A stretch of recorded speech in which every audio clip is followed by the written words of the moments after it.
Hi, welcome back guys. This is your friend, the Scion Fanfics. Back with amazing fanfiction. This is the series of What If Orphan Deku Raised by Midnight. Now before starting, please give this video a like and subscribe to the channel if you want more videos like this. Now let's get into the fanfic. Midnight was visiting the orphanage after her usual patrol. No reason other than the feeling she has been carrying with her for the past few days. She was late to a recent villain attack on an apartment building. A fire-breathing villain was on a rampage caused by the anger at his wife for divorcing him. In the attack he killed his wife, majorly injured 5 people, and caused minor injury to, but the most devastating part was when she discovered that his child was supposed to be there in that apartment when he burned it down. That villain was planning on killing his family out of pettiness. Instead the child came running up to the scene with tears in his eyes as he watched his home burn to the ground with his mother inside. Flashback. Mom? Mama, a child's voice yelled out through the night as a family of 3 followed after a running green-haired boy. No. No. The older blonde woman covered her mouth at the sight, and the man put his arm around his grief-stricken wife. The blonde boy was staring at the inferno with a scowl before glancing back at the green-haired child with a look of pity. Midnight looked away from the scene.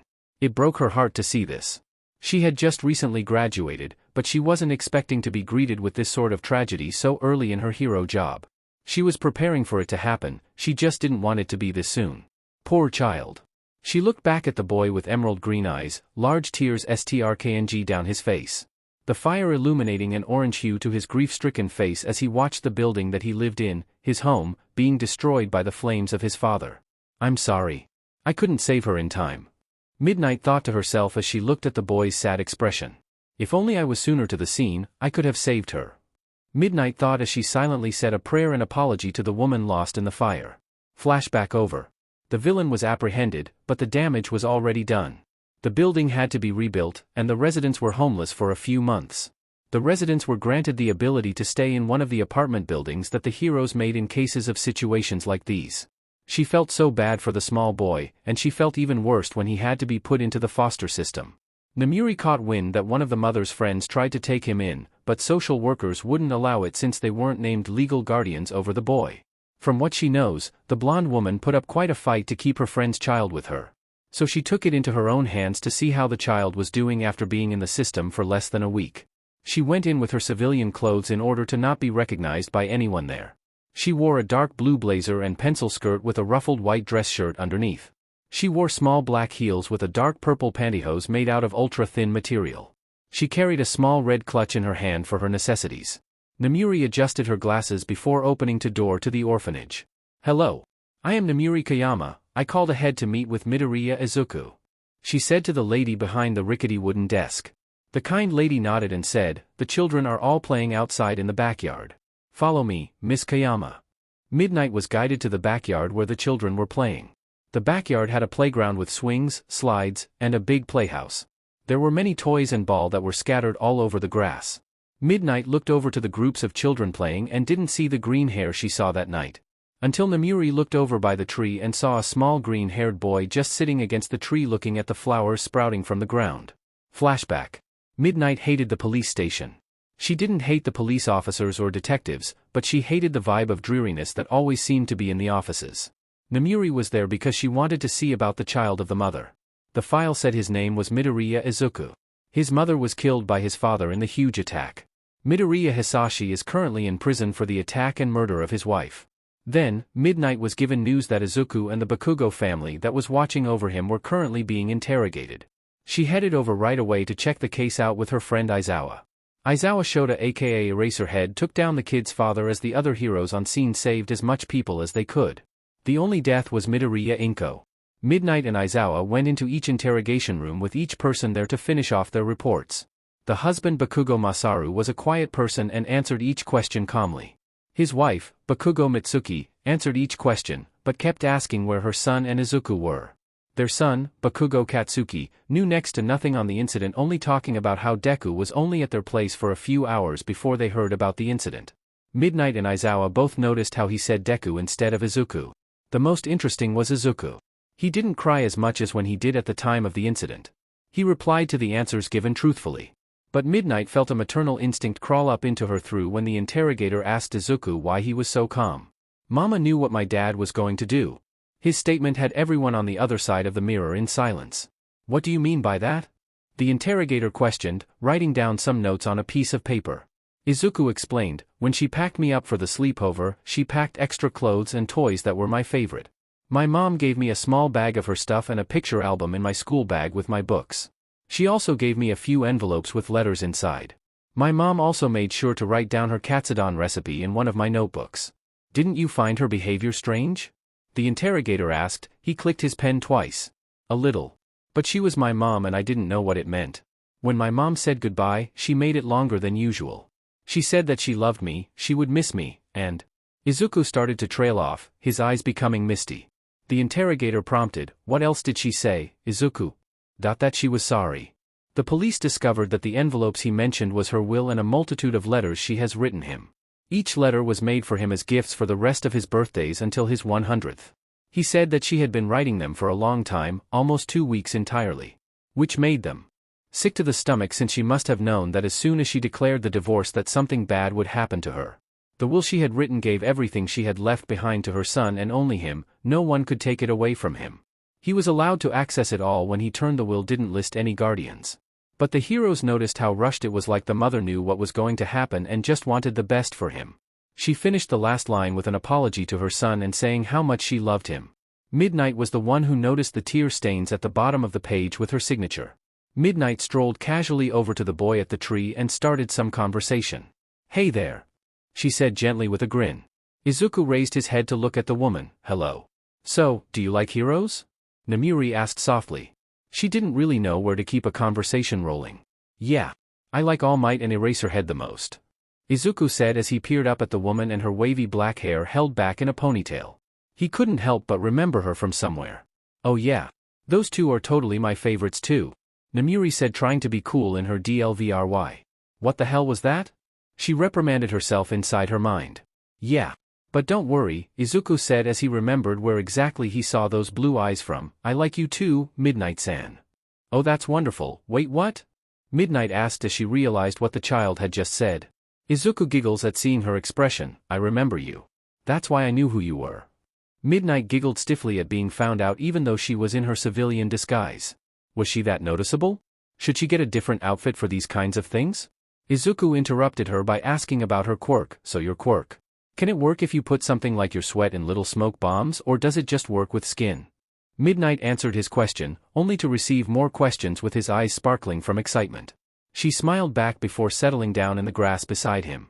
They talked for the rest of the hour before one of the caretaking ladies was ready to let the children back inside. Midnight turned to Izuku before making one of the biggest decisions of her life. Do you want to come home with me? Izuku got stunned into silence. I may not be the best mom or exactly how your mother was, but I will do my best to dash. Midnight started before getting pulled into a tight hug. Yes. Izuku cried out happily. You are thinking of adopting him, aren't you? Aizawa said deadpan as they walked out the police building. The Bakugo family wasn't allowed to adopt Izuku since they weren't legal guardians, and one of the detectives noticed how Katsuki would talk about Izuku. Even if they wanted to, the will didn't list any caretakers or guardians. What? No. I'm just worried about the little guy. Namiri said as she walked next to him. I bet you will adopt him by the end of the week from just that look in your eyes. Aizawa asked with his usual smile on his face. A kind of creepy grin she got used to seeing during her time at UA. Oh, you are on. Namiri said with a defiant look in her eyes.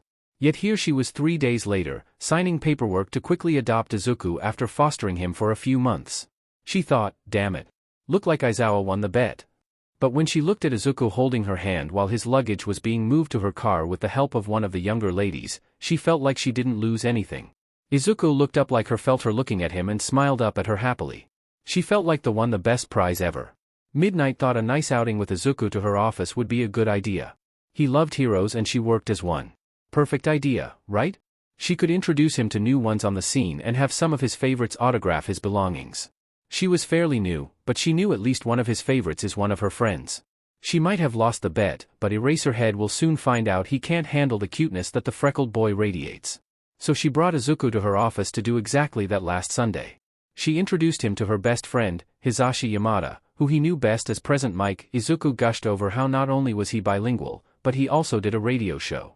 Hizashi was more than happy to tell him all about, Put Your Hands Up. Radio.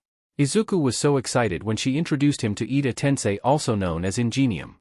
Izuku went on a rampage with questions towards him, asking about if he ever tried using his arm engines as a kind of jetpack. Tensei looked at him like he just blew his mind.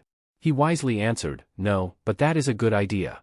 And lastly, one of his favorite pro-heroes, Eraserhead, whose name is Aizawa Shoyuta. Aizawa felt the wrath of cuteness as he listened to Izuku babble about how cool he was. Izuku asked question after question of him, fighting Quirkless to his bright yellow goggles. When he was busy fanboying over the three, Namuri handed a sum of money in an envelope to a slightly smirking Eraserhead. Everything was great. She introduced him to heroes like Snipe and Ectoplasm when they were switching from patrol to office time to finish up some reports. He, of course, freaked out even more seeing the heroes. She smiled at Izuku since she was so glad that he was having the time of his life. But the happy moment came crashing down on Tuesday morning. She gets awoken from a text message alert. She slowly opened her eyes and stretched her limbs out, trying to shake the sleep out of her. She rubbed her eyes before reaching on her nightstand for her phone lazily. Namuri plucked her phone from the charger and saw who decided to text her in the middle of the morning. Hizashi. Her eyes widened when she saw the message. They know about Izuku. Call me ASAP. She hurriedly straightened up as much as she could on her comfortable bed with as little sound as possible. She didn't want to wake up Izuku. Namuri clicked on the call button on Hizashi's contact before waiting for him to pick up. On the second ring, he answered, "Namuri. Did you get my text?" "Yes. What is this about? How did they find out about him?" Midnight asked as she talked as softly as she could without waking the small boy in the next room. "I don't know. I think one of the reporters must have wanted to report on Snipe and followed him only to discover you with Izuku." Namuri cursed herself at not choosing to wait until the heroes got inside the building before introducing them to Izuku. They apparently got short videos and photos of how you acted with Izuku. I think one of the videos actually caught you introducing him as your son. But they don't know his name, which is good so far. Namuri groaned as Hizashi continued on, "Now the media is going wild with this story. Everyone is saying things about you. Bad stuff." Hizashi sounded really set off when he finished the sentence. "They don't even know how good of a mother you are to him, but they are judging you and criticizing you for being a bad influence. They don't even know how good of person you are. I want to slap them all in the face with common sense." Hizashi ranted. Namuri laughed at her friend's words before sobering up at the issue at hand. "I might have to hold a press conference or interview regarding the situation. I didn't want people to find out this early. I wanted to at least wait until he was ready." Hizashi agreed, "Yeah. I vote that you do the interview. Press conferences don't know here to draw the line when it comes to privacy." "Well, thanks for the heads up, Mike," Midnight said as she rose from her comfy position on the bed. "No problem, Midnight. Hey, if Izuku needs a babysitter anytime soon, you are going to call me and Aizawa, right?" Hizashi asked. Namuri chuckled at her best friend. "Yes, you and your little boyfriend can come and watch him the next time I take a longer patrol. Bye-bye." Namuri ended the call after she heard an enthusiastic yelling of, "Yeah." She sighed as she sat down at the edge of the bed. She rested her head in her hands. "Why did the press and media have to ruin my new life right now? Miss Mom?" Izuku quietly asked from behind the crack in her bedroom door. She wasn't rushing him to replace her as his mother, so she didn't have a problem letting him call her whatever he wanted. As long as he didn't refer to her as Midnight, since that was her hero name and she didn't want her identity to be let out by accident. "Hey buddy. Did you have a nice sleep?" she asked Izuku as he walked up to her in his old All Might onesie. She smiled gently as she watched the little boy come up to the bed before trying to climb onto the top. He started to struggle with his little legs, trying to propel himself forward onto the comforter. Okay. Let me help you up." Namuri placed her hands under his arms to lift him up. "Hup. There we go," Namuri said as she guided Izuku to sit down on her bed next to her. They looked pretty domestic with him in his onesie and her in her long sweater pajamas. "Are you okay? I heard noises." Izuku asked gently to her. She smiled at him. No. Everything's fine. I just have to organize a very important interview today. Everything will be okay," she said, lightly swinging her feet from her nerves. "Okay. All right. I was just worried," Izuku said as he swung his legs back and forth over the edge, mimicking her. "There is nothing to worry about," Namuri said reassuringly. "Can I come?" Izuku's voice asked quietly. "Wait, what?" she thought. "What?" she asked out loud, turning back to the adorable toddler with blonde twigs of fabric sticking out of his hoodie. When she really looked at his adorable green eyes, she couldn't really say no. "Yes, you can come," she answered back to him before thinking to herself. "Oh goodness. This will be interesting. Back at it again with Haruto and Himari. Welcome to the show everybody. Two hosts said at the exact same time before the cheer of the small live audience. The man named Haruto stood up in a button-down dark purple shirt with black slacks on, complementing his black dress shoes. The lady named Himari had on a simple amethyst-colored fit and flare dress that had a black belt around her waist. She wore little black flats with a bow that matched the one in her hair. Welcome. Welcome. Now, we have a very special guest with us today, Himari said, sounding excited for the guest waiting behind the stage. Yes. A pro hero that has just recently been involved in a rumor that she is going to put to rest right now. Haruto exclaimed with a smile on his face. The crowd grew restless since they could already guess who exactly was it. Please welcome our guest, Midnight. The two hosts said at the same time, revealing Midnight in her hero costume. The crowd went wild at the sight of the hero, most of the men for obvious reasons. Midnight waved and smiled at her fans and supporters before taking a seat on the couch on the other side of the hosts. Izuku sat down in the green room with Hizashi in civilian form. He watched his caretaker through the television backstage as she started to answer the questions that the hosts gave her. He really liked watching heroes give interview like this. It really brings a certain feeling when you get to know a pro hero that you don't really know that much about. Hizashi and Izuku watched as Namuri answered all the regular questions that the hosts gave to her. How are you? How's it going with the job? It must be difficult. Haruto asked. I'm doing good. My job is no easy picnic, but I wouldn't say that it is impossible to do. You just have to work hard for it. Midnight answered as best as she could. Himari excitedly asked, I have been dying to finally meet you. It is such an honor for you to come on our show. We are such huge fans. The hosts both nodded while the crowd clapped and cheered. Midnight replied with a smile, well, it's an honor to be here with such lovely hosts. Especially since I called at such a horrendous time. I must have messed up your schedule. I'm terribly sorry. No. It's totally fine.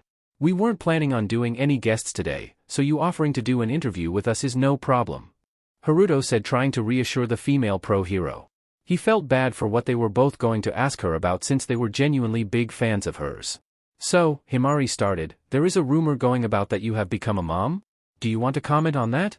She asked slowly, trying to see if she was making Midnight mad, cause that is the last thing she wanted. Izuku furrowed his brow at the question, what? Hizashi gave a big sigh worriedly. Well, short answer yes. I adopted him about a few weeks ago. Many gasps from the audience. A lot of them were shocked, but there were some that were disgusted. The host seemed shocked that the rumor was true, but happy with it. Who does she think she is, raising a child? Isn't she too busy with her little hero job? Who would be taking care of the boy while she isn't there? This is ridiculous. How is she mother material? Last time I checked, mothers don't go around acting like that or dressing like the way she does. How in the hell is she going to raise a child? That child will be raised horribly. Should I call protective services now? Her hero costume says enough about how she will raise her child. Some women were whispering amongst themselves in the crowd, but they were loud enough for Midnight, the hosts, and the camera to hear them. Midnight ducked her head slightly, gritting her teeth at the insults thrown. The hosts looked ready to throw some people out from the way they were acting. Izuku rushed out of the green room in search for the stage where his new mother was. Hizashi followed behind him, but didn't outright stop him since he kind of knew what the child planned to do. They can't say that about her. She is my mom. She's my mom. She cares about me. How dare they? Izuku thought to himself as he rushed past the stagehands and slow security guards. His little feet charged full speed all the way to the stage. The crowd gasped once again in the sight of the adorable toddler. The hosts were surprised as well, but none was more surprised than Namuri. Don't say that about my mom. She is the best mother anyone could ask for. Izuku shouted as he stood in front of his mom in a protective stance. I love her. Don't say mean stuff anymore. Midnight rose from her seat with tears threatening to stream down her face as she gathered the small child into a hug. Izuku hugged back tight before pulling away to face her. Nobody can say mean stuff about you while I'm here. Midnight laughed while Izuku wiped a small tear from her cheek. Don't cry, I'm here now. Izuku said with a smile on his face. The hosts were about to die from the heart attack of cuteness. The crowd was expressing the cuteness they felt with a loud awe. Hizashi watched from the backstage off to the side of the stage with a smile on his face. The interview continued with Izuku sitting right next to his mom swinging his feet. The hosts were asking questions and sometimes they would ask questions to little Izuku too. The crowd quieted down for the rest of the interview. The ones who made the comments changed their mind after seeing Midnight and Izuku interact. There was no doubt that Midnight loved the child as much as the child loved her. Midnight took time off her hero job to spend time with Izuku. Since she has adopted him, she has only went out on short patrols or only been called as a last measure to make the villain or criminal pass out. It was about time for her to return so she could take care of Izuku with the proper pay she makes. And tomorrow was the first day back to work. She scheduled a short patrol during morning and late at night. Since Izuku has no daycare tomorrow, she and Izuku were watching The Princess and the Frog tonight as a last bonding moment before she has to work. She scheduled for times that allowed her to still spend time with Izuku during the day, but technically it was a last hurrah because she was officially returning to her hero work. They were at the part where Tiana turns into a frog when Izuku turned to Namiri and said, "I'm like a frog." Namiri furrowed her brow in confusion. "Why are you the frog, Izuku?" Izuku giggled at the question, "Because my hair and eyes are green." Namiri widened her eyes exaggeratedly. "Oh. That must mean if I kiss you, you turn back into my little prince." Izuku laughed as Namiri began to chase him around the living room. Namiri finally caught him and lifted him up to place many small kisses on his forehead. "There, now you are my little prince." Izuku smiled and laughed with Namiri before they both went back to the movie. Namiri wouldn't trade Izuku for anything in the world. "What do you mean I have the whole day?" Namiri asked into the phone. "What? No. I scheduled for early day and late night patrol." "What?" Apparently she made a mistake on her schedule that made her work from morning to night, which meant she had the whole day to work. "But I have someone to take care of now. Who is going to watch over Izuku?" She thought to herself after she finished the phone call to the boss in charge of all the patrol schedules. But she remembered what one of her best friends offered her, which led her to welcoming the two babysitters of the day at her doorstep 20 minutes later. Aizawa had his black hair pulled back into a ponytail and Hizashi had his blonde hair down around his shoulders.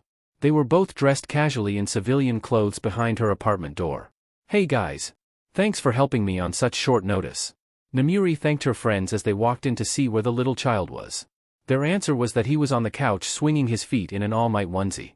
"No problem," Hizashi said to her loudly as Aizawa strolled over to the kid and sat down gently next to him. They both got introduced to the kid before the whole media thing went down, and they were glad they got to see him again. "Thank you guys so much.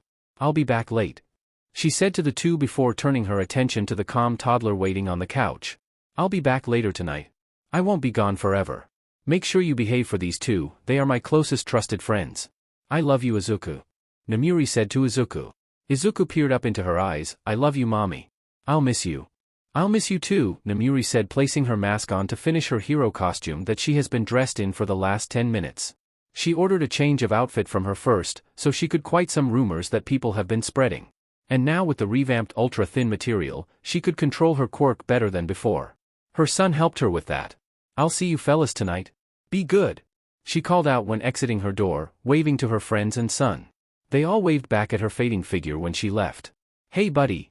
Hizashi greeted Izuku as he sat next to his left since Aizawa was already sitting at Izuku's right. "Hello Izuku," Aizawa said to the small child to his left, resting his chin in his hand. "Hello," Izuku greeted shyly. "Do you want to do anything today, bud?"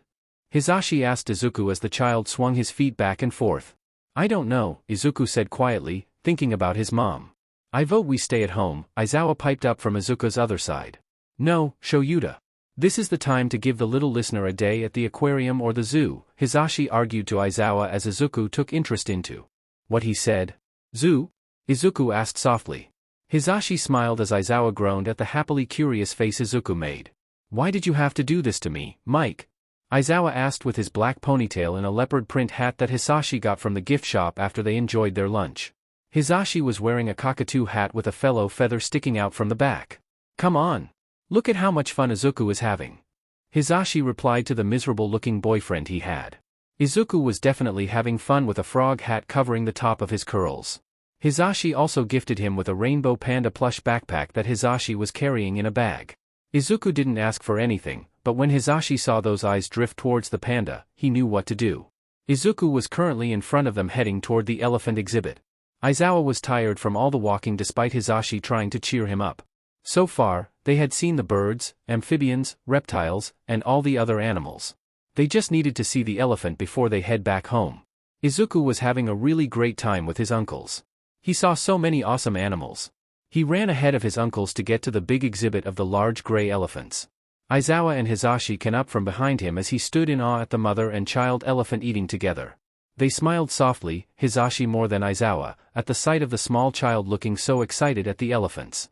Hizashi read aloud what the description said. Luis, the big elephant, is taking care of Susie, an orphaned elephant, after her birth mother was lost after an incident. Aizawa frowned at the story on the plaque as Izuku's face grew more thoughtful. They are like me and mommy, Izuku said happily at the elephants. We both have someone to take care of us and love us, even though we lost someone. Hizashi sniffled and Aizawa ruffled Izuku's hair at his statement. It hasn't been that long since their friend had adopted him, but he already saw her as someone special to him. Let's get going, Squirt. Say goodbye to Luis and Susie. Aizawa said to Izuku. Okay. Bye-bye.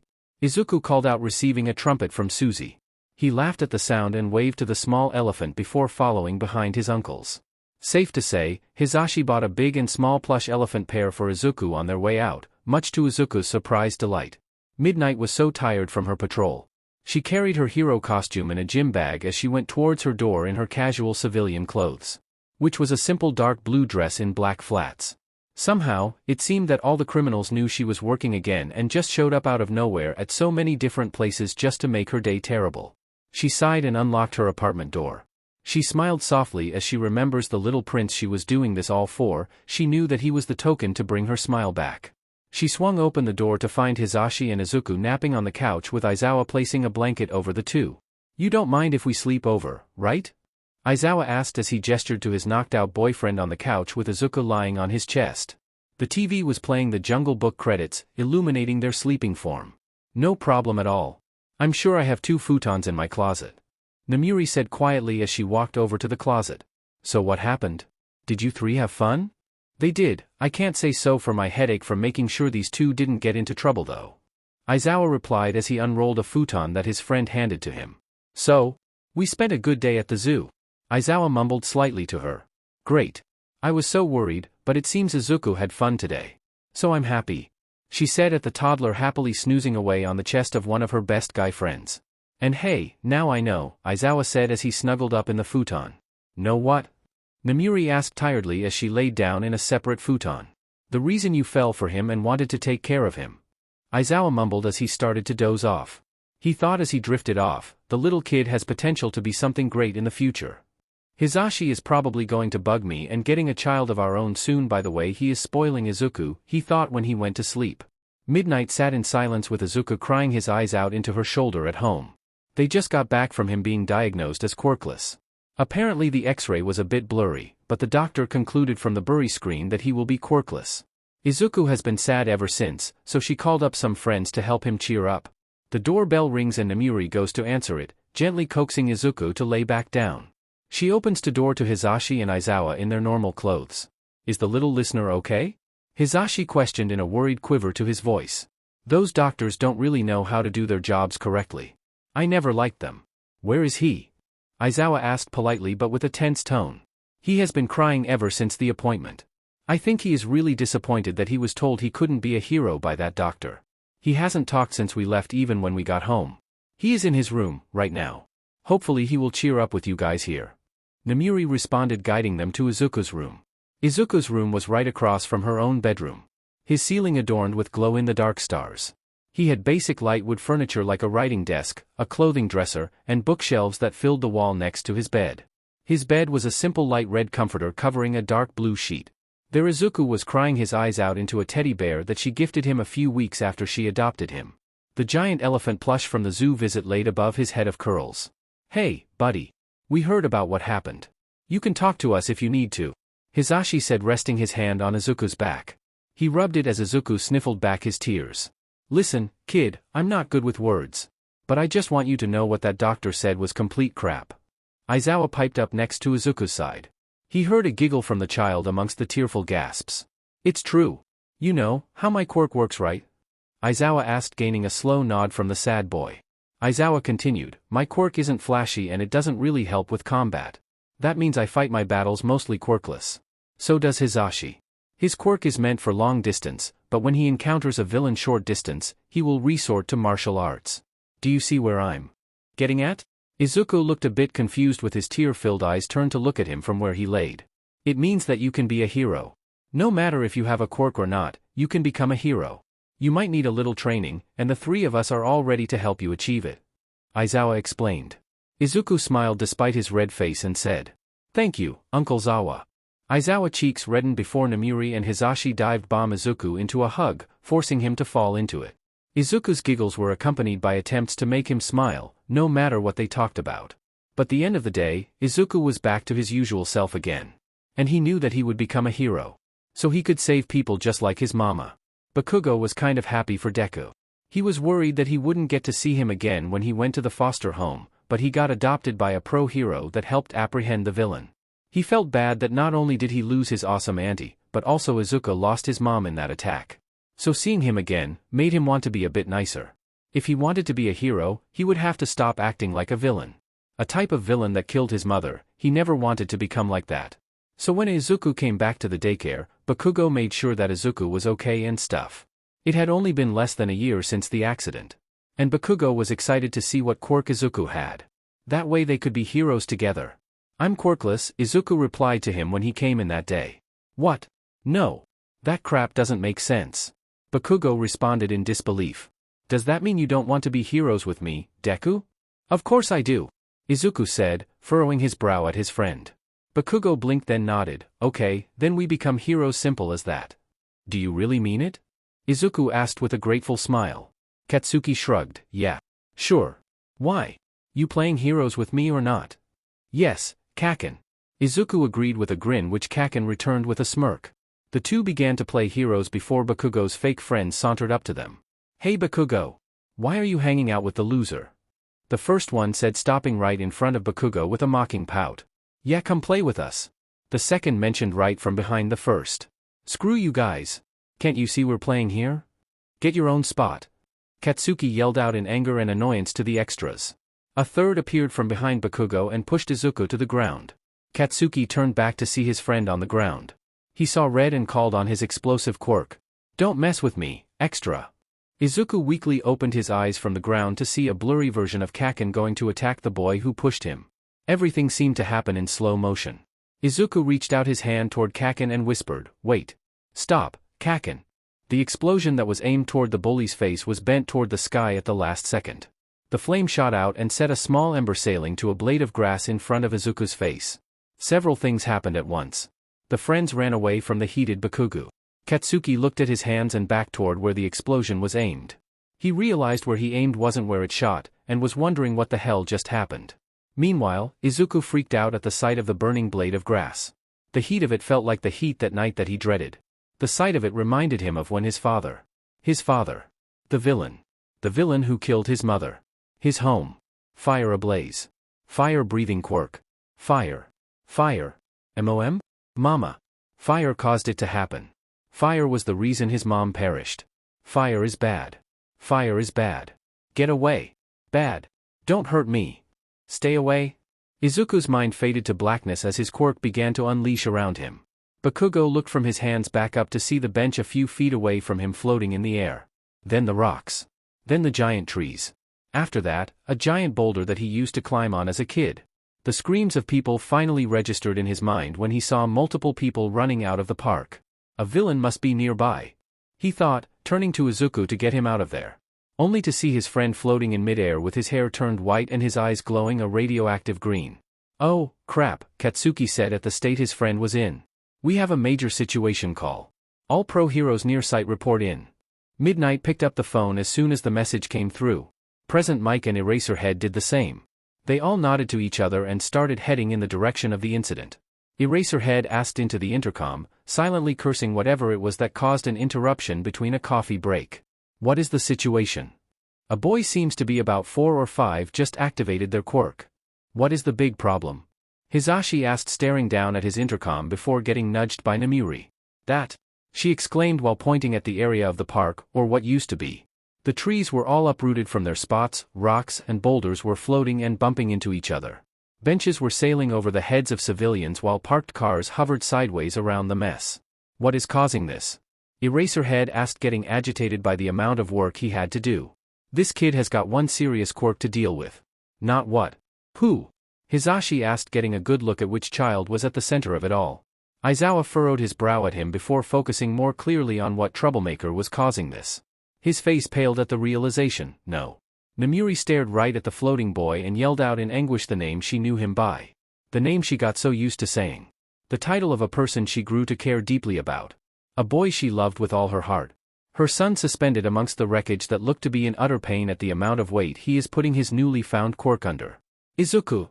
Midnight looked out in horror as she saw her son floating with suspended objects orbiting him. The heroes on the ground were focusing on moving the people out of the way and rescuing people who were stuck on a certain floating tree or in a car. Everyone seemed to be fine, no people were actually being floated unless they were connected to an object. Even the animals were left alone as long as they weren't in the trees or they escaped early. But one children was unaccounted for. Katsuki. Mitsuki shouted, being held back, her husband with a pro-hero blocking her way. Masaru tried to calm her while worrying about his son. Midnight looked up to see the Bakugo child holding onto a tree that was closest to Izuku. From the looks of it, he is trying to keep calm and calling out to his friend in the middle of the mess. The elementary school teacher and their group of kids stood by and watched as Izuku wreaked havoc on the park that they visited today as a group. Namuri looked back at her friends. I'm going to go save my son. Bakugo didn't know how to deal with this. One of his best friends is going out of control with their quirk and they can't stop it. Ever since the trees started to float around them, he has been trying to get Izuku to respond to him. But Izuku couldn't hear him. He couldn't reach him. How was he supposed to save him? He even took hold of the tree to try to help him while everyone else ran away from him. How could he be a hero in the future if he couldn't save him now? Someone. Anybody? Where are the pro-heroes? Someone help him please. Izuku! Izuku! Wake up! Wake up! Please! Katsuki shouted in the direction his friend was floating. Izuku didn't move, his now white curls were flowing with the wind. His radioactive bright green eyes show no movement, they were only looked ahead in a trance. All of a sudden Bakugo was wrapped in a long gray scarf and lifted from his spot on the tree. He fought against the fabric only to land in the hold of present Mike. Don't worry. We will get your friend safe soon. My buddies will take care of it. Let me get you out of harm's way first. Present Mike said to the fighting toddler. At his words, Bakugo calmed down only to focus his glare on the two heroes going toward Izuku. They better save him or else, he thought with worry as the hero brought him to his parents. Aizawa didn't know what to think. One day he is cheering up the kid from being diagnosed quirkless and then the next day he is trying to save him from his own quirk. The whole park area where he was playing at what is now up in the air with him in the middle of it. It looked like Izuku inherited a mutated and very powerful version of his late mother's telekinesis quirk. All he knew, it was his job to save him. It was his job to save his nephew and he didn't want to let him down. First, he saved the Bakugo child and swiftly handed him off to present Mike before following the Namuri as she jumped from floating tree to floating rock. With each jump, they got closer to the main center where Izuku was suspended. He was going to erase his quirk when he got close enough to look into Izuku's eyes. Then, Namuri would use her quirk and knock him out. After he goes unconscious, they will clean up the park while Namuri goes home with her boy and makes sure he is okay. The plan was easy, so they got it in motion quickly. Eraser! Namuri shouted to him as his cue. Aizawa nodded as he got up closer to Izuku. Izuku's eyes reacted to the movement. With his telekinesis powers, he floated a billboard straight down where he was and effectively blocked his vision. Aizawa didn't react fast enough and was pulled into a tree prison that Izuku made with his quirk. He wasn't in control of his body or quirk anymore. Damn it, he thought when he tried to escape from his wooden prison only for it to become smaller. It's up to you, Midnight. He shouted from the confines of his imprisonment. Izuku didn't even react to a familiar face. His body just recognized any kind of movement made in a certain way was hostile and his quirk reacted to protect him. Namuri thought on her feet when she saw her friend get trapped. His quirk may not recognize who exactly is approaching him, so she needed to try to think quickly. She started by making her way along the outside of the billboard and slowly reaching for her neckline. Midnight pulled an inch of cloth away from her neck, trying to focus on bringing the sleepy gas to him on the other side. Please work, she thought to herself as the billboard started to fidget in place. She peeked around the board to see that Izuku was struggling to stay awake with his hand trying to block his nose from inhaling the gas. It made him stutter for a moment, which is what she needed. She gritted her teeth before trying her last plan. Izuku, honey? Wake up, please? Izuku's bright green eyes tried to refocus on where the voice was coming from, but the fog was affecting his vision. The gas was making him a bit woozy, affecting his hearing. Who was that calling for him? Stop, please? I don't want anything to happen to you, Midnight said, wiping a tear from her masked face. I have only known you for a short time, but you are my little prince. I can't deal with this. Wake up, please. I love you. Please, wake up. Izuku's eyes started to flicker. The objects floating farthest away started to gently go back to the ground. Namuri noticed and started approaching slowly. Trees began to right themselves back into the ground, rocks started to situate themselves back into their places. Katsuki watched with his parents behind present mic at the slowly descending items that were being returned to their proper places. Izuku's white hair started vanishing as his green curls flowed back in from the roots. Namuri rushes just in time to grab Izuku from falling out of the sky. Aizawa dodged away from his wooden trunk prison to go to where his friend and nephew was. Izuku's eyes returned to their normal shade right as he fell into a deep sleep caused by exhaustion. Namuri rested his head on her lap right as Aizawa arrived with Present Mike and the Bakugo family on his tail. Is he okay? Present Mike asked as Bakugo looked to see his friend resting calmly on the lap of Midnight. He knew that she was his new mom since he and his family watched the interview when it happened. Thankfully, she was there. Does he need to go to the hospital? Masaru asked with his wife holding their son in her arms. He'll be okay. He just needs to rest. Aizawa said looking at Izuku's peaceful face. Namuri brushed a lock of hair out of her little prince's face. His soft breathing fell into rhythm as she gently brushed her fingers through his hair. Thank God he's okay. She thought to herself as the pro heroes began to fix up the park around them. But that didn't matter to her. She had her son back. Midnight was furious. She found out what caused the incident from the words of Bakugo. And she was beyond mad that the school was allowing her son to be bullied because he was quirkless. Oh, she was going to have some words with the principal, and they better hope to whatever god they pray to that their begging skills are top-notch. Or else. That is exactly why she was sitting with Izuku to her left and Bakugo with his father and mother to her right.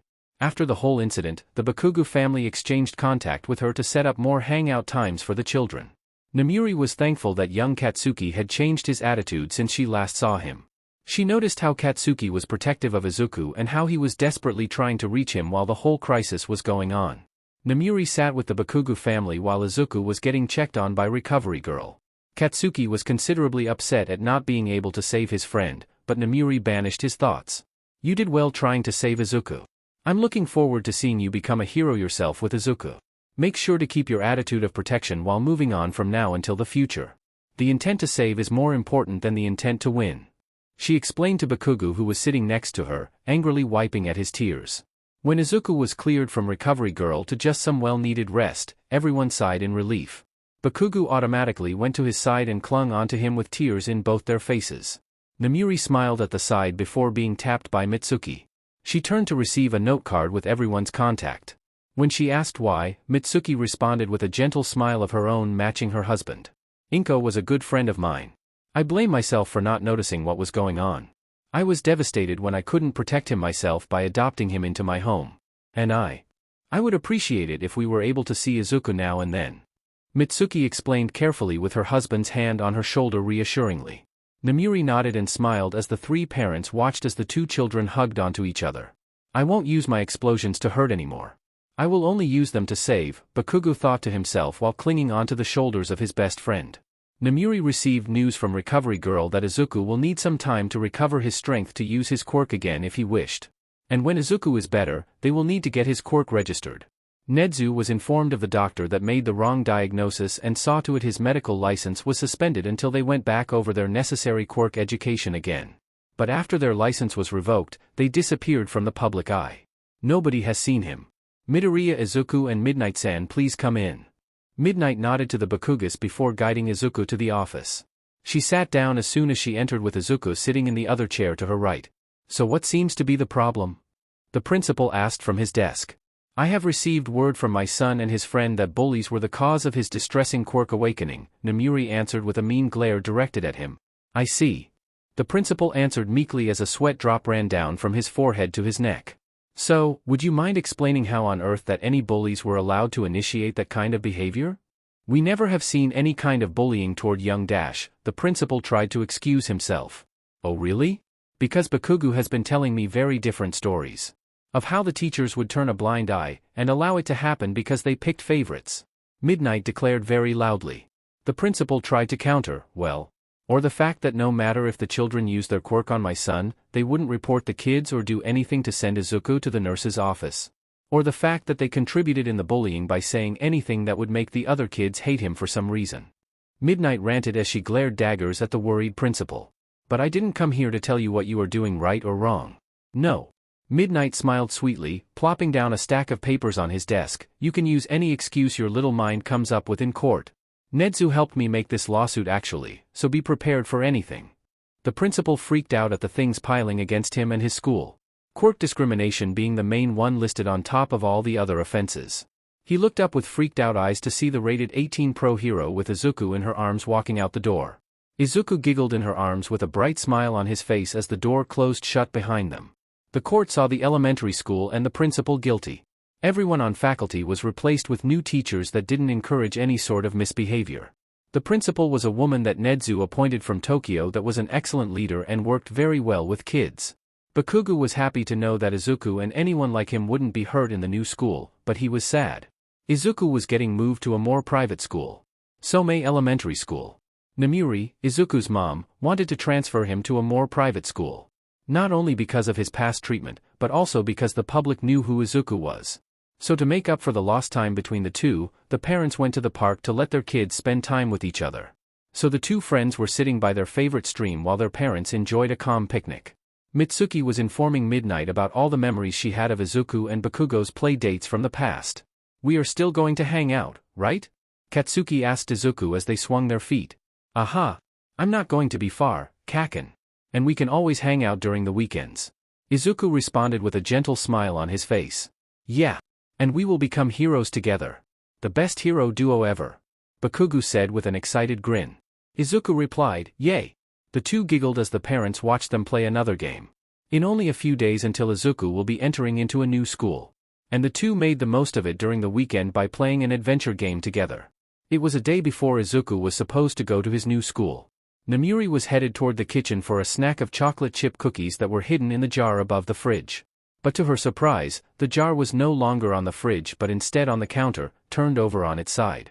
She noticed how there was a few cookie crumbs spilling onto the floor. But then she noticed a little thin trail of crumbs leading behind the counter. She smiled when she heard crunching sounds before looking behind to find Izuku on the floor munching.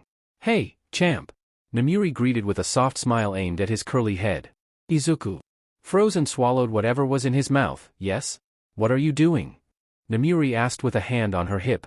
Just sitting on the floor, thinking about life, Izuku responded slowly. Oh. That's great, honey. Do you know what happens to the cookie jar? No. What happened to it? Izuku replied, trying to act innocent with crumbs on his chin. Izuku, did you use your quirk to get a cookie? No. I used it to get 2 cookies. Izuku answered as he held up 2 fingers. Namuri laughed before she swooped up Izuku into her arms. Oh really? Do you know what happens now? What? Tickle monster. She answered with a laugh. Izuku laughed as Namuri attacked his little stomach with tickles. He used his quirk to escape from her tickling grasp and float slowly to the safety of the couch cushions. Namuri followed him to the couch before dragging him back down to her level. She blew a raspberry to his belly which resulted in him falling into giggles. Tensei said this was a good place for his little brother to go to, so Izuku must be safer at a place like this, Midnight thought as she guided Izuku into the private school. Izuku agreed to have play dates with Bakugo on the weekends since they couldn't go to the same school anymore. They were sad to part, but eagerly awaiting when they would see another again. Right now, Izuku was clinging onto her hand while she walked him inside the unfamiliar territory. I'm nervous. Izuku said honestly to his mother. I understand you might feel a bit nervous. But don't be scared, you might make some fantastic friends here that will last you your lifetime. Like Bakugo will be to you, you might find another best friend. Namuri reassured her son. Izuku calmed down a bit, but still held on to a bad feeling of entering a new school with people he didn't know. He asked, what do I do to make friends? Just be yourself. Introduce yourself, be nice and just don't let anyone make you feel sad. But if anyone tries to bully you like the others did, you just tell me and I'll make sure it won't happen ever again. Namuri answered effectively. Izuku giggled slightly and smiled, okay. Namuri returned the smile as they reached his new classroom. She knelt down and started to say her goodbye. I'll see you soon, Izuku. I'll be here to pick you up after work. And then you get to tell me about your first day, okay? Izuku hugged her with all his might and she returned the hug tighter. I'll miss you, but I'll be back sooner than later. Have fun. Alright, Mom. I love you. Love you too, honey. Bye. Namuri replied, turning around to walk back. Bye-bye. Izuku responded right as the homeroom teacher let him in his new homeroom. Oh, hello. You must be Izuku. Nice to meet you, I'm Asani, your new homeroom teacher. Would you like to come in and introduce yourself? His teacher asked, receiving a nod from him. Great, now come on inside. Izuku walked inside to find 20 pairs of eyes staring at him. Hello. My name is Kayama Izuku. Nice to meet you. Hello, the class greeted in unison. The teacher nodded and escorted Izuku to his new seat right next to a girl with a dark ponytail and a boy with glasses. Yaoyorozu and Ida, Kayama will be your new seat buddies starting today. Izuku looked at the teacher's back as she walked away, leaving him alone with his new buddies. Hi, he greeted shyly. Hello, Kayama. Welcome to our table, Yaoyorozu greeted with a gentle smile at him. Greeting, Kayama-kun, Ida responded to him. You can call me Izuku if you want. Izuku offered as he sat down next to his new buddies. Okay, then. You can call me Momo if you want. Yaoyorozu suggested back to him while he got comfortable in his seat. Then, you can call me as Tenya, if you wanted, Ida responded as well with a slight blush on his cheeks. Izuku smiled. Maybe this won't be so bad after all, he thought to himself. Soon, it was lunchtime and Izuku was sitting with his two new friends. Unbeknownst to them, one kid recognized the new child as being the one under Midnight's care. The villain's kid that caused major damage in the park with his telekinesis quirk. That kid could only spell trouble, so they approached in front of everyone to call him out on it. So, you can create anything if you know the materials in making it? Wow, that sounds so awesome. Izuku complimented Momo, who looked a little red at his praising. Tenya was about to tell Izuku to keep his volume down when the newcomer approached. Hey, you that kid whose dad is the villain, right? Why the hell are you here? The mean kid asked the stunned Izuku. Izuku started, utterly panicking on the inside. And aren't you the one who caused all that damage that lasted a few days to fix? Hey, that's our friend you are talking about. Tenya stood up and reprimanded the stranger. And it wasn't his fault he caused that damage. It was the first time his quirk ignited and he didn't know how to control it. Momo responded while Izuku watched on. And so what? I don't care that his father was a bad person. That doesn't make him bad. Tenya retorted, giving Izuku a kind smile. Momo added with a slight glare to her eyes, yeah. He has been nothing but a kind sweetheart to us since we met him. Before the mean kid could say anything else, Izuku's homeroom teacher, Asani, approached him and led him away to the principal's office. When he tried to protest, she said, there will be none of that in this school. No discrimination or bullying will take place under my watch. Izuku apologized that they had to deal with that person because of him, but they both shook their heads. We are friends now, correct? And friends stuck up for each other. Tenya said softly while Momo gave a big grin. Tenya cleaned up his glasses with his handkerchief after he finished what he was saying. Momo added, yeah. And don't mind what he said to you at all. But my dad is a villain and I did cause all that damage, Izuku started to doubt. But that wasn't your fault at all. Tenya argued back, placing his glasses on again. It wasn't? He asked quietly, mostly to himself. No, you couldn't have stopped it from happening. Momo said gently at her new friend. Okay. Thanks for cheering me up, Tenchan and Momo-chan. Izuku answered back at them, causing them both to blush at their new nicknames. Mom! Izuku yelled out, running to his mother in her casual wear. Izuku, how was your day? Namiri asked, straight from her last patter. It was great. I made 2 new friends. Izuku responded with a big smile that held all his excitement to talk about his first day. Smiling, Namiri replied, that's great. I'm so happy that you made some friends. Namiri? A voice called out from behind her. Tensei? Namiri asked, seeing her friend's face. Izuku recognized a familiar figure standing behind the new stranger, Tenchan. Izuku? Tenya questioned at seeing a face he just met that day. Wow, you guys have already met, huh? Well, I'm glad since I was going to introduce you to my little brother soon anyway. And look at that, you are already friends. Tensei said, scratching at the back of his neck before turning to Namiri. Namiri smiled at her friend before hearing a girl's voice from behind her. The two friends looked at each other before turning around to see Momo approach with her nanny behind her. Namiri smiled at him. I'm glad he found some new friends, she thought as she watched her son talk to his peers. Namiri smiled when she saw that Izuku's eyes were closed. It seems like the bedtime story worked. Izuku was lying down comfortably in his soft bed with his face serene, having dreams of joining his mother in her work as her sidekick. She lightly kissed his forehead goodnight before exiting his room. Katana heading to her room, but before she could make it to her comfy bed, her phone vibrated. She raised an eyebrow as she took the shaking phone into her hands to answer whoever was calling. What does Hizashi need at this time of night? She thought to herself as she swiped to answer the call. Hey, Hizashi, what's up? Namiri asked in greeting. Hi. I have some news, Hizashi started, sounding off especially with his voice sounding like there is an echo. What is it? Namiri asked, sitting down on her bed. Hizashi sighed, before telling her the news. Eraserhead and I are adopting a little boy. He is in the hospital right now with us getting checked out. Wait, what? When did you guys decide to adopt a kid? What happened? She asked, her eyes widened at the sudden announcement. Well, when I was working on my radio show, Aizawa checked out an orphanage that he got a tip on while he worked his late-night patrol. Apparently there was an orphanage near Hosu, where some caretakers aren't really doing their jobs and are actually dealing with the bad side of things in the underground network. So he went in with backup on the way, just to apprehend the horrible caretakers, right? Namiri asked, making sure Aizawa didn't do something reckless. He did. The backup was in the way to his location as soon as he entered the building. But he got to a certain room hidden under all the pretend. There was, Hizashi paused, taking in a shaky breath. What is it? What was wrong? She implored, trying to avoid her friend bursting into tears. There was an attic room where they kept a poor kid in a muzzle. His quirk has something to do with him talking, but they branded him as a villain kid and forced him into it.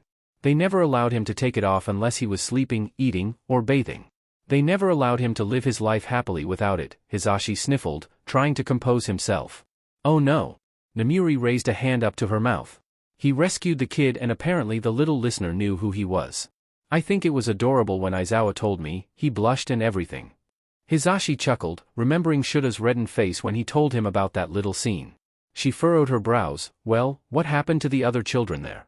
After the police took the caretakers away, the rest of the orphan kids were transferred over to a safer location. Aizawa helped the kid get the muzzle off before escorting him to the hospital personally because he saw a lot of bruises and cuts and Hizashi started sniffling. Whoa, hey. It's okay now, right? He is safe now, he is out of there. Yeah, I just Hizashi sniffled, he didn't deserve that kind of treatment. He is so nice. He acted shy around me, but when he opened up he told me all about how he loved the cookie he had for dessert and I know what you mean, Namiri said, looking back at the room where Izuku was sleeping soundly. So you guys are adopting him? Yes. He deserves a better life, more than that place could have ever given him. He does, and what better way than to live with you two lovebirds. I'm sure he will be very happy in his new family. She reassured her friend as they continued their conversation. Before Hizashi could respond, the phone was shuffled a bit when a deeper voice came on. You did this. You caused me to have more of a soft spot for kids. That is not my fault. You always had a soft spot for kids, Izuku just made it more obvious, Shoyuta. Aizawa sighed, the paperwork will be done soon, so we can take him into our custody before we are granted full rights to him. Maybe when everything is settled, he can meet his new cousin. Yeah, I'm sure Izuku will be so happy to meet his cousin. But take your time, I don't want to force the little guy into anything. Namiri added with a smile, not noticing her door creak open a bit. Okay, I'll update you soon on how it comes along. Have a nice night, Namiri. Aizawa retorted when a loud-sounding, good night, came from Hizashi over the speaker. You too, Namiri added before hanging up her phone. She is tying her hair up in a ponytail when her door creaked open to reveal a curly bush of green hair. I have a cousin? She questioned her son as soon as she saw his awake and adorable face. Izuku, what are you doing up so late? Mama said that I have a cousin? Do I? Izuku asked, approaching her bedside. She sighed and picked him up to sit next to her.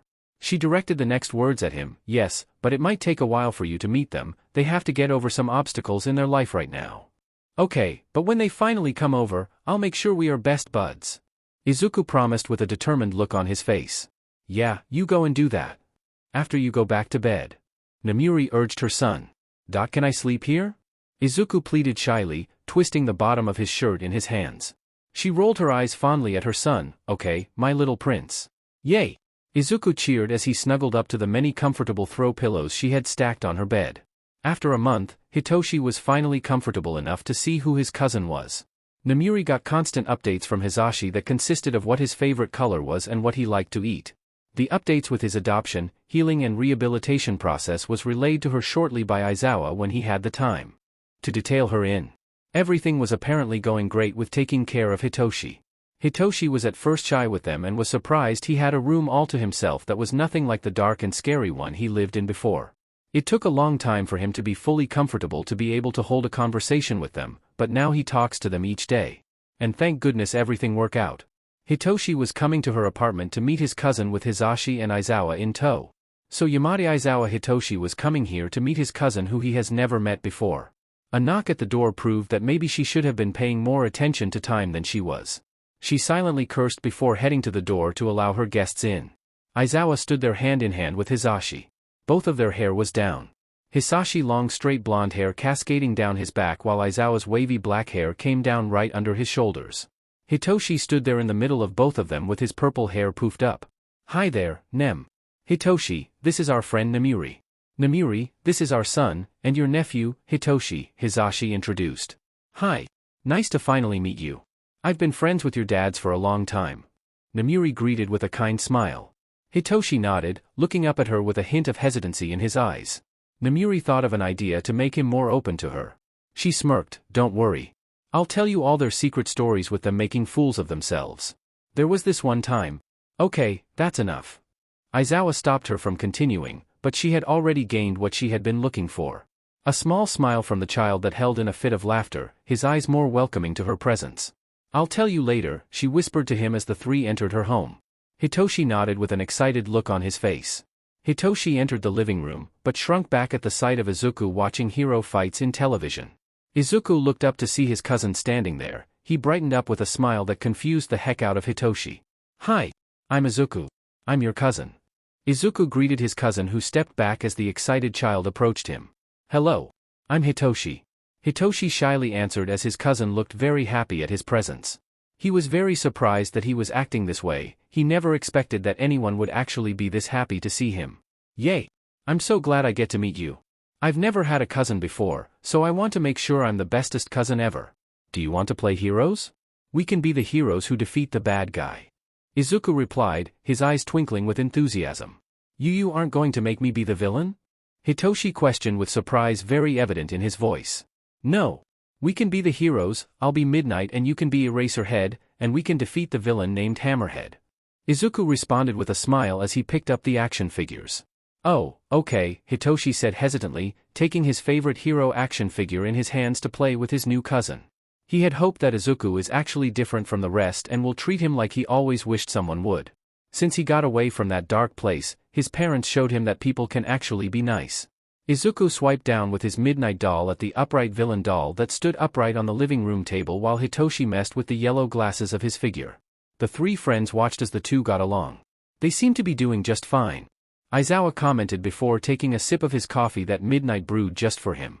Hizashi breathed out his relief, thank goodness, I knew Izuku would break through Hitoshi's shy barrier. Nemuri giggled as she watched Hitoshi take down the villain with Izuku's supporting cheers. I can't wait until they both starts begging to see their cousin again. Oof, I'm already planning the play dates. Hizashi said, aiming a smug grin toward Shoyuta. Ugh, Aizawa sighed into his coffee cup, earning cheerful laughs from his friend Nemuri and his partner, Hizashi. The two cousins looked over to see the three adults laughing amongst themselves in the kitchen that they shrugged and laughed together. I'm so happy that I got to meet you, Shur-chan. Izuku said as they held on to their action figures. Yeah, me too, Hitoshi agreed looking into the very enthusiastic eyes of his green-haired cousin. I want to do this again. Nemuri was glad that Izuku was feeling happier. His therapist said that Izuku no longer has any horrible nightmare about that night. Tenya and Momo are wonderful friends. Hitoshi is becoming even more comfortable around him, and around other people as well. Bakugo gets to meet up with him when both mothers are free. Everything was going amazing. And now, it is time for Izuku's 5th birthday. Hard to believe, but her little prince was growing up. And with that, he is going to have the best birthday party. Okay. Cake? Check. Balloon? Check. Invites to everyone? Check. Presents? Check. Nemuri muttered to herself, pointing out each thing she had concealed in her room. The guests should be arriving very soon, and Izuku is so excited. She laughed remembering when he woke up this morning that he couldn't decide what to wear to welcome everybody. She helped him pick out a white shirt and purple shorts. He decided to wear his trusty red pair of shoes with the outfit since then I can look more like Mama. She smiled when she realized that. Yes, the white shirts could definitely be the fabric that rips away easily. Then his purple shorts can definitely be her hair and a little bit of the black in her outfit since it was a very dark shade of purple. Then the red could be the accents her hero costume has. It was lovely to think that he wants to be like her. She ruffled his hair eliciting giggles from the small boy. She was surprised when he carefully floated himself up fast to her face. He dived in for a hug that she was glad to give. He smiled into her neck. I'm glad you are finally getting used to your quirk. It took a while, huh? Midnight commented, squeezing him tight against her. It took a really long time to have Izuku more comfortable trying to train his quirk. He was so frightened that something like the park incident would happen again. I don't want to hurt anyone. He cried out when she asked why he didn't use his quirk that often. With some help and encouragement from her and his uncles, Izuku gained enough trust in himself to start learning how to work his powerful quirk. Well, he just liked to float up to things and float things towards himself right now. And that was fine. It made her day to see him try to sneak more cookies out of the jar when they were in really high places. Speaking of, she should try hiding the jar more secretively. But the knocking at the door disrupted her thoughts of hiding the jar in her own bedroom. She smiled before she turned to Izuku, who was still resting his head on her shoulder. Let's go greet the guests, shall we? Yay, Izuku replied happily as she walked him to the front door. She casually strolled up with a happy toddler on her shoulder as she opened the door to reveal the Bakugo family. Oh hello. Nice to see you three so early. Mitsuki smirked happily, strolling into the apartment very excited. Yeah. Nice to see you too. It took us forever to find out where to go, but we found it. Hello. Thanks for inviting us. Masaru greeted, bending into small bow. Izuku. Katsuki called out to his friend who was out of hug attack range. Kaken. Izuku yelled out happily, floating down to land into his friend's arms. Yay. You're here. Of course I am. I'm the bestest friend. Kaken gloated, tightening his hold on his friend. I got you the best gift. I just like that you're here. Thanks for coming, Kaken. Izuku replied, smiling brightly. It's no problem. Katsuki proudly explained, glad that he made Izuku happy. Another knock at the door proved to be Izuku's uncles with his two cousins. Tenchan.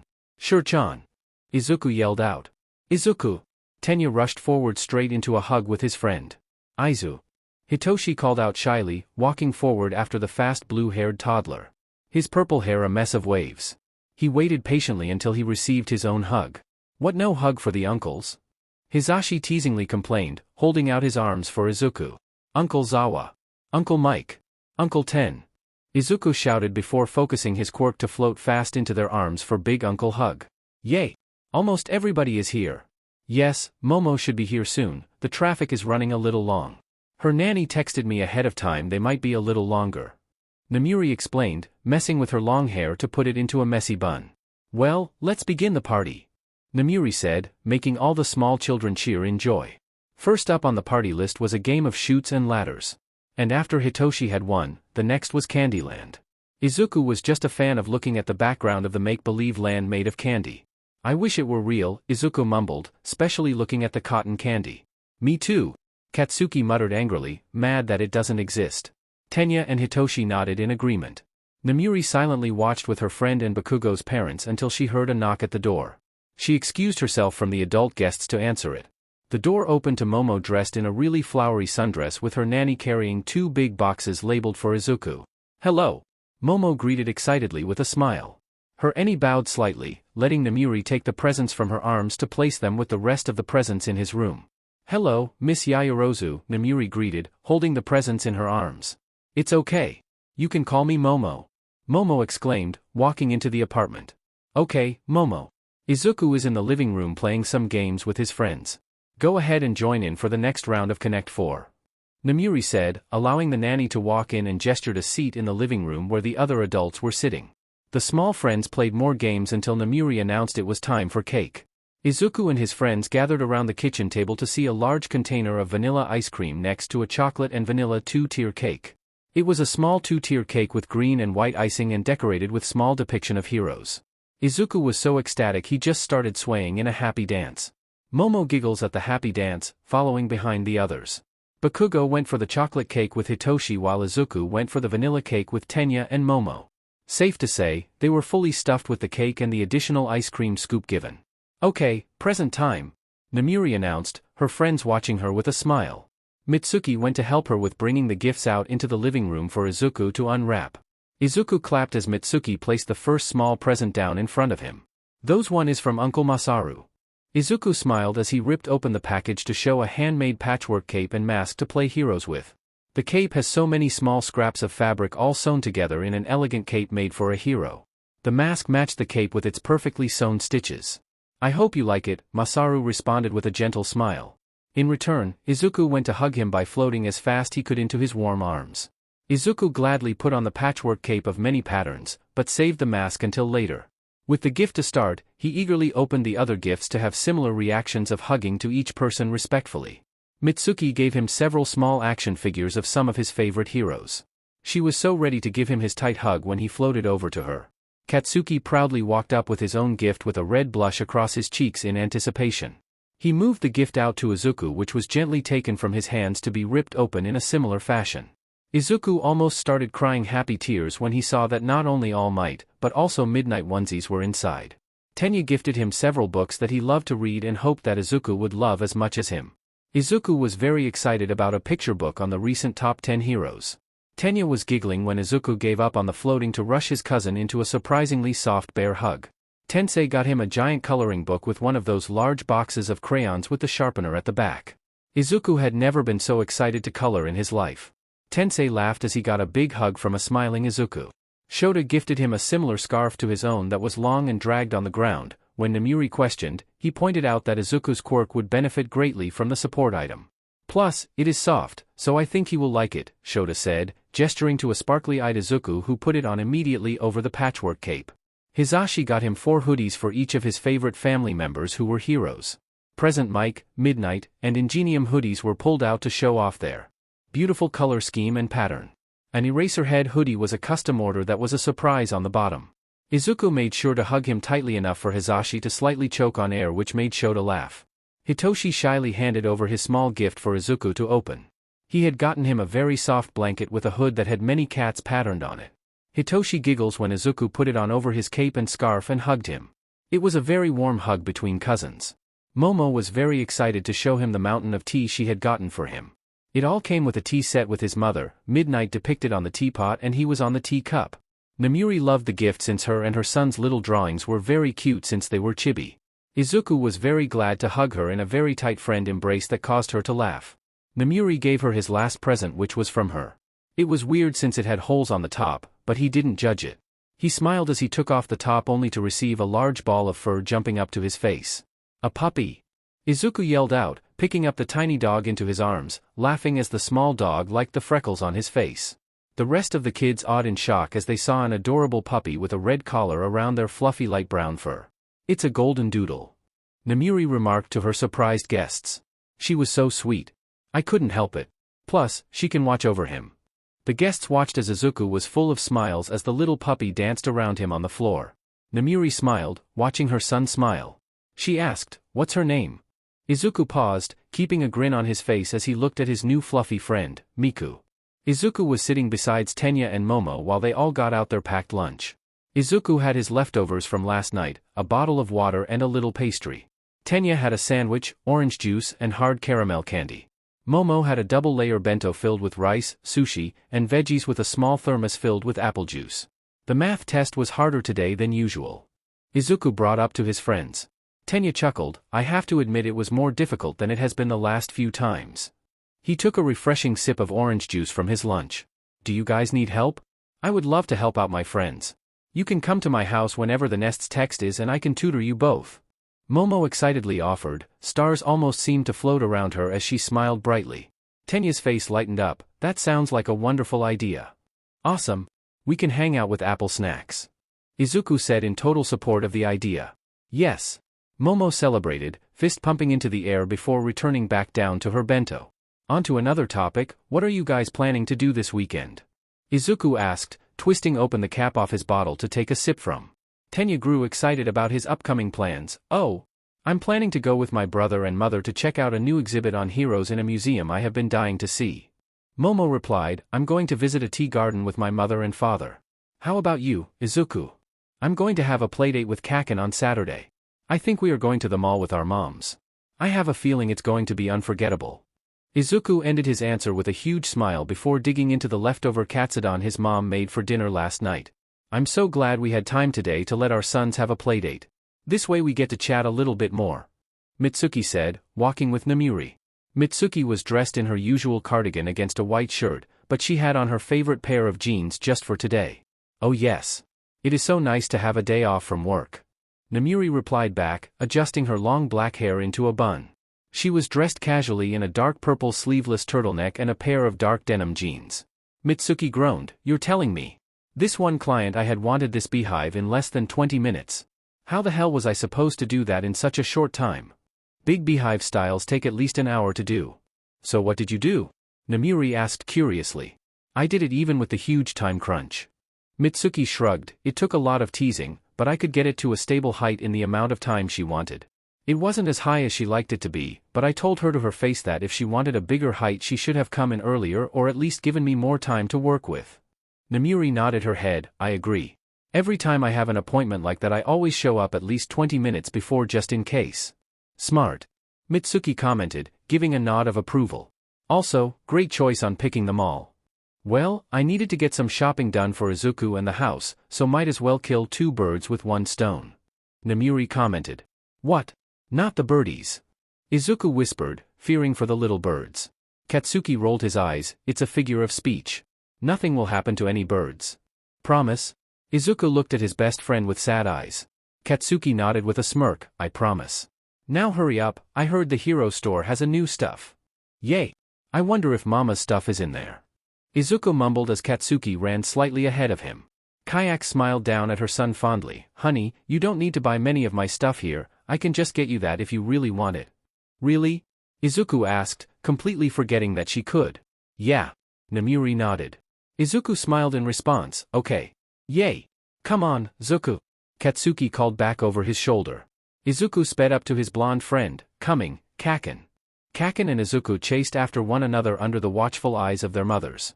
They shook their head fondly and started to exchange small memories of embarrassing moments that the boys had. One of them being that Katsuki was too embarrassed to admit that he thought sharks were a bit scary since he thought it wouldn't make him tough. Which led to another story of how Kayama has to hide her favorite snack from the kitchen or else Izuku would float them down to his height to swipe some. The group of four headed into the mall, but before the two little boys could run immediately to the store they wanted to go to the most, Miss Mitsuki stopped them. "Hey! Wait a minute," Mitsuki stated, bringing attention to her. Katsuki sputtered, "What? Why? I'm just going to lay down the plan. Our first stop is the home outlet, then the clothing store, the hero store, and afterwards we should get lunch at the food court. Everyone good?" Mitsuki explained, making sure everyone knew the game plan. "Yes." A resounding sound of agreement came from the other three present. "Good. Now let's hop to it," Mitsuki replied with a smile.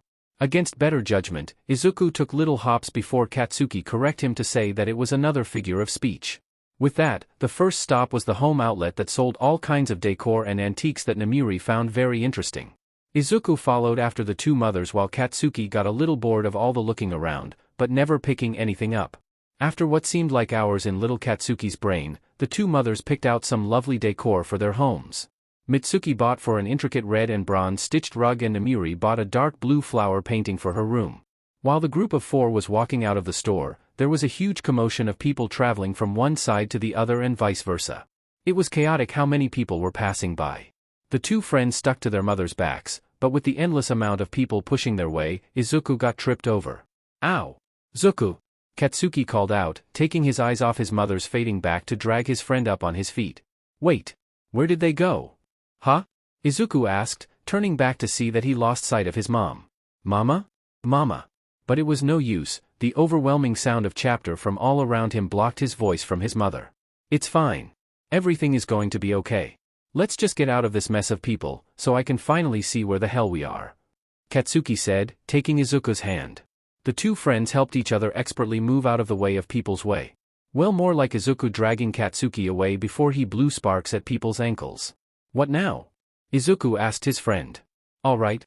They said they are going to the clothing store," Katsuki stated. "Right. So we just go there before them," Izuku said before blanching when he remembered how big the mall could be. "How many clothing stores are in here?" Katsuki looked at Izuku to the mall map on the wall for a few moments before looking back to him. 17 different clothing stores. "Are you serious? How are we supposed to know which one?" Izuku asked, looking shocked by how many there were. "Okay. Since we don't know which one," Katsuki started saying, thinking about what to do next. "We go to all of them?"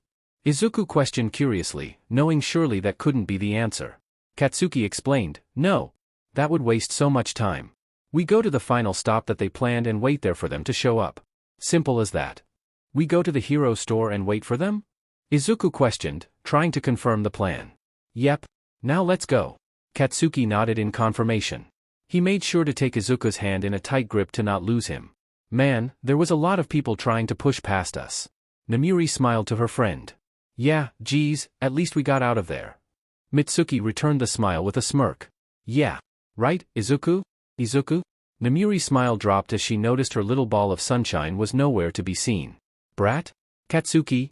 Mitsuki shouted out for her son. Oh no, we must have gotten separated in the crowd. Namiri replied, starting to get worried about Izuku. Okay, let's not panic. I taught my son what to do in these sort of situation. If we were ever separated, go to the place I told you we would go next. Which would be the clothing store.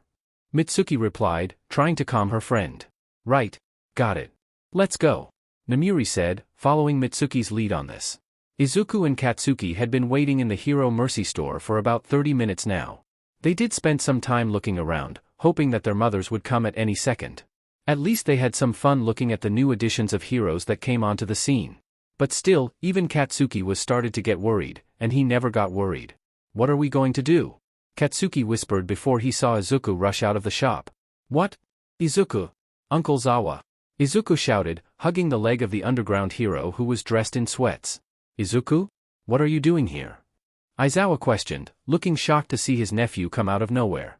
We got separated from our moms, so we came over here and waited for them to show up. But they are taking a long time. Katsuki. Aizawa raised a brow, why didn't you ask for a phone to call them? Don't talk to strangers. Katsuki replied. One moment. Let me call Namiri and let her know where you two are. Aizawa sighed, getting his cell phone out of his pocket. Thank you. Izuku replied happily. How long have we been waiting for? Mitsuki asked, pacing back and forth. About 30 minutes. Namiri responded, taking a nervous look at her watch. She was aching to just unleash her quirk to make her find her son much more easier among the sea of people in the mall. I don't understand. I told him we would be at the clothing store next. Mitsuki grumbled. Do you specify which one? Kayama asked, trying to remember the sequence that Mitsuki said at the beginning. Mitsuki blanked. Oh hell. I forgot there is like 20 stores here that sell clothing. No wonder. That means they must be at that hero shop they wanted to go to. Let's head there and... Namiri's phone went off. She picked it up right away and was slightly surprised when she saw that Aizawa was calling. Shota? What? I hear you are missing 2 children. I have them. Aizawa replied. You found them? Namiri asked, her hand gripping the phone. Yeah, I brought them to the food court. Aizawa responded. Oh my goodness, thank you. We will be there really quick. Namiri ended the phone call. Izuku's uncle is looking after them. They are at the food court.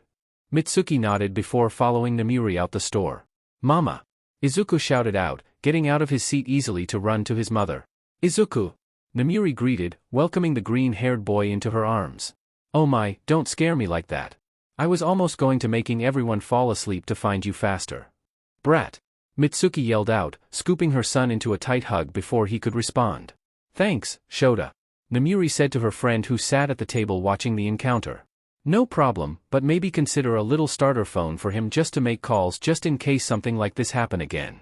Aizawa suggested, taking a sip of coffee. Namiri nods, smiling while holding her son close. Izuku smiled against her shoulder before looking towards Kaken who had a smirk. This would be one unforgettable play date out of the many to follow. Midnight was glad she took off Halloween. She pulled down her green dress to go down to her knees a little more. She pulled back her hair flyaways into a bun before fixing up her sparkly wings on her back. She was Tinkerbell for tonight and she was ready for it. She had prepared a special pouch of sparkly glitter of pixie dust to throw at people who didn't believe in fairies. Mama. Is my hat on right? Izuku came through the open door of her bedroom for her to check. He had it on backwards with the feather facing the wrong way and it was way too low on his face. Izuku's Peter Pan costume was a green tunic with torn edges at the end. His brown legging pants really helped sell the look. He had on a dark green belt with a plastic sword in one of the pockets.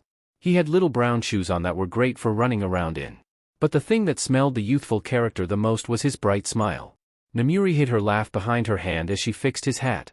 Well, now it is Izuku. Thank you, Mama. Izuku smiled happily, using his telekinesis to fix up his feather in his hat a bit higher. Namiri pulled down his hat much to his enjoyment as he laughed. Katsuki appeared in the doorway. When are we going? Namiri checked the time. In about 5 more minutes. Just wait a little longer. Okay, I guess, Katsuki retorted before turning back to return into the living room. She was also excited for Halloween since she will be looking after Izuku and his friends. Katsuki, Momo, Tenya, and Hitoshi were all ready to come trick-or-treating with them. Katsuki was dressed as a werewolf in little fluffy ears and tail clipped onto the back of jeans. He wore a fluffy jacket that was nice for the fall weather with a furry collar and inside of the hood. He had on a red collar necklace that had spikes on it. His mother thought it was a lovely addition because she was laughing so hard at her adorable son's costume when she dropped him off for the night to sleep over.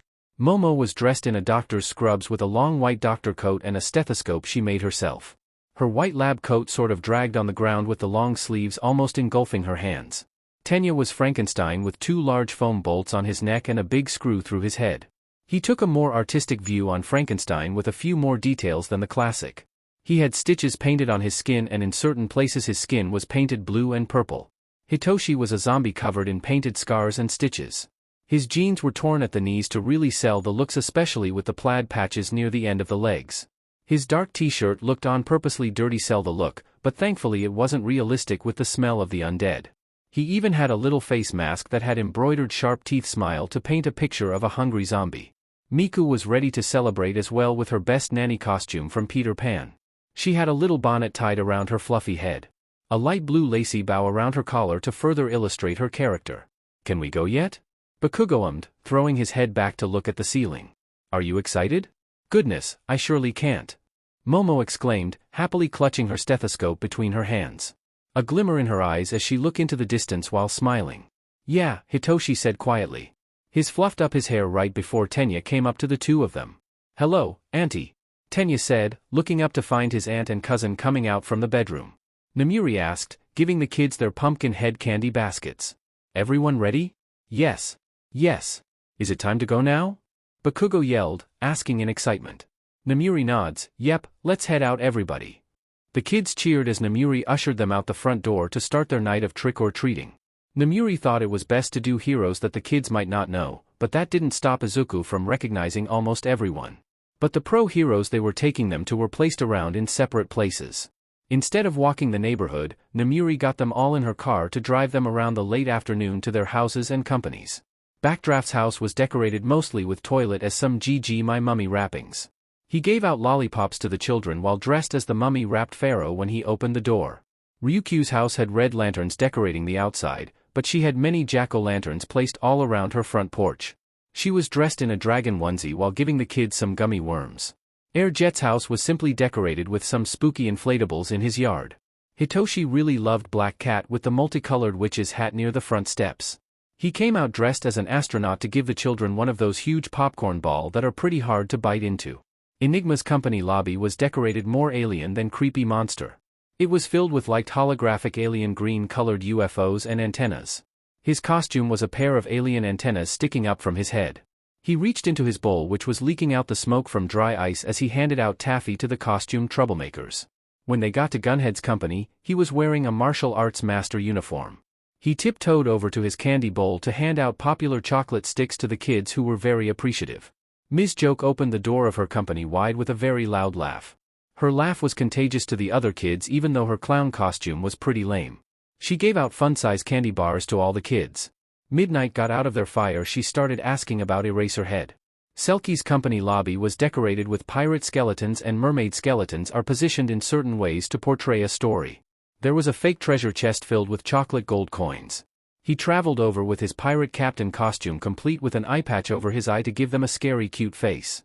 Izuku giggled as Selkie emptied some doubloons into his pumpkin head. Hitoshi hid his scared face from Selkie's surprised scary face that Izuku says was his way of being cute. Bakugo gave him a deadpan look as they walked away, really questioning how that face he made was cute. Gang Orca's company was really big since he had so many sidekick henchmen by his side. His sidekicks opened the door to give the gathered children a big handful of assorted candies mixed in a huge bowl. Namiri did a few more houses from a few sidekicks that she knew a bit more personally. Then, she opted to get a stop at a few houses that belonged to normal citizens around the same place as her apartment. She stopped for gas between the stops, letting the children eat some of their candy hoard. But when she started hearing the yawns of the children, especially seeing Tenya's barely awake eyes, she thought it was best to head back home. She smiled fondly at the kids from her rearview mirror as she drove away from the last house. The children walked back inside Midnight's apartment with sleepy smiles as they put aside their candy buckets for the night. After they gather a few candies for snacking, they all sat down on the couch to snuggle under a huge quilted blanket. Midnight smiled as she dimmed the lights, letting the kids watch a special about a Halloween godmother as she prepared the futons. The children finished the first special fine, but near the end of TH's second special they were all lying down on the futons barely staying awake. Namiri giggled as she sipped on her warm tea. Sleepy? What? No. I'm not tired, I'm just resting my eyes. Bakugo answered back, rubbing his eyes with a yawn. Aha, Namiri replied, laying him back down after fluffing his little pillow. His not sleepy argument broke through when she tucked him in next to a peacefully sleeping Izuku. With the warmth of his best friend next to him, Bakugo quickly fell to sleep. Namiri looked over to see Hitoshi basically sleeping on top of Tenya's stomach as Momo slept with her head on Tenya's shoulder. Tenya, himself, was sleeping soundly with a little snot bubble rhythmically moving with his breaths. Namiri smiled at the sleeping children, before turning off the televisions as the end credits rolled for the special. She curled up on the couch with a blanket and pillow to watch over the kids.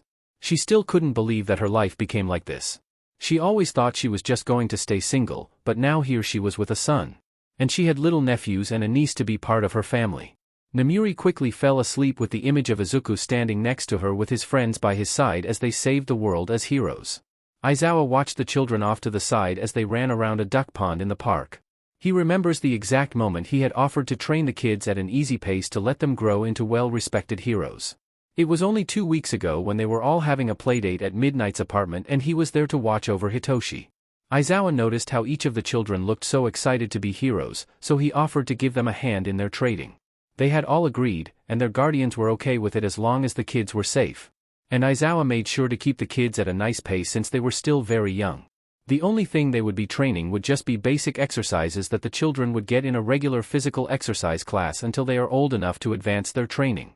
He had them do some running, jogging, walking, sit-ups, and other small exercises that didn't really cause any danger to them since all of the PM were only around 5 or 6. Come on, listeners. Break time for cookies and lemonade. Hizashi shouted as he walked over with some refreshments and snacks for the children's break time. I also got some apple slices. Aizawa sighed, okay, 15-minute snack break everyone. What's after the break? Bakugo asked, taking a monster bite of his cookie. Well, we spent some time in the playground before we got back to the apartment to relax. Then, your guardians will pick you up afterwards. Hizashi informed everyone. That sounds nice. Momo commented, taking a sip of her ice lemonade. Ida munched on some apple slices as Izuku ranted about a new hero that controls paper. Hitoshi listened as he took small bites of his cookie. They are growing up so fast. I remember when Hitoshi was so small and was so shy he would hide behind us, but now he is talking to his friends with no trouble. And, Hizashi started to sniffle, Shoyuta. They are growing up too fast.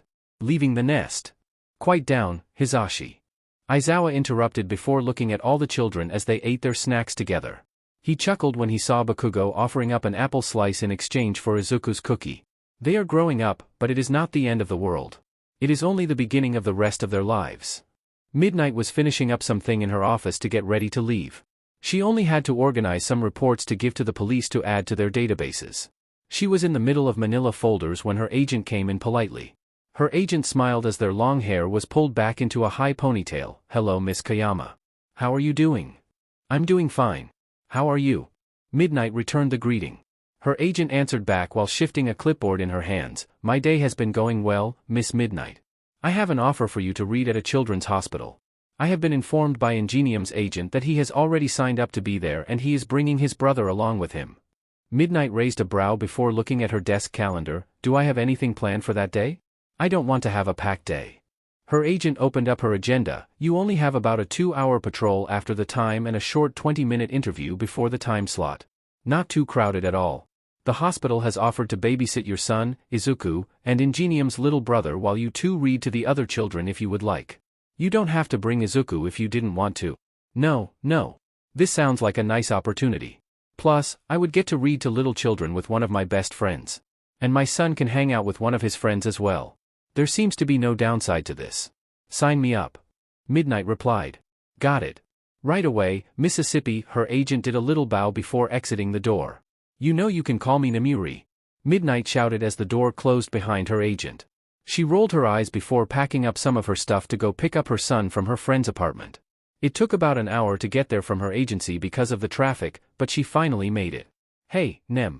Come on in. Hitoshi and Aizawa retired early for a nap on the couch. Hizashi welcomes her. Namuri looked past him to see that Aizawa was indeed napping on the couch with Hitoshi right next to him. Hitoshi was leaning on Aizawa while he sat back against the cushions of the couch. They had a large quilt thrown over both of them. Momo and Bakugo got picked up earlier. Oh, but Tensei and Tenya are still here. Hizashi informed her, taking her coat for her so she wouldn't feel so warm in the apartment. She walked in with a smile after she hugged her long-haired friend. Hey, she greeted her friend who was leaning against the kitchen counter. Hi. I heard you are joining me for the children's hospital story reading in 2 days. Are you excited for it? Tensei asked, sipping on his grapefruit juice in his thermos. Midnight nodded, watching Tenya play Go Fish with Izuku on the carpet. Yeah, I hope that Tenya and Izuku have fun while we read and talk to the rather children. Yeah, I just hope my baby bro doesn't get too jealous.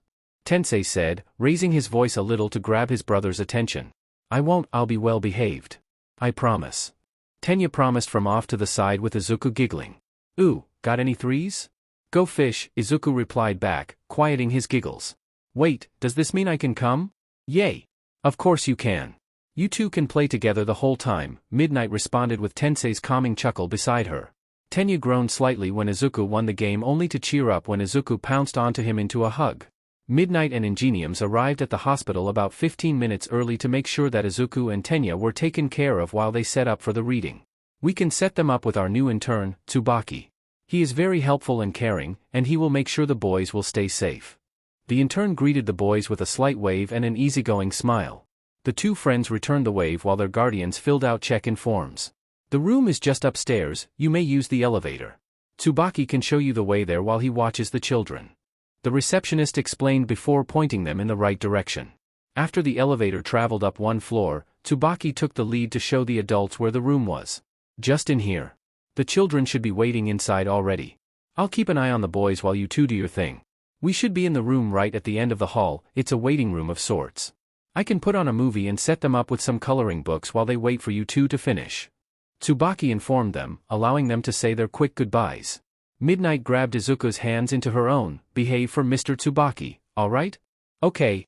Izuku nodded, laughing when his mother kissed his forehead. I'll be back soon, Tenya. Tensei said, laying his hand down on his younger brother's head to comfort him. I know, Nichan. Tenya said, grinning when his brother ruffled up his hair. The three waved the two pro heroes off as they walked into a small room with a few nurses and a whole bunch of smiling children. Tsubaki smiled before taking the two down the hall, focused on getting them to the end room. Tenya was walking with Izuku before he slowed to a stop in the middle of a doorway. Tsubaki noticed his stop as well as Izuku's curious expression while looking into the room. Guys, what's wrong? Two pair of eyes peeled into the hospital room right by the break room they were supposed to be in. There on the singular bed next to the window was a boy about their age with a bandage wrapped around his head. His hair was two different colors. He was signed with his back against the pillows of the raised bed, staring out the window emotionless with his right eye. His legs were curled up towards his body and his arms were wrapped around his knees. But the one thing that stood out to them was that the room felt so lonely. There was no flowers or baskets or any plushies that their own friends and family would gift them when they were sick. There was no drawings or cards from friends that wanted to make sure that they got well soon. It looked so sad and lonely. The boy looked so alone in the room all by himself. Tenchan. Izuku mumbled, taking hold of Tenya's hand. Izuku looked at Tsubaki to ask, can we spend some time with him? He looks lonely. I don't think it's allowed to just walk into someone's hospital room without their permission. Oh, okay. Tenya replied. Tenya looked at Izuku before peeking his head through the room. Pardon? The boy looked up from his upright fetal position to stare at the two boys at his doorway. Can we come in? Tenya asked the boy who just looked really confused at the question. We can watch a movie together and stuff. And we can talk about heroes. My favorite is Midnight, but I also really like All Might, present Mike, dash. I like All Might, the boy whispered. Cool. Can we, come in so we could talk more? The boy nodded shyly. Tsubaki just shrugged before making the two wipe their hands with hand sanitizer before letting them go into the room. Tsubaki made sure the kids were safe inside the room before quickly running into the break room to receive an animated All Might movie for the three to enjoy. I'm Kayama Izuku. This is Ida Tenya. What's your name? Izuku introduced himself and Tenya. You can call me Shoto. Shoto introduced himself with a nod, falling silent again when Tsubaki entered the room suddenly. Tsubaki set up the movie and took a seat between the children's and the door while the three chatted amongst themselves. Does your head still hurt? Tenya asked. Shoto shrugged, rubbing at his arm, only a little. My eye hurts the most. The doctors say it will leave a scar and that I might have a little trouble seeing out of my left eye. Well, I hope you can become better real soon. Ooh, and maybe we can all play together again as friends. Izuku responded, cheering when the animated All Might defeated a villain. Friends? Shoto asked, tilting his head at them. Yeah, friends, Tenya agreed before seeing the bewildered expression on the other's face. Don't you have friends? Shoto looked at them. I have never had a friend before. Well, we would be most grateful if you would consider us to know your friends, Tenya smiled. Yeah, we could talk about heroes together. Izuku agreed. Shoto smiled softly for what seemed like the first time since that day. Those little munchkins were adorable. Namiri whispered to her friend. Tensei grinned back at her. I'm glad we could be there to spend some time with them. They looked so happy to see us. Namiri smiled. Yeah. If they ever need someone to read again, I'll be happy to do it. I'm right there with you. Tensei replied back. Now, let's pick up the kids. The two started to walk towards the room when they heard familiar laughter from another room right next to the break room. They looked at each other before peeking in. Tsubaki was keeping an eye on the children. While the end credits, a movie began to roll on the television screen. Izuku and Tenya were sitting right next to a boy about their age who was sitting on the bed. Aizu? Namiri asked, poking her head into the room. Mama? Hi. Come meet Shoto, he is our new friend. Izuku called out with a smile. New friend? Tensei piped in, poking his head out behind Namiri. Hello, brother. Tenya waved. Tsubaki bowed to the respected pro-heroes as the pay entered the room. I was weak to their puppy eyes, forgive me. Tensei laughed, as long as they are safe where they are, it doesn't matter to me. Hello, Shoto. I heard you are all friends. Namiri said. Shoto nodded, yes, I have never had a friend before. Tensei frowned, never? Why? Father doesn't really let me go outside and play as much as my siblings. I mostly use each day training. Shoto mumbled, scratching at his arms. Namiri surveyed the room while Izuku began to talk to Shoto again about All Might. Tensei took a glance down at the table next to the boy, only to see his name. Tensei pointed out to Namiri that this was Todoroki Shoto. Namiri whispered to ask him, isn't that the name of Dash? Endeavor. He must be one of Endeavor's kids. Tensei mumbled. One of them. He has like 4 of them. Wait, then where is his other 3 siblings? Last time I heard he was bragging about getting them private tutors. So, why aren't they here to comfort their little brother? Why is Endeavor not here? He took off patrol for several days, yet I don't see any trace of him being in this room. Namiri furiously whispered, not raising her voice at all so she wouldn't alert the children. This all seems very off-putting to me. It feels strange, you know? Tensei asked. Yeah, Namiri said, watching the soft smile return to the boy's face. And I don't like it. Midnight and Ingenium both had a suspicious feeling about Endeavor and what was going on behind closed doors. Midnight had actually learned from Shoto that his sister and one of his older brothers would stop by after their tutoring to check on him. When she asked if his father visited him, he flinched and said no in the most vulnerable voice she had ever heard. When she asked about his other older brother, he tensed up and shook his head. So safe to say, the two friends were having a gut feeling that something wasn't right. The gut feeling continued to grow when Ingenium told Midnight that he had seen Endeavor on one of his patrols. He explained to her that the older pro-hero was in a bad mood and saying something about his masterpiece getting injured.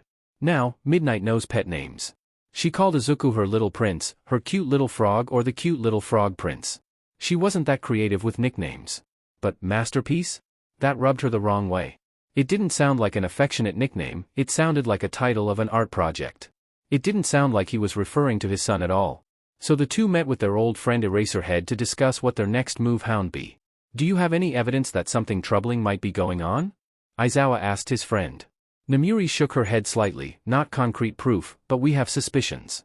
Shoto has not been visited by his father once in the hospital, and he said that only 2 of his siblings come to see them for only an hour after their tutoring before dinner. After that, they leave on their father's request. He set up an apparent time schedule to not let them around him for too long. Endeavor hasn't once mentioned his son or any of his children in conversation at all. But I heard him saying something about his masterpiece being injured while Shoto is in the hospital. And there have been multiple accounts of Endeavor acting very violently on certain days which cause more property damage to the city. Tensei answered. Namuri looked into Aizawa's eyes pleadingly. We know it might not sound like a very troubling issue, but feel that something is very wrong. So can you help us, Shoyuta? Aizawa furrowed his brow. I can get us a warrant to search his house while he is on late afternoon patrol. Around that time, the siblings must be at the hospital visiting Shoto. So here is the plan that might work the best for this situation. The plan was set in motion.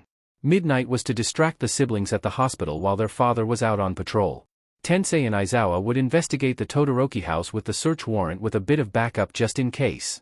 They got a warrant from a police fixer who agreed that Endeavor has had some suspicions on hiding an illegal practice regarding his family. That didn't sit well when they heard it from his mouth. So there they were outside the Todoroki house, ready to move on Aizawa's signal. Aizawa and Tensei will go in first with about 3 more officers after them, and they have more backup outside waiting for a second signal if everything goes bad. Tensei nodded as soon as Aizawa gave them the signal. Together, they moved inside the house only to just feel the emptiness inside. It didn't feel like a home, not with the way everything looked so cold and empty. With a look to each other, the 2 old friends ventured deeper into the dark, empty house. Namuri brought Izuku with her to visit his friend Shoto at the same time Shoto said that his siblings visit. A girl with white hair with a hint of red looked up as soon as she walked into the room. Hello, who are you? Namuri smiled. Oh hi, I'm Kayama Namuri. This is my son, Kayama Izuku. My son became friends Shoto a while ago, I was just bringing him for a visit. I can leave if you want some more privacy. No, please. I would like to meet Shoto's new friend. A boy with spiky white hair said. I'm Natsuo. Fuyumi looked over to her more nervously. I'm Fuyumi. Shoto's older sister. I would also like to meet Shoto's friend since he doesn't really make any friends. Izuku? Shoto asked shyly, looking over to see his friend. Sho-chan. Izuku said excitedly as he ran towards his bed. I brought that All Might movie I was telling you about. I was wondering if we could watch it together. Would that be all right? Namuri asked carefully. Fuyumi nodded at the sight of her brother and his friend. Yes, that won't be a problem at all. A movie sounds nice. Namuri smiled as she placed the movie into the hospital television's DVD player. That Shoto's special room had. She couldn't help but wonder how her friends were holding up back at the house. Aizawa journeyed inside Endeavor's home office and began snooping around. He had already noticed that there seemed to be no pictures of the family at all throughout the house, especially in this office. There was barely anything in the house from what he could see. It took him a while to open the safe inside the office only to find really incriminating papers. Aizawa's eyes opened wide once he saw a Quirk marriage license. There was even a contract detailing that. Oh God. He bought his own wife, what the hell is wrong with him? Aizawa was gradually growing angrier when he was going through the papers. Sir, one of the officers called out to him from the door, we found a gym, but you might want to come see it for yourself. Aizawa frowned, placing the evidence into an officer's hands as he went with another to the gym. Once he stepped inside, he saw stains on the floor from who knows what. All he smelled was sweat, blood, and something burnt. He inspected the gym to see many of the equipment had scorch marks. The floor had a disgusting lingering smell of bile covered up by a cheap cleaning liquid. He was walking around the gym once he heard an unfamiliar scream from above him. Tensei separated from the others to go to the second floor to see if he could find anything up there. All of the rooms were basically storage or bedrooms. Each of the 3 bedrooms he found so far had been decorated traditionally in the Japanese style. They had some form of a plant in each one with a colored paper lamp in one corner. It was basically the same all the way down to the dark wood furniture. There were only some differences like the way everything was placed in the small decorations. Tensei made sure his footsteps were quiet the whole way, not knowing if there was any danger behind closed doors of each room. He didn't take long to reach the last room on the second floor. With a steady breath, he slowly opened the door only to see a flash of blue fire ignite and a loud scream comes from within. No! Leave me alone. It's okay. I'm Ingenium, a pro hero. I won't hurt you. Ingenium introduced himself to calm whoever was inside the room before he slowly opened the door. Tensei's eyes widened behind his helmet as he saw what he could only assume was the other Todoroki brother. The older Todoroki could have only been about 15 or 16, and the red burns he had all over him. Tensei took a step closer, but Tuya raised his hand to ignite his blue flame further. Tensei watched as Tuya winced when the flame started to flicker higher up his arm. Hey, calm down. Please, trust me, I'm not going to hurt you. Tensei promised, taking off his ingenium helmet as he heard the soft landing of his friend from a few feet away from the door. Tensei extended a hand towards Tuya only to be ignored by him as he still held up his blue flame as a defense. "We are here investigating Endeavor." Tuya's blue flame went out in surprise. "What? I had some suspicions along with a friend of mine when she saw your youngest brother in the hospital. We are only sorry we didn't figure it out sooner." "To you, I apologize," Tensei said. Tuya asked, "My brother? Is Shoto alright?" Tensei nodded, "He is overall okay at the hospital. Your siblings are there with my friend for protection as well. We will make sure you don't have to deal with your father ever again." Aizawa piped up from the doorway, "He is going to jail from all that I have gathered, seen, and heard. I'm sorry that we weren't here sooner." Tuya remained silent. Tensei noticed how tense he was and thought it was best to bond with him since they were both older brothers. "You know, I have a younger brother as well. I would do anything to protect him even if it meant I get hurt in the process." Tuya nodded. Tuya thought about all the times he had to watch Shoto get dragged to the same gym that he was forced into. How he had to watch as Shoto was forced away from them to only focus on training. He knew how hard it was since he went through it all before Shoto got his quirk. He was there for Shoto to bandage his wounds. He was there the night that Shoto got burned by their mother, holding him close as they went to the hospital. He wasn't there at the hospital with them since a fight with their father resulted in the major burns he had all over his body now. Tensei relaxed his face into a kind smile. "Older brothers stick out for their siblings, and I'm guessing you are like that as well." Tuya nodded. Tensei extended his hand again, "Then, let's work together to make sure you are all safe from him." Tuya took the gentle hero's hand in his. "Okay." Back at the hospital, the movie was heading to the end credits when Namuri got the message that the hunt in the house was over and they had all the evidence that they could need for a trial. "Okay, I guess we should be getting home soon." "Ah, I don't think you want to go home." "What do you mean?" Namuri looked over to the two young ones before motioning to the older siblings to follow her outside. Once they got outside, she explained everything from her suspicions to the fact that everything was gathered. "And now, you guys can be safe from him. We can have a trial ready by the end of next week at the earliest." Namuri explained to a more somber Fuyumi and a breathless Natsuo. "Does that mean that we don't have to go back?"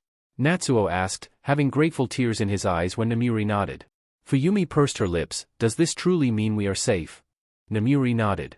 "I will do my best to keep you away from him. I will try my hardest to keep your family safe." "And our mother? Will she be safe from him too?" Fuyumi asked. Natsuo took a hold of his sister's hand to get rid of her hesitance. "Yes, she will. I promise." Namuri smiled. "I want to make sure your whole family is safe away from him." And so, once the movie officially ended, Namuri took the children to the police station when Present Mike came up to watch over Shoto and Izuku while they go. Tuya POV? As soon as he got to the radio station, everything just seemed to be a blur from how fast it seemed everything was moving. He reunited with Fuyumi and Natsuo after Recovery Girl tried to heal up his burns. He knew that he would still have light scarring because his burn wounds were older. After that, he joined his siblings to talk to a detective with a truth quirk. They each took turns telling their side of the story of how it was living at Endeavor's house. He was thankful that the man didn't refer to his SPRM donor as his father. The court date was set for next week and he with his siblings were sent to live in the Ida household until the court date. Then the trial day arrived. Tuya crossed his fingers and just prayed that he and his siblings would make it out of there without him. He hoped that his siblings and their mother would be safe from him. Hours passed by with Endeavor's lawyers trying to crack any defense they had. They had everything in their favor from the way the jury was looking. Tuya's statement on his life that was becoming Shoto's and Natsuo's statement on how he and Fuyumi are neglected and ignored seemed to have won over the jury's hearts. Endeavor's lawyers tried to defend their SPRM donor by saying he was just training them and providing them with home. How he was a pro-hero, so he didn't have enough time with them. They were once again proven wrong by having Fuyumi's own statement and his pro-hero scheduled hours for that earlier month. The last hit was when the contract and license of the illegal Quirk marriage were brought out as evidence. The lawyers tried to dispute it only for their side to say that it is credible evidence because they were given a warrant. And from that, the jury decided Endeavor's fate. He was guilty of child neglect, spousal abuse, spousal RPE, child abuse, non-SXL, and the act of illegal Quirk marriage. Endeavor's hero license was stripped away from him permanently. He was given 60 years in jail with 10 years of probation. Tuya smiled as he watched his SPRM donor walk away from the Real in HNDCFFS. All of a sudden, his two siblings were hugging him so tight while Shoto stood watching his father go with his eye still bandaged up. Shoto looked up to his older brother with tears in his eyes before Tuya swooped down to pick him up in celebration. Their mother's care was transferred over to Kayama Namiri. And their caretaker was the Ida family since Ida Tensei convinced them that they indeed had enough room. Is Shoto going to be more happy? Izuku questioned with his head positioned on his mother's lap as they both watched a comedy special on television. Namiri hummed, I believe he will start to be more comfortable in his new life than the one he lived before. I'm sure he is happy with his family right now. Can I still visit him? Izuku asked, feeling his mother's fingers play with the curls in his hair. Namiri smiled, of course, my little prince. It had been a week after the trial took place. The Ida family had become guardians to the Todoroki siblings. Shortly after Endeavor got situated in prison, Rei's family was found from the contract that Aizawa had found for evidence. They had been given prison time for enacting in the act of illegal marriage since they sold their daughter to the Flame Hero. They were given a lighter load than Endeavor, but they still had to serve over 20 years in jail for their part in the whole situation. Kayama Namiri had been given the rights to oversee Rei's condition in the hospital until she is ready. Speaking of midnight, she was actually on the way to see Rei right now since she dropped off Izuku to hang out with Hitoshi. Hello, I'm here to see Miss Rei. Namiri greeted, showing the young nurse her identification. Yes, you called ahead on the way here. Please come with me, Miss Kayama. The nurse smiled, leading her down the hall. Right this way, the nurse said softly as they made their way through the halls before stopping in front of the door. She's inside this room right here. Come get me if you need anything else. Yes, thank you, Namiri responded back to the kind nurse before they walked away. She took a deep breath before calmly opening the door to the small room. Hello, Miss Rei? Namiri asked softly. Rei turned her head away from the window. Yes? Who is it? I'm Kayam Namiri. I'm here to talk to you about some things that you might not have been informed of. Namiri introduced herself with a slight bow. Okay. What is it? Rei questioned, growing worried. Namiri smiled. Well, to begin, I'm now in charge of you. Stay here. What? Rei asked, surprised. Namiri's eyes widened. Oh, let me start from the beginning. You see, it all kind of started when my son had met yours at the hospital. And Rei listened to Namiri as she explained what had happened to her previous husband and her children. Rei was mostly calm the whole time until she started to weep once Namiri said that they were all safe. Namiri added, my trusted friend's family has been enlisted as their guardians. I promise you that they are and forever will be safe from him from now on, especially you. Rei softly said, I'm so glad. I'm so glad that they can be happier. I promise you that I will make sure you are taken good care of. Is the hospital okay? No bad nurses I should be wary of?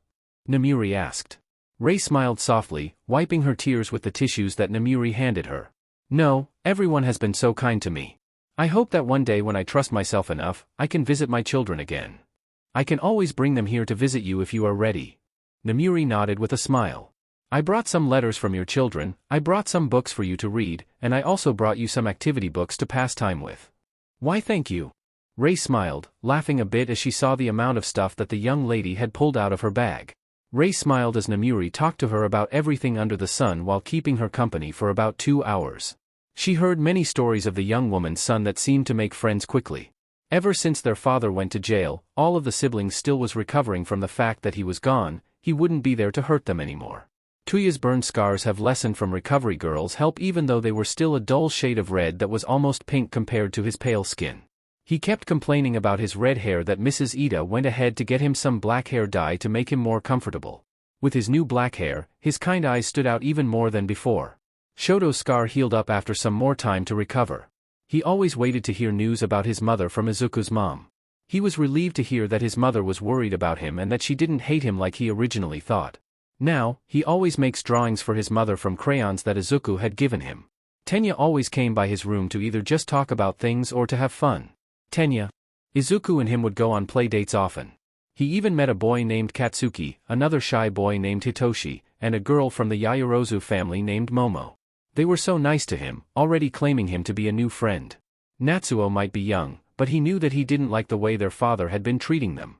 He was always ignored along with his older sister. When his father went away to jail, he half expected to be treated the same as he was back in the house. He was basically the middle child who was ignored by most. But in the welcoming home of the Ida family, they always made sure he was comfortable. He never felt alone or ignored ever again. Now, he could play with his brothers without fear of being hurt or them being hurt because of him. He was allowed to watch shows and movies that he had never been allowed to watch. He could watch All Might specials with his youngest brother without having to hide it from others. He could finally be more of himself and not have to hold back anymore. Natsuo couldn't believe that he had been missing out on this all his life. Tensei was really nice to him, like he fully accepted him as a little brother. Fuyumi didn't really know how to feel. All she wanted was for her family to be normal and not the way it was. She always felt like she was powerless, that she was too weak to stand up for her brothers back then. And now, she felt conflicted. Everyone was safe away from him now. Where did that leave them? Now they were all under the guardianship of the Ida family, who has been nothing but kind and welcoming to them. Fuyumi felt her more conflicted feelings wearing more toward herself because all of this time passed by without her trying to do anything to help her brothers because she was too scared. Scared of what their father might do. Fuyumi was just sitting in her room, gathering her thoughts about the whole situation when a knock at her door disrupted her. "Come in." Tensei came in. "Hey, how's it going?" "I'm doing fine." Fuyumi lied, putting on a fake smile she practiced. "Hey, what's wrong?" Tensei questioned, walking inside the room. Fuyumi's faux smile dropped a bit. "How do you know something is wrong?" "My older brother's senses are tingling." Tensei replied seriously. Fuyumi laughed softly. "Okay. I guess you caught me." Tensei asked softly, "Are you okay with telling me what's wrong?" I'm disappointed with myself." Fuyumi answered honestly. "Why?" Tensei asked, sitting down next to her. Fuyumi shrugged. "I could never stand up to him. I couldn't help my brothers because I was too weak and scared of what might happen. Everybody gets scared. I get scared a bunch of time during my work. And you aren't weak," Tensei said, rubbing her back as her eyes filled with tears. "But," Fuyumi began to sob, "I couldn't help them. I just wanted us all to be a happy, normal family. But it would never work. I just wish I could have done something. Anything to help." "Breathe in, breathe out," Tensei said, trying to calm her breathing down as she cried. "I might not be the best at words. But I will be here whenever you need someone to talk to." Fuyumi sobbed into Tensei's shoulder for who knows how long as he just steadily offered her support through it. After a full month of relaxing into their new home, the siblings were getting along well. Izuku called proudly to his friend as he focused on trying to use his quirk a small amount. "Sho-chan. Look, I can make little scarves like ice cream cone."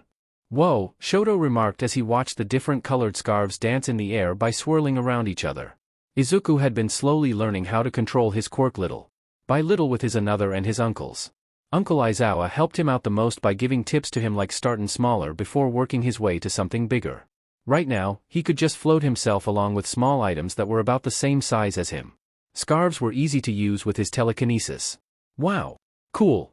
Natsuo commented on Izuku's scarves trick as he snacked on some cookies that Tensei had given him. "So, how are you guys doing since the trial? Has everything been okay? Do you guys feel comfortable here?" Namiri asked as she saw Tensei and Fuyumi talking about their younger siblings. "Yeah. We've been a lot better here than in that house. Some of us are still getting used to it since we haven't really experienced anything like it before." Tuya answered, scratching at his cheek. "Tensei has been helping us out a lot with his family. Everyone has been so nice to us. It just makes me doubt if it will last sometimes." Namiri started into his blue eyes with determination in her eyes. "Hey, I promise that this family will not make you feel like before." "It won't." "I know. Tuya mumbled. "Izuku, Tuya needs a hug." Namiri called back towards her son, who was now talking about Edshot, while Natsuo wrapped one of the scarves around his face like a ninja. "What are you do?" Tuya was interrupted by the excited gasp from the small child. "Coming," Izuku announced before making himself float towards the tall teen. "Hug time." Tuya widened his eyes as he accepted the incoming hug from Izuku. Natsuo saw it and immediately took this as his chance to run into his big brother, so he could get a hug as well. Shoto stood to the side for a moment while he watched his big brother hug Natsuo and Izuku right before he attached himself like a koala to be part of the huge hug. Namiri laughed as Tuya continuously got hugged. She could see his mood improve when he saw how happier his little brothers were. Fuyumi looked over with a calm smile to see her brothers getting along. It might take a little bit more time, but the siblings knew that this home was far better than the cold one they had before. Tuya finally laughed. "Group hug. Fuyumi. You get in here too." "What?" Fuyumi said before her older brother cornered her into a larger hug. Tensei laughed before picking up Tenya to join in. Namiri stood off to the side before a Tensei pulled her in as well. "Hello, everyone. I have never done an author's note before. The previous issue has been dealt with. None of my stories will be limited now. Everything is okay now. Also another update. I plan on finishing Ghostly Whispers. Oh no, she's cute. Screw you Kaken. Flowers can make even the worst situation better. By May. Hopefully I can also finish the Quirkless Gamer of North Muzudafu by May as well, but who knows with my schedule. So if you are looking forward to certain updates of specific fics, I apologize for the wait. I do hope to update about 3 or 4 other fics per month if I have the time. By the way, to anyone reading on the app, just know that I didn't want my work on there in the first place. Get rid of the app if you have it. It is literally pointless. It is stealing from others' works and making a profit off of it when fanfiction is not supposed to be used for any kind of profit. AO3 is non-profit. Thanks for reading. Smiley face. If you want to talk or ask anything about the fanfics I write, just use the links below. Ask me stuff on Tumblr or talk about stuff on Discord. Tumblr, https, www.tumblr.com blog passing hostfriend. Discord, https, discord.ggd8s2fdz chapter text. It has been many years of having Izuku in her life. Namuri wouldn't trade it for the world. It was one of those weekends when everyone's schedule would allow for them all to have a huge play date. It didn't happen very often, but when it did everyone had fun. It happened mostly only once a month. And when she says everyone, she means everyone. Aizawa, Hizashi, Tensei, Rei, Tuya, Fuyumi, Natsuo, Shoto, Tenya, Hitoshi, Momo, Katsuki, Mitsuki, and Masaru. Everyone. Mitsuki had suggested they all go to the beach for today, which was a lovely idea. Miku was running after a frisbee that Izuku threw. Namuri his a laugh behind her hand when Miku ran full speed with the frisbee in her mouth before tackling Izuku to the soft wet sand underneath him. His joyous laughter was heard from under the fluffy curls of Miku's fur. Shoto was making a sandcastle with his sister a few feet away, which turned into him accidentally making it covered with ice on accident when he sneezed. Fuyumi laughed while Shoto blankly stared at the ice castle before shrugging and making tiny snowmen to live inside it. Natsuo was splashing the seawater on his older brother, Tuya. Tuya was returning the favor tenfold with his flaming arms hitting the waves towards his younger brother. Tuya had only graduated from UA about a year ago and was already an official sidekick to Ingenium while Natsuo was still in middle school. Aizawa was taking a nap, which made the perfect opportunity for Hizashi to take the chance to cover him in the sand. Right now, Aizawa was rocking one hell of a mermaid tail. Hizashi even decorated the end with little shells that he found nearby to really give it an elegant design. Momo helped out, gathering all the best-looking ones for the decorating. Momo really liked to collect the coolest seashells she found on the beach, especially the ones that she found under the waves. Hitoshi was relaxing on the blanket next to his father's, fighting the urge to sleep just from the tea blend that Momo had to give him earlier. It must have been a type of sleepy time tea. Tensei and Tenya were running along the sandy beach before Namuri watched them charge headfirst into the incoming wave. She straightened up to make sure they were all right, only to let out a sigh of relief when she was them both resurface. Natsuo welcomed them with a splash right to their face. Tenya wipes his glasses with the back of his hand while his brother splashes back. And when Tensei splashes back, he used a bit of the engine in his arms to really give it some strength behind it. Mitsuki was sunbathing on her blanket while listening to her husband talk about the sketch he was working on. His hair was still wet from Mitsuki's earlier attempt of dragging him into the ocean waves with her. Safe to say, it didn't last that long, but it was a cute moment between the two of them. Namuri smiled as she watched Katsuki begin to play around with Izuku and Miku. She had watched Katsuki mostly making a huge sandcastle away from them before becoming bored. Namuri leaned back on her elbows after positioning her sunglasses back on her face. It was a very nice day to be out at the beach. Katsuki separated from Izuku while he was still playing in the seawater with Miku. Katsuki ran up to Shoto, who was talking about something with Tuya. Tuya was drying his hair with a towel while Shoto was asking something. Katsuki was close enough to hear Shoto ask, "Know why Izuku doesn't like fire?" Tuya answered back, "I don't, but I know it must be pretty bad. I know he still has a feeling of unease towards it. I think he might be afraid of it, so I never really use my quirk when we all come together like this. I don't want to scare him with father's flames," Shoto admitted, tightening up his left fist. "Hey, it's no dad's quirk. It's yours. Just like my own flame is my quirk," Tuya said, rubbing Shoto's head to mess up his hair.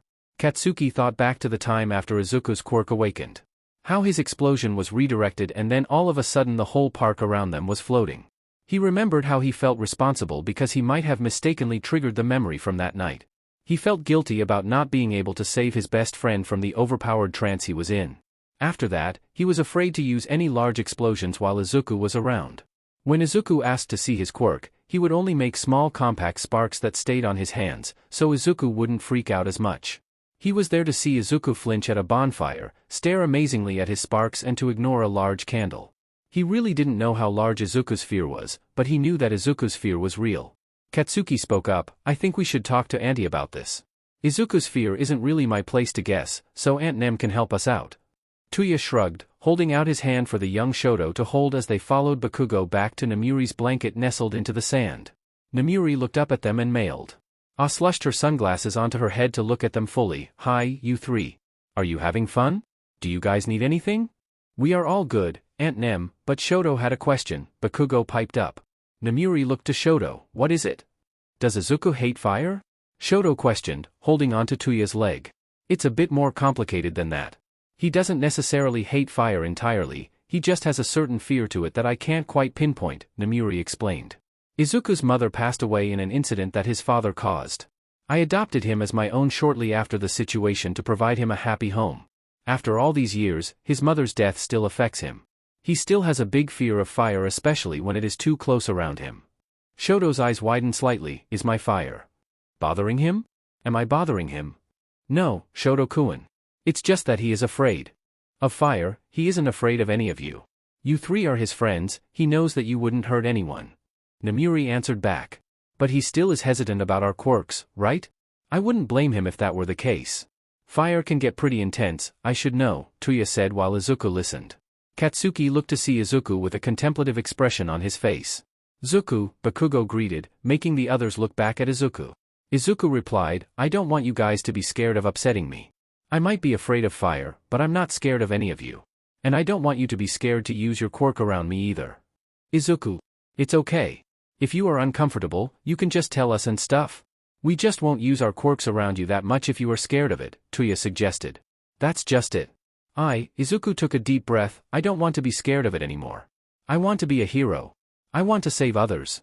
How can I do that if I'm afraid of rushing into a fire to help someone? Namuri asked with a head tilt, what are you trying to propose here? Let's make me not scared anymore. I'm not scared as I was back then, but I'm still afraid of fire hurting anyone. Maybe you guys can help me become better at controlling my fear of it? Maybe we could find a way for me to no longer be afraid of it. Izuku explained his plan. Miku came up from behind him, allowing him to pet her fluffy ears in comfort. They heard a yawn from a few feet away. The four of them turned around to see a tired Aizawa that was now awake. That sounds like a good idea. I'll help you guys through it if you need it, he offered, putting a hand on his sandy mermaid tail hip. Tuya couldn't help it and started laughing so hard that he kneeled down to the sand to curl up. Shoto grinned before crawling onto his brother to try to calm him down from his loud laughter fit. Hizashi joins them in the laughter that was cut off quickly from his loud volume that was cancelled from Aizawa's red glare. Eventually, everyone started to laugh in response. Mitsuki and Masaru looked back to see their son getting tackled into a hug by Izuku as everything went down. Natsuo was too busy drying his hair to notice why anyone was laughing, but the image of seeing Aizawa looking sassy with a sand mermaid tail was enough to set him off into laughter. Tensei scooped up Tenya at hearing the laughter to join in the fun while Momo giggled with Hitoshi laying next to her. With the plan in their heads, Midnight took it into her own hands to start off with getting Izuku therapy. She mentally kicked herself for not doing it sooner since he might have been struggling with his feelings for so much longer and she didn't even know. She took him to a trusted therapist for him to talk about his fear. She waited for them for about an hour or two before they came back out from the room. The therapist took her into the room to talk about what she could do to help him out with his fear. The therapist told her that she should try fire exposure therapy to get him used to it.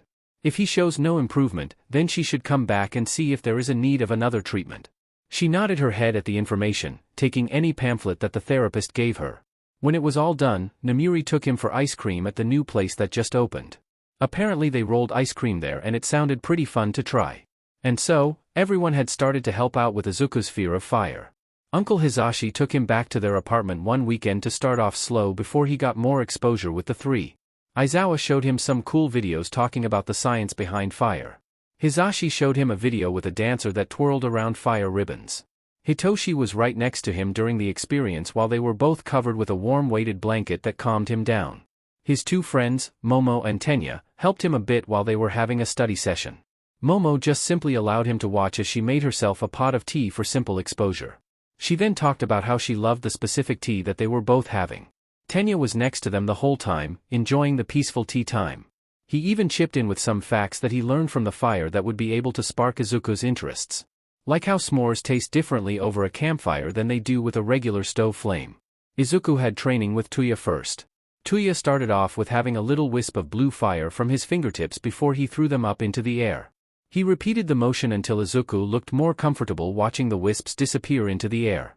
Izuku likes the blue color of the flames while Tuya kept manipulating them in different ways around him.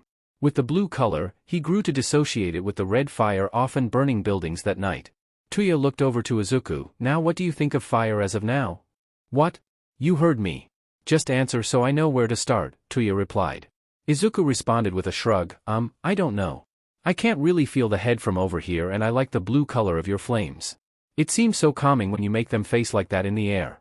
Why thank you, Tuya said. Now, come closer. Just a few steps until you can feel a bit of heat from it, but not that much heat. Okay? Okay, Izuku answered back as he stepped forward until he could feel a bit of warmth on his cheeks from the flame. Tuya continued to throw in little tricks with his blue flames before sending a fireball up into the air. Izuku watched it all with an amazed look on his face with only the slightest hesitancy behind his eyes. Would you like to hear about some stories I have? Tuya asked him. Not waiting for an answer, he began. Fire isn't all bad. And that should mean something coming from me. Our SPRM donor tried to teach us that the more powerful your flames were, the more powerful you were. That the only strength that you could have was the flames you held. He taught that to me very well through the trainings he put me through. Tuya continued, it wasn't until after the whole thing went down that I had begun to actually like my quirk again. Fire can do many other things other than hurting others. Tensei taught me in Shoto that there are many uses to fire. You use fire to cook delicious hot meals.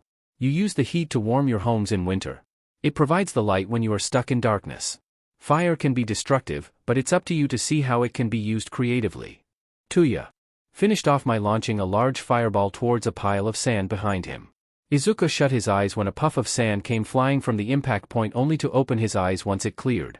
On the beach was a glass sculpture made from the heated sand that looked like a spiky open-faced flower. The glass was smaller than he thought it would be, but it looked strangely beautiful. It didn't quite look like finished glass, but it looked so pretty amongst the sand. Izuku had his training with Katsuki on the same beach that Tuya had trained him before. It started the same way with Izuku at a safe distance away. Aizawa was here as well, surveying everything to make sure nothing happened. He did the same the other day apparently, but he was very good at hiding himself. Katsuki started off by showing off small sparks from his hands while Izuku watched intently. Izuku approached just a little bit to look at the sparks more closely. Then Katsuki released a small explosion with hesitancy because he didn't want his friend to flinch away. Katsuki looked at Izuku to make sure he didn't flinch before making a bigger explosion into the air. Aizawa watched as Izuku flexed his fingers just a bit before relaxing his fingertips again against his arm. Katsuki looked behind him. Are you still okay? Izuku nodded, walking just a bit closer to his friend. I'm not really good with words, but I'm going to try to get this through your head, Katsuki started. I have been afraid to show off my explosions with you no matter how strong I got. I always wanted to show how far I've been growing, but it just feels like I will scare you.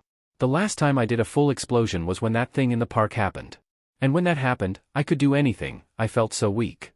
I got stronger with my quirk after that incident, so I could protect you, but if something like that ever happened again. But I can't show you when I feel like if I do, it will just happen again, Katsuki continued. I want to save others like you when we become heroes with my quirk. With it, I can defeat the villains no problem and get rid of any debris in the way. Firepower can save other than hurt others. Katsuki ended it with shooting off a large explosion through his fingers, making a precise line of fire into the air. Izuku watched it go into the air wide eyes before he got tackled into a warm hug by Katsuki. I don't want to scare you anymore. I don't want to be the reason that you remember that horrible night. I don't want that. I want you to become stronger with me, so we can still be the duo we wanted to, Katsuki admitted. Izuku wrapped his arms around his friend. I'm not afraid of you. What happened back then was the ember fell on a blade of grass too close to my face. When the fire started to spread in the grass, I freaked out. It wasn't your explosion or your sparks, it was the sight of the fire spreading on the grass. I like you little sparks and I think the move you just did was amazing, Kaken. Then it was finally Shoto's turn. Aizawa was there in the background, wondering how this one will turn out. The other 2 days has been relatively good. But he had a feeling this one would be the one where he had to use his erasure quirk. Shoto has the red flames that were the same color as the ones that burned his old apartment building. Shoto started off much like his older brother with the little wisps of red flame from his hands. When he saw Izuku shift his fingers a bit, he started to use his ice as well to balance it out. Izuku became more relaxed at the display of ice along with the smaller flames. Aizawa watched as the two friends kept going. Shoto made his flames a tad bigger when Izuku approached a bit closer, but also adding a bit of ice to counteract the growing flame. Aizawa kept watching, pinpointing the exact moments when Izuku felt the tiniest bit of hesitancy. Aizawa kept watching while Shoto backed up a bit in the sand. The next moment he didn't quite see happening the way it did. He saw Shoto trip backward while he made a large flame in his hand. When he tripped, the fire shot out from his hand into a stray bucket a few feet away from him that was buried halfway into the sand. The bucket caught the fire inside, letting the fire burn inside with what he could only assume was some kind of material that made for a great kindling. Shoto's head connected with something behind him which made him cry out in surprise. Aizawa was about to step in when he noticed the whole thing go down, only to pause when he notices that Izuku's eyes were flowing the same radioactive shade that it was that day. He turned his gaze from Shoot to Izuku, ready to erase his quirk if he began freaking out. But what he didn't expect was for Izuku to run towards Shoto even if he was close to the fire. The radioactive shade to his eyes disappeared when he realized that his friend was hurt. He checked on his friend before using his telekinesis to manipulate the seawater to extinguish the fire burning in the plastic bucket. "Sho-chan, are you alright?" "I think my head hit something," Shoto answered back, allowing Aizawa to position him into a sitting position next to Izuku. Aizawa picked up a beer bottle that was hidden beneath the sand and groaned in disgust. He looked down at the two children, realizing that Izuku wasn't afraid of fire as much as he was before. He freaked out momentarily about the flame for a short instant before immediately running to his friend's side. He grinned down at them, rubbing his hand through Izuku's curls affectionately before going off to throw the glass bottle away into the trash. And with all of the exposure therapy, Izuku was beginning to feel more comfortable around a fire. Namiri watched as he twirled a little string of fire from a candle using his telekinesis. Namiri looked back to the shrine that she had finished to honor Inko. She peeked into the room she placed it in, watching the red of the incense burnt in her memory. She smiled at the photo that Mitsuki had copied for her that showed off Inko alone and another one with her and Izuku. She had put up the shrine after she had gathered the best materials to make an elegant shrine for her to remember Inko. "Thank you for allowing me to take care of him. I'll make sure he is happy forever." It had not been that long since Izuku went under fire exposure therapy. It had only been about 3 months or so since then. And just a day ago was Izuku's 8th birthday. And after the party and festivities with everyone, she came to reflect on how much the others were growing. They seemed to be growing so fast, too fast for her liking. Natsuo was thinking over going into medical studies after he goes to high school, but he still has a long way to go since he is still in middle school. Fuyumi was already in high school with the intent of trying to get her teaching degree to teach young children. Tuya is having fun being a sidekick to Ingenium, and the only complaint he had was with the paperwork. Namiri would laugh when she ran into Tuya if she ever visited Ingenium's agency if he was stuck doing paperwork. She lost count of how many times that she has seen his head slumped against the desk. Tensei informed her that Tenya had recently asked for him to guide him through training or at least give him some tips on how to start. And now she was sitting in her couch late at night, wondering about what to do if Izuku came to her about the topic of training. "Mom?" Namiri looked up from the television to spot Izuku's head peeking out from the hallway. "Yes? Does Miku want to go for a walk?" Izuku shook his head. He came out into view to approach his mother. "No, she is taking a nap right now. But, I wanted to ask you something." "Sure. What is it?" Namiri asked, leaning against the armrest of the couch. "Can I start training? I'm already working on my quirk step by step, but I want to do more things. I want to learn how to fight," Izuku responded. "Are you absolutely sure? Are you ready for it?" she asked, resting her chin in her hand. Izuku nodded quickly. "Yes. I thought hard about it. I want to do this." "All right," Namiri said, straightening up, "then I will support you and help you along the way. Do you have any plan of what you want to do first? Stamina? Flexibility? Fighting skill?" Izuku looked down at his hands. "I was thinking starting off slow in almost everything." "Gotcha," Namiri said as Izuku came to sit next to her. Once he plopped down, she opened a notebook app on her phone. "Considering your age, I don't want to do anything too harsh this early. For right now, let's focus on increasing your flexibility. Maybe some training in yoga will help with your flexibility and train your mind. Meditation will help train your attention and awareness. And you can always start doing gymnastics to combine strength and flexibility. This would be good safe start to your training, and we could move on to more stamina training afterwards." Izuku nodded his head as Kayama continued to look up places on her phone to start his training. The night ended with her finding 3 places for Izuku to begin his training. And his friends were invited as well. And that is how Izuku and Namiri were following with Momo as they took a yoga class together. Momo was delighted to join in the activity on that weekend under the promise that they would have tea afterwards. After a mostly relaxing round of stretching, they followed the instructor into the first pose. Bend your knee slightly. Reach those hips high into the air. The instructor guided the small class into the downward dog position. Make sure your fingers are fanned out wide to have your weight distributed evenly throughout your whole hand. Namiri breathed out as they began walking their hands back to their feet. Izuku had to be reminded softly by Momo to keep his knees bent. And then they slowly rose up from their position and stretched again.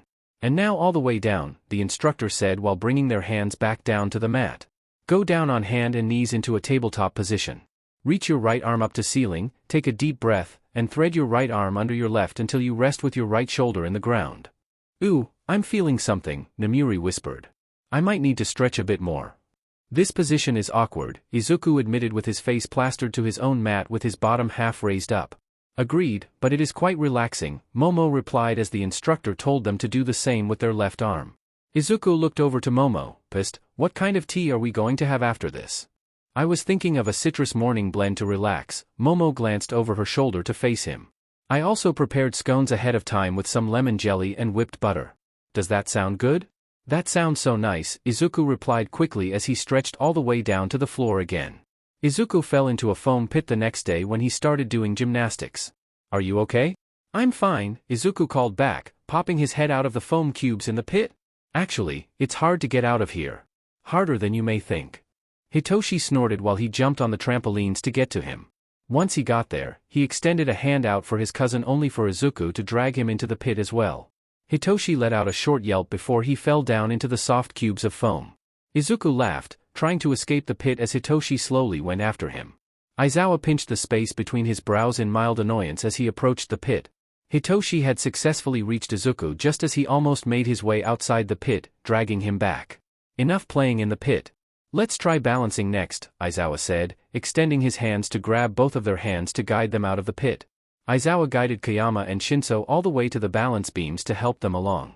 He made sure the floor was padded just in case that either of them fell off. Izuku raised a brow. First one to the end wins?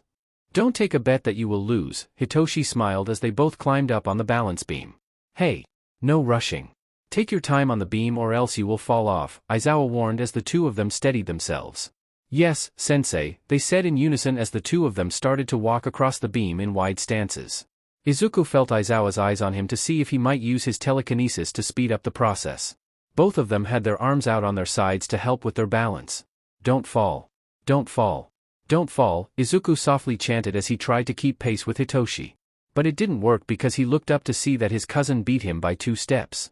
I warned you, Shinso shrugged before making his way back.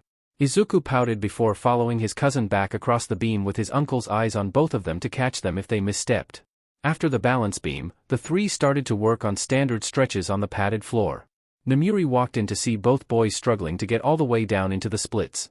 Izuku whimpered, my legs are about to break. Ow, ow. It hurts, Hitoshi mumbled, keeping his hands on the ground to stop himself from slipping down further onto the ground. Aizawa looked back at them with both of his legs fully down onto the floor with an unimpressed look in his eyes. Don't push yourself too much yet. We still have a lot planned. We haven't even gotten to the hard stuff yet. Namiri stifled her laugh as the two turned back in mild fear and shock to Aizawa. And following the gymnastics training was the meditation lesson. Todoroki and Bakugo wanted to join. Well, it went more like that. Todoroki wanted to try it and Mitsuki thought it was a great idea for Katsuki to join. The simple meditation training plan turned into an overnight stay with the three at Izuku's home.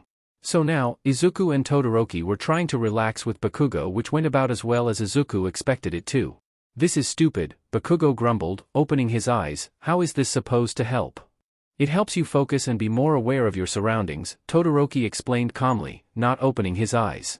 Izuku peeks open his eyes to whisper back to his friend, this way we can hear all the sounds around us since there is nothing distracting us from it. We can focus on the small sounds like the birds or the wind. Bakugo stared back at him. Zuku, we are inside your apartment. Then you might hear the sounds of the air vents. It works anywhere. I think I can hear the downstairs neighbors actually if I focus hard enough, Izuku replied softly, trying to focus on the muffled sounds coming through the floor. It sounds like they are playing a video game. Todoroki hummed, sounds like a racing game. I can hear one of them crash into something. How exactly is this supposed to help me be calm? I can't really focus or anything. Just give it time, Kaken. Plus, if you don't think this helps, maybe you can go back to taking those drum lessons. Izuku bumped his shoulder. Bakugo relaxed back into his position. I'll talk to my old hag about it.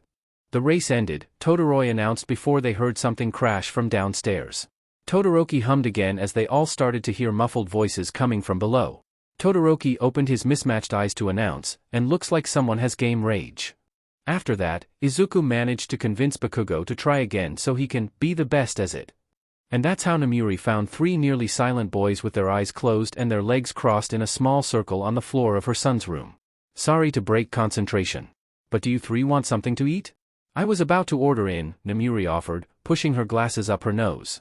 I would like some cold soba. Shoto opened his eyes momentarily before relaxing back. Bakugo turned his head back to her, anything spicy works for me. Izuku opened his eyes and faced his mom, I can eat anything. Namuri nodded, typing on her phone, got it. I'll order from that noodle place that delivers. So cold soba, spicy curry, and I'll get 2 orders of pork ramen. Go back to your thing and I'll call you 3 out when dinner gets here. Thanks, Mom, Izuku remarked, followed by 2 calls of Todoroki and Bakugo saying their thanks before they all relaxed back into a calm state. Namuri softly closed the door behind her, proud that her son was slowly making his way through training. She knew that he seemed to be growing up so fast, but she hoped that he wouldn't grow up too fast. But for now, she didn't want to worry about her little prince growing up. Right now, she was typing in the number of the noodle restaurant. Hey, Mom. Why are we going to UA? Does Nedzu want to talk about my analysis again? Are we going to train? Namuri shook her head, no, not today. I am going to talk to the principal about a new job opening that I was interested in taking. There is a teaching spot open, so I was going to meet with him to discuss it.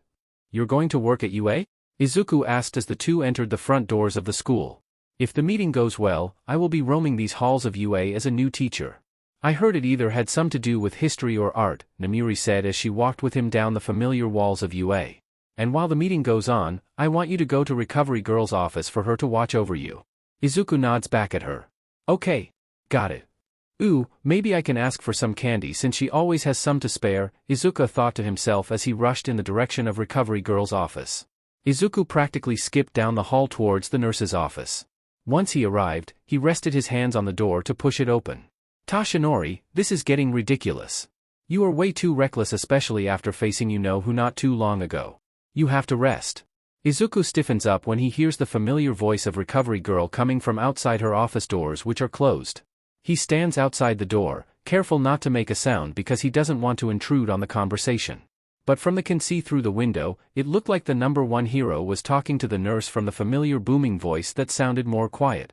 That's what Sir Night-Eye said to me. He advised that I should retire. But I can't just leave because the people of Japan need me, All Might said before coughing into his fist. If they are still waiting for All Might, then I have to be the one there for them as their symbol of peace. Honestly, I somewhat agree with him. I don't think you have to retire if you truly don't want to. But you must at least take a break to heal properly and take better care of yourself. If you won't allow yourself to take a break, it will just make you suffer longer than needed, Recovery Girl scolded. Izuku can almost see the concerned look on her wrinkly face. Your injury has already greatly impacted your life, don't let it get even worse by you acting recklessly. But I can't rest when there is more villain that is out there. Bad people who are going to hurt the innocent when I am not around, All Might sighed. Night-Eye said he wouldn't support me as my sidekick any longer since I won't retire. All because of the future he saw with his quirk. But I have to keep protecting the people as long as I can. I want to be able to save them. I need them to know that All Might is still there for them. The door accidentally creaks open as Izuku stumbles into the entryway. Tashinori coughs up blood, which causes him to freak out about him. Izuku waves his hands wildly. Are you okay, All Might? I am fine. And who might you be, young man? I'm Kayama Izuku. My mom sent me here while she talks with Principal Nedzu, Izuku answered. I heard a bit of your conversation when I was outside because I didn't want to be a rude interruption while you two were talking. Oh, that is perfectly fine since All Might will be staying in this office for a bit longer to rest. All Might stiffened at her strict gaze. Did he push himself as Uncle Zashi and Uncle Zawa do? Izuku asked Recovery Girl. The pro-hero nurse nodded back at him, yes, and even worse. But he can't get it through his stubborn head that he needs to take a rest once in a while, especially now. All Might, did you get hurt? Was it Toxic Chainsaw? Wait, why aren't you resting? Izuku started to ramble, accidentally causing the houseplant behind him to float upwards. He immediately noticed and gently placed it back on the ground. Oops, sorry. I am still working on that. The pro hero waved off the young boy's worries. Yes, but it is nothing to worry about. I'll get better soon in no time so I can get back to the streets and dash. All Might. Can you answer a question for me? All Might questioned back at the young boy. Yes. What might it be that you wish to ask me? An autograph? Are you human? Izuku asked. Yes. So you admit you are human. So you aren't some heavenly god who can't just regenerate or heal yourself back in no time. So you aren't some immortal being that can go eons without dying at all, Izuku calmly replied. All Might look around. What is this leading to? Well, I don't like to see people push themselves too hard. I saw it with my mom when she came back from a harsh fight with a severe case of quirk exhaustion. My uncle lost his voice for an entire week because he kept pushing himself during a patrol. I see it dozens of times in hero fights on the news and online. And I hate to watch someone suffer because they don't think that they can take a break. Izuku paused while All Might started to look a bit guilty. All Might, you might be the symbol of peace. But you are still a human being that needs to take care of yourself. There are other heroes out there that will support the public when you are resting and heroes that will support you when you come back onto the field. For now, just take a break. All Might grinned. Thank you for your kind words, young man. And I'll make sure he continued to rest. You might want to get ready. I think that Nezu is done talking with Midnight already, Recovery Girl said. Midnight? Recovery Girl toddled her head. Didn't you know? Midnight is his mother. All Might smiled. Oh my goodness. I almost forgot, but now I remember because of that interview all those years ago. The three continued to talk for a little bit longer until Midnight stopped by to pick up her son. Izuku didn't leave without an autograph from All Might.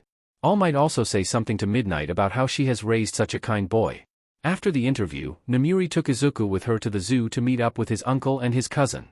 She waved happily when she saw her longtime friends, which were accompanied by Izuku's excited scream at seeing them.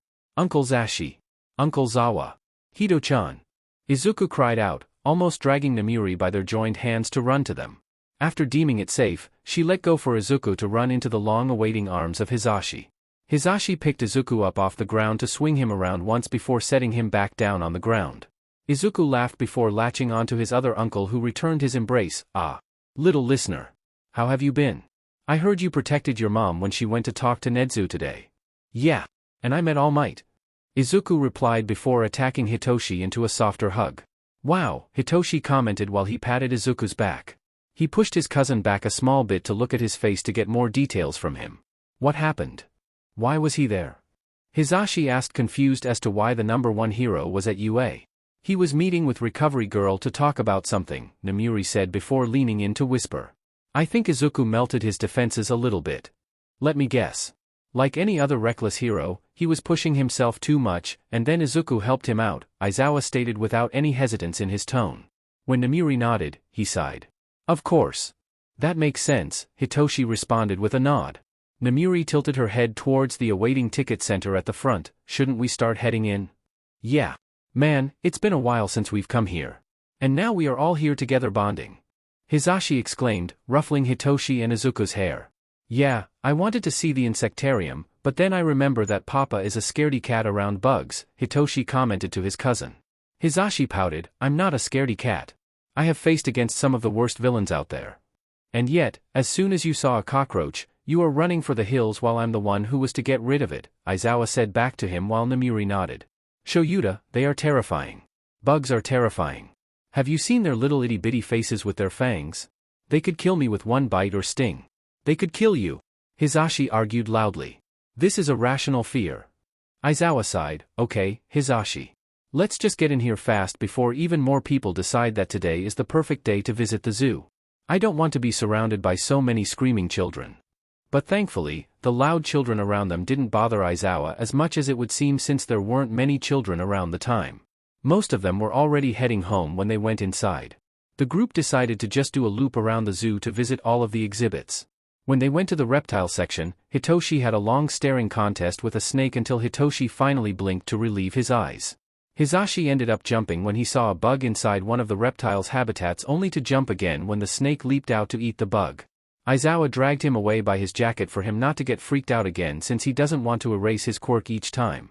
The bird exhibit was easily Aizawa's least favorite and Hizashi's most favorite out of everything.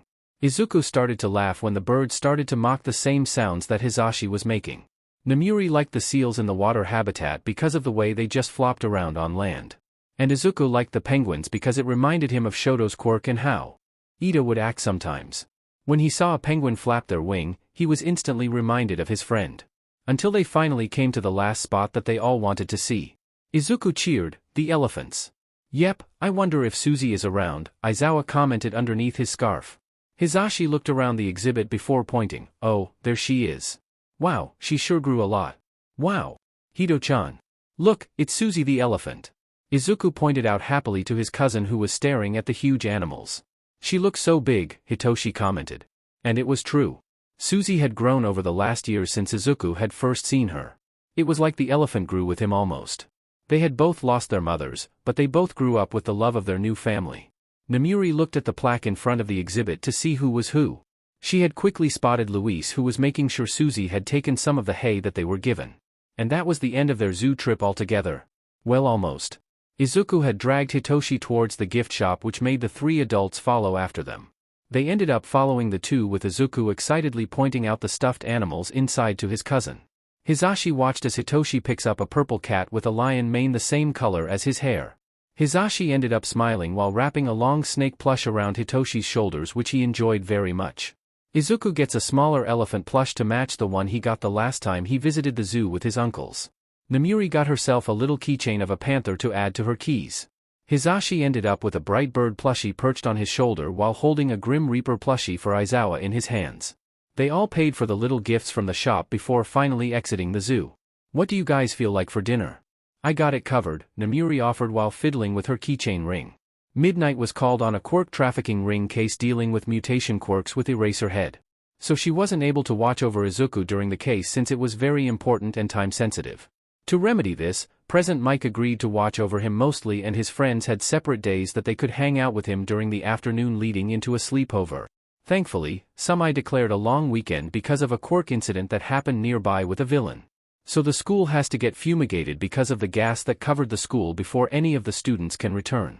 Momo called the first night because she was so excited to show him the new teas that her parents had gotten during their latest travel to Europe. Then both of the Ida brothers would take the second day to bring him to the new exhibit at the Museum of Heroes. The third night would be more like a whole day since it was a day off of school where Shoto and his siblings would bring him along to check out a water park. The fourth night would just be a regular babysitting night with Mike and Shinso. Finally, Katsuki is saved for last because of the saying, "best for last." He said he has something special planned that he won't tell him because it's a secret. So here he was on the first night at Momo's house after Uncle Mike had dropped him off with his stuff for the night and also for school the next day. Mike had already dropped him off to head off to his radio show early. Her maid had answered the door with an excited Momo behind her. "You're here." Izuku smiled with his hands on his hips. "I am here. Follow me." "Oh, goodbye Mr. Present Mike." Momo waved over to present Mike, who was watching. Izuku waved to him right before he pulled away from the house's curved driveway. "Bye-bye, Uncle Mike." Izuku yelled out, floating a little in the air. He pulled himself to the ground before jumping into the air. "I'm so excited." "I am too. I can't wait to have my first sleepover." "Ooh, let me give you a little tour before the tea party." Momo pulled him inside by his hand. Yaoyorozu's maid closed the front door right as they made it inside before going back to dust off the walls. Momo had guided him through her house with her nanny following a bit behind to make sure she didn't get hurt in any way under her watch. She detailed the big kitchen they had with talented cooks on their staff. The countertops were a stunning marble that worked well with the stainless steel and silver appliances that the cooks were working with. The dark wooden cabinets matched well with the kitchen decor, like the hanging chandelier over the island where a fruit bowl was placed. The family room had multiple couches that crowded around a skinny table that had a flower arrangement inside a glass vase. On the wall was a large television screen that was placed above a fireplace filled with framed photographs of family vacations. The intricate rug that was underneath the couches tied the room all together. The dining room was a room with a long, deep mahogany table that could fit up to 20 people at the table, maybe even more from how long it was. And at the other side of the room was a grand piano that was perfect if the guests wanted to hear live music while they ate. The backyard of the house contained a lovely garden of flowers and produce and a blue pool. The garden was so lush and filled with life. And the pool had the covering over it placed there ahead of time to make sure leaves and other things don't fall into the pristine water. Last on the list was Momo's bedroom, which was on the second floor, which meant Izuku got to climb the grand staircase which led up to the second floor. Momo had said that the tour would stop at the second floor since she had most of it to herself if there weren't any guests. Momo's bedroom was so beautiful. Her bed was so grand with little bed curtains to shield off the mattress from the rest of the room. She had her television mounted on the wall with shelves of movies in front of it. She had 2 bookshelves that sat on opposite sides of the television. She had a large closet containing many outfits, shoes, and accessories. Her bathroom was a mythical mermaid theme.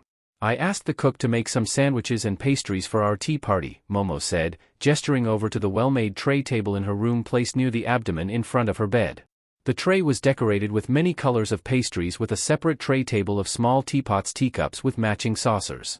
So we have mini sandwiches, macarons, croissants, cookies, and scones with some lemon curd. And of course, several pots of tea for us to drink. And they have more in the kitchen if our stomachs aren't full.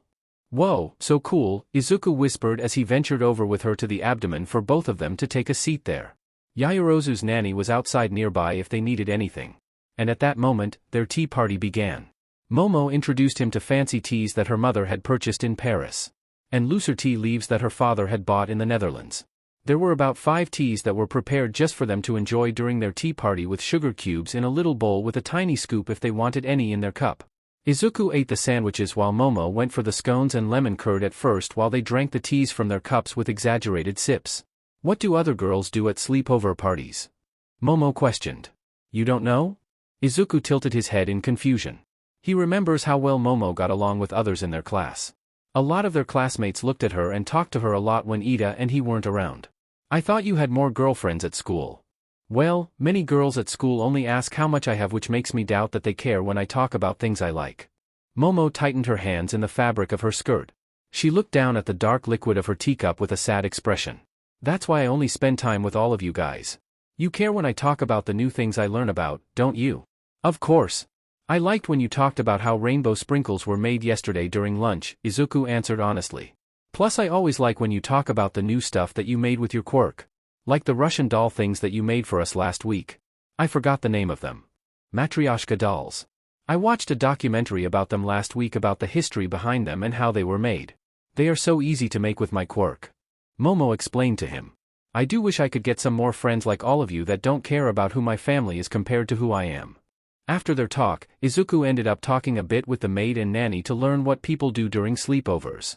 With his answer, he reported back to Momo to say how sleepovers depending on the group of friends. And the maid disclosed how she used to have her hair braided and watch movies with her friends. Momo coached Izuku on how to braid while he practiced on a small section of her hair. After his practice, he did a loose braid of all of her black hair with her help to hold certain sections of hair at some points. Momo had tried to braid his hair, but his curls couldn't handle the little braids she had tried to accomplish. So she ended up digging around her drawer to put her old butterfly clip into his green hair. The nanny ended up putting on one of Momo's favorite movies on the television screens in her room. They continued to eat from the tray tables filled with food and tea while they watched. Together, they both watched as the princess had invited other princesses to a massive sleepover party where they all slid down a huge slide with mattresses. Izuku hummed, "Hey, don't you have a big staircase?" "Yeah," Momo replied quickly without thinking. Izuku studied the screen for a few more moments. "Do you think it is wide enough to fit the mattress in your guest room?"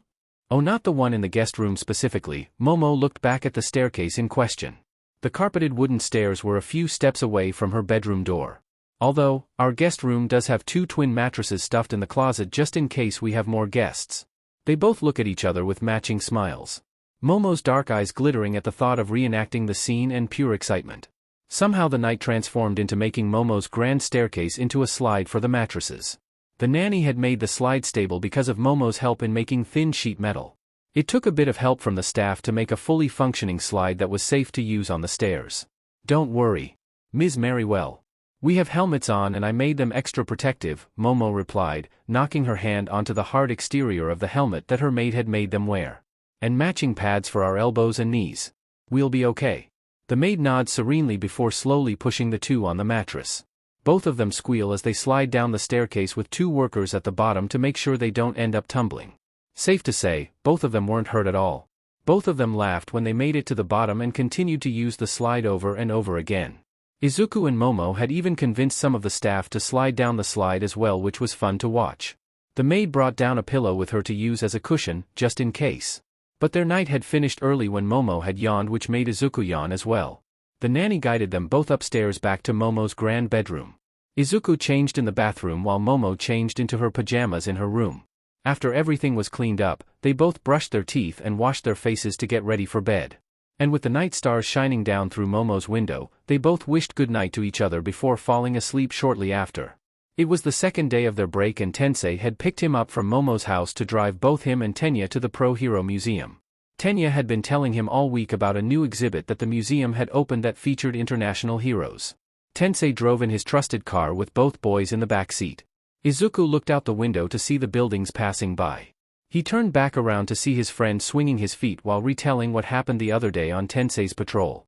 Tensei added in some information through Tenya's story while he drove down the street. Sooner than later, they all arrived at the Hero Museum. Tensei took a long time trying to figure out where to park his car. Once he did, both boys were bouncing in their feet to get in there to see what it looked like inside. Both of them had never been to the museum before and they were excited to see everything including the brand new exhibit. Tensei led the way with both boys close behind him, clutching onto his shirt sleeves as they entered the museum. They had to wait in a line to pay for their tickets to get inside, but once they did, the first exhibit they walked into was highlighting the current pro heroes in Japan. It was the first thing that anyone could see when they walked into the Museum of Heroes. It was a huge ballroom-like room with tall walls and high ceiling. Each inch of it was covered in memories of current pro heroes from debut days to the biggest moment of their career so far. The centerpiece of the entire room was an All Might bronze statue which depicted the symbol of peace in his Bronze Age costume. Wow! Look, it's All Might. Izuku gestured happily up at the stage with bright green eyes filled with admiration. His eyes widened. How many other heroes have statues? I'm pretty sure that All Might is the only one with a legit statue here.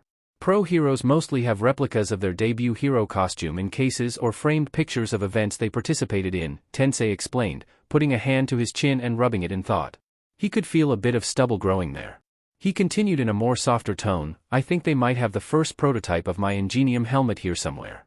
The next exhibit after the biggest one was to commemorate the heroes who give back the most and to spotlight the charities that they donate to the most.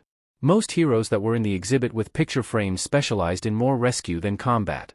All Might was featured as the most generous donator to multiple charities all over Japan as well as a few in America. He even helped funded the start of an organization that recognizes heroes from the past no matter how popular they were to honor their memory. He had a picture framed about 10 years earlier standing next to multiple people in a framed collage of pictures. I wonder how many charities there are, Tenya wondered out loud. There are ones that focus on animals and children and others that focus on quirks and discrimination. I know that there must be over 200 official charities in Japan alone for a fact. But maybe it would be closer to 2,000 all around the world because there are so many issues that need awareness, Tensei responded, trailing his eyes over all the names of the charities and which heroes donated to each one. Izuku found his mother, Midnight, posing with multiple women in a small collage of her giving back to charities. Most of them focused on either helping runaway children, quirk discrimination, and helping women in difficult situations. He even found Present Mike in a few pictures with him donating to charities that help children with hearing problems and learning disabilities. The new exhibit they had walked into had a lot more people inside it. It had more unfamiliar faces feature on the walls. On the far walls, there was 2 screens that had a long presentation with slides about different heroes in some other countries from east to west. All 3 of them stood there for a while to watch as the presentation changed slides to show off new faces to all of them. Tensei piped up with a story about 2 of them when they came into the screen, a pro-hero duo. He apparently partnered with them once upon a time when he was younger when they came from France over to Japan. When they walked into the next room, the tone was more somber with a faded blue light illuminating the entire room. It was called the Fallen Heroes exhibit from the gold plaque that was at the side of the doorway when they walked in. A huge exhibit to recognize all the pro-heroes all over Japan that have lost their lives in battle, protecting until their last breath. Izuku surveyed the walls to read the engravings of all the names of heroes from the past up until more modern times. The engravings contained their hero name, their civilian name, and how they died. All 3 of them stood together, silently respecting the fallen ones. Tenya looked up to his big brother's face and silently hoping that his brother gets to live a long life as a pro-hero. He hopes no one takes his big brother away from him too soon.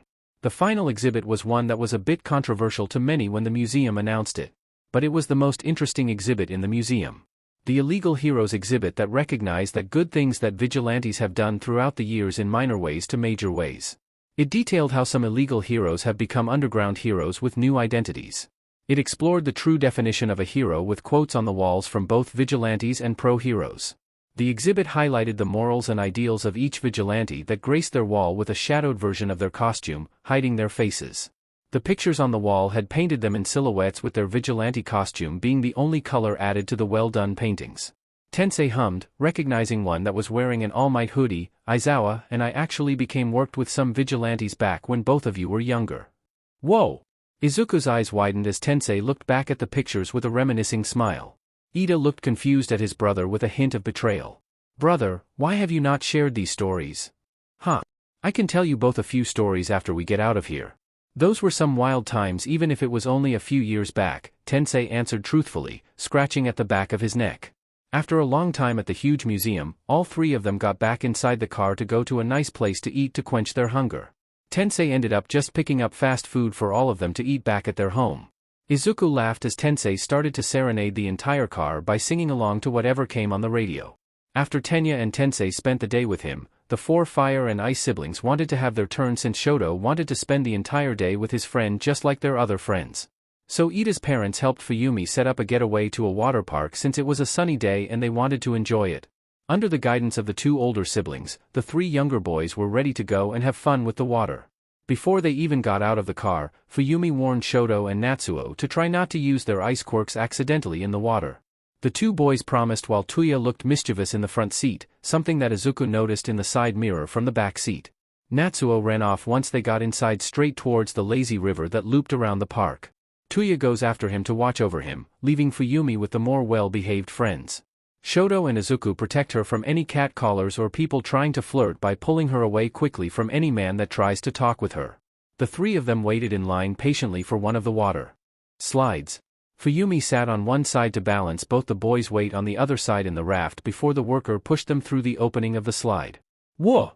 Izuku shouted as they ventured into the dark tunnel of the slide. Shoto got momentarily scared when he couldn't see anything. He clutched onto the side of the raft and ended up accidentally icing the side creeping onto the bottom of the raft. Fuyumi noticed how the raft went from a decently normal pace to quite a fast one as it started to slide through the tunnels faster than before. Why are we going so fast? Oops, Shoto commented as the raft continued on its path into a large bowl with a hole in the middle that the raft was circling towards fast. Sorry. Izuku laughed with a bright smile as the three of them circled around the exit quickly while Fuyumi held onto the raft straps tightly. Once they pass through the hole, they end up going down a long water slide that splashes them right into the pool below. Shoto took the chance to warm up the ice before the workers could see. Izuku smiled at him while Fuyumi checked them both to make sure they didn't scrap their knees off the bottom of the pool or sides of the tunnel or anything like that. Next time, I'll ask if the tunnel gets super dark before we ride. And if you get scared, just grab onto me or Izuku if you can reach us instead of the outside of the raft, Fuyumi said as she guided both of the boys out of the pool. Izuku blocked her back and stared hard at the older teenage boy who was trying to peek at her bottoms. Natsuo was just floating down the lazy river in his inflatable tube with his face towards the sun. He raised his hand to shield his eyes from the bright rays and looked over to find his older brother laid on his stomach in a tube. He turned back around when he heard giggling to see a few girls around his age waving to him from their own tubes. He started to wave back with a smile when Tuya crept up on his tube, turning the attention towards him. He grimaced, noticing multiple teenagers, girls and boys, feasting their eyes on his brother in all his scarred and bad boy looks. The dark pinkish skin from past training that recovery girl helped heal before they turned into more serious burns. The piercings in his ears and his black hair attracted more attention to his stunning blue eyes. Natsuo crosses his arms while the group of teens floated away while Tuya paddled up closer to him. He turned towards his older brother to find out what he was doing when Tuya dunked him in the water by swiping the tube from underneath him. Tuya! Natsuo whined when he came back up to the surface while his older brother snickered to himself as he floated right past him. He quickly swam up to him, dragging his inflatable behind him with a determined look across his face. He saw Tuya trying to swim up and flirt with a lady that wore a very complicated-looking swimsuit with a bunch of lines of fabric crossing over her torso. Natsuo ruins it for Tuya by swimming up close to his brother and asking loudly about the lady's swimsuit and her tan lines. The lady floated past without answering any of the questions that Natsuo threw at her while Tuya turned to look at his brother and rolled his eyes at him. Har har. Real funny, Tuya retorted as Natsuo grinned brightly at him. Tuya fixed him with a deadpan look before splashing him right across the face with the chlorine water. Natsuo coughed when some of it got into his mouth. But at Tuya's victorious smirk, Natsuo went full attack mode by using both of his arms to scoop water with his hands to make big splashes at him. Tuya snorted as he started launching the water at him in even bigger waves at him as the lazy river floated them down with the gentle stream. Fuyumi was enjoying an iced lemonade in a relaxing chair as Natsuo and Tuya walked up with towels around their shoulders. "Hey, where are the other two?" Fuyumi gestured in front of them. They both turned their heads to see where Fuyumi was looking to see both of their little brothers in the very shallow waters of the wave pool that barely had any big waves coming towards them. They were both sitting down on the pool bottom, allowing the water to wash over their legs. Shoto and Izuku looked over their shoulders to wave at them happily. "I sat down with my drink about 5 minutes ago because I just had to take a break from the depths of the pool. The waves got too high to jump and there were too many people. It felt like a sardine can," Fuyumi explained, only pausing to take a sip of her frozen lemonade. She tilted the cup to allow Natsuo to take the cherry off the top and pop it into his mouth. "So I got some snacks for all of us to eat. And now I'm just watching over them from this chair." "How long ago were the snacks?" "About 30 minutes ago," Fuyumi pushed her hair out of her eyes. "How was the lazy river?" "Very relaxing," Tuya commented as he gestured with his head towards his younger brother next to him. "I think Natsuo almost fell asleep like twice." "I wasn't sleeping." Natsuo protested strongly with furrowed eyebrows. Tuya shrugged, knocking his shoulder into Natsuo's. "And if he was, I woke him up with water straight to his face." "I was just resting my eyes," Natsuo retorted. Fuyumi smiled gently before Tuya asked for the water-protected wallet that Fuyumi had around her neck for them to get something to eat as well. She gladly handed it over to her brothers. She glanced over to watch her brothers stand in line for a solid 10 minutes before they both came back with snacks of their own. Tuya got a frozen limeade while Natsuo settled for a soda with spicy-flavored chips. Tuya clicked his cup against hers as the 3 older siblings relaxed back into the water park chairs to watch the 2 friends playing in the water. After everyone had finished with their snacks, they all tried the wave pool again away from most of the swimming crowd where the waves started. They were all just having fun in the middle of the wave pool before Tuya brought their attention to a tall slide behind them. "I heard from some people on the lazy river that up to like 8 people can go in the raft and just go super fast all the way to the bottom." "Oh dear. How high is it?" "I can tell from the stairs that it is a long way up," Natsuo pointed out, which made Fuyumi look closely to see just how many flights of stairs that they would have to climb. "I don't know," Fuyumi began before Tuya held his hand up. Tuya's head turned around to face Shoto and Izuku. "Hey, you think you two can walk all the way up those steps?" "Why?" Shoto asked. "Those stairs lead to a ride that all of us can ride at the same time," Tuya answered.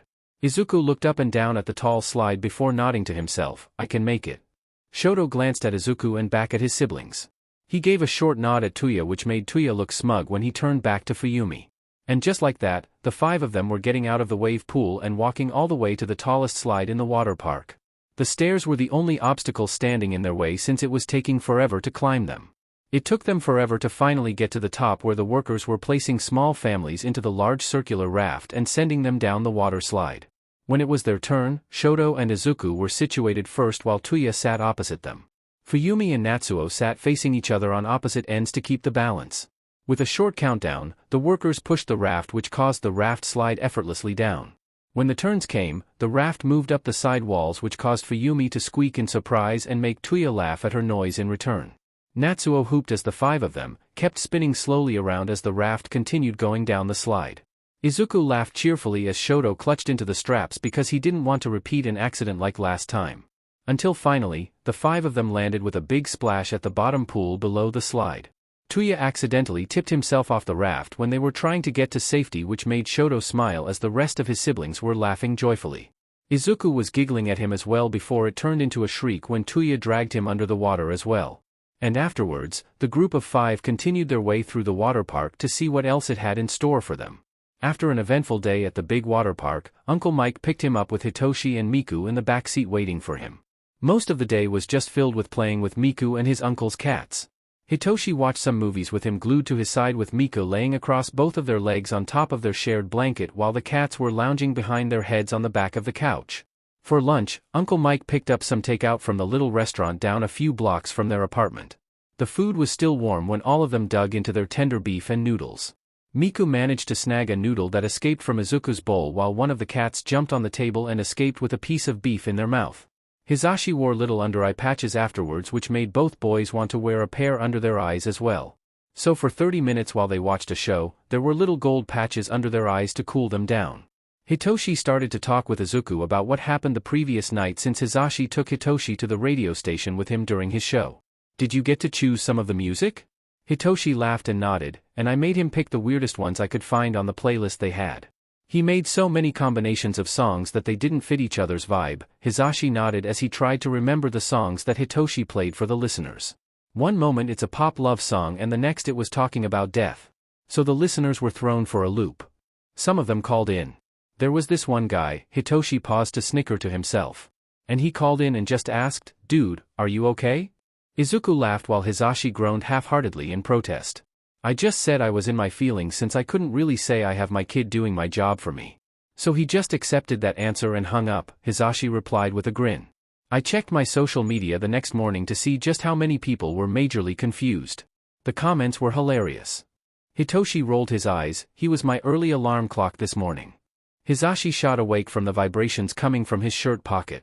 He looked over to see the television paused on the home screen of the movie that they were watching earlier. Hizashi snapped his heads back to see both of the boys were curled around each other on the pull-out couch bed surrounded by Izuku's dog and Sho's cats. Hizashi turned his attention back on the phone and slid to answer it immediately after noticing who was calling. "Hey, Sho. How's it going?" he asked as he slowly got up from the recliner in order to not disturb the cuddle pile in front of him. He crept down the hallway as he waited for an answer. "We might finish a bit earlier than expected," Aizawa replied. "We have it planned out for tomorrow morning. Everything is in order." "That's great. How's Nem?" There was a brief pause on the other end with some background noises muffled over the phone. "She says to tell Izuku she says hi and that she misses him and loves him. She also says that she wanted any pictures you have taken." "I was already going to send them," Hizashi retorted back. "And I'll be sure to pass both of your messages." "What do you mean both?" Hizashi snorted right as he entered their shared bedroom to have some more privacy to take the phone call. "Sho, I know you miss both of them right now since you're a big OL softie. Are they doing okay?" "Aha," Hizashi smiled as he answered. "Hitoshi and Izuku both miss you. And they are currently sleeping on the pull-out couch with their bodyguards surrounding them to provide them warmth." "Why in the couch instead of an actual bed?" Aizawa asked. "Says the guy who prefers his sleeping bag," Hizashi thought briefly to himself. "They fell asleep while watching a movie," Hizashi admitted, peeking his head out in the hall to briefly listen to the soft breaths of both of the young boys with the blue light coming from the television peeking out into the hallway. "So if everything goes well, you should be over before the end of tomorrow like planned?" "That sounds good." Hizashi changed the subject back to the main topic. "Yeah," Aizawa said. "But don't tell Izuku because Namiri wants to surprise him." "Got it. Won't tell a soul," Hizashi promised with a cross over his heart even if his partner couldn't see him over the phone call. "See you tomorrow, Sho. Love you." Aizawa sighed. "See you, Hizashi." Hizashi heard a small grumble of an "love you too" that was poorly disguised by a cough before the phone call ended. After spending time with Uncle Hizashi and Hitoshi, Izuku was dropped off to spend the day with his oldest friend, Kaken. Hizashi dropped him off right at the location that Aunt Mitsuki told him to while Hitoshi was still sleeping back at the apartment. They pulled up to an arcade that recently opened a laser tag arena. The Bakugo family was waiting outside by the door with Katsuki steadily looking out into the street for him. Izuku said goodbye to Hizashi and hopped out of the car to join his friend outside the arcade. "Finally. What took you so long?" Izuku paused and looked back at where his uncle had driven off. Traffic. "Whatever," Bakugo shrugged before grabbing Izuku's wrist. "Let's try out the claw machine first. I think this arcade has really big hero figures." "Really?" Izuku asked, his eyes widening. Katsuki led him inside with Mitsuki and Masaru following behind them. Mitsuki traveled with them to the claw machines with some quarters ready while Masaru went to get game tokens from the employee behind the prize desk. Katsuki tried out the claw machine first and tried to aim for the All Might plush figure. He tried again and failed. Izuku tried after Katsuki tried about 5 times to get the plush. Izuku aimed for the same toy so he could give it to his friend if he got it. But he didn't. He was able to move it into the air before the plush's arm slipped from the claw's grasp. Masaru came over with the extra tokens to see Katsuki trying to hide his struggle as he aimed for his prize.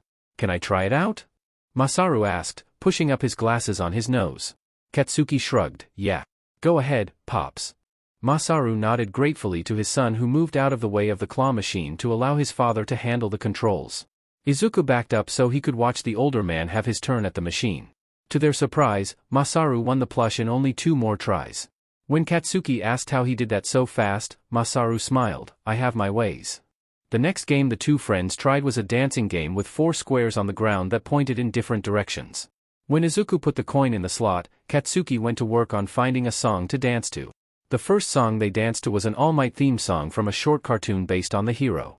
Katsuki placed first with 100 points more than Izuku. The next round went to Izuku purely because he chose a song that his mom often exercised to, so he knew the rhythm by heart. They tied on the last song, which was an accidental press on a semi-popular pop song that the game had in its roster. After all that dancing, Masaru went to order some food for them while Mitsuki watched over the boys as they continued to play arcade games and win prizes from them. After they all ate, Mitsuki pointed out a laser tag area for the boys. Katsuki immediately looked towards Izuku with a confident grin on his face to find that his friend was returning the look knowingly. So Bakugo's parents went to the little mini golf course while the boys went straight towards the laser tag area. They both got dressed in matching color vests and equipped themselves with the laser guns attached to the vest with a coiled cord. They listened carefully as the instructor told them about the rules and the assigned area for both of the color teams. When the instructions were over, they looked at each other before taking off through the open door to find a good vantage point to hide and shoot others on their side of the area. They only had a 1-minute head start to get themselves settled in before the signal for the 7-minute-long battle started. Katsuki immediately began firing with Izuku following his lead while calling out to him about the opponents and where they were running to. It didn't take long for them to be spotted despite their greatest efforts, and Izuku was shot with a laser from the opposite team. "I'm hit. Avenge me," Izuku called out dramatically, hiding behind the wall to wait until the vest stops vibrating from the hit. Katsuki fired at the opponent who shot Izuku. "Take this, loser." The 7 minutes went a lot quicker than either of them expected.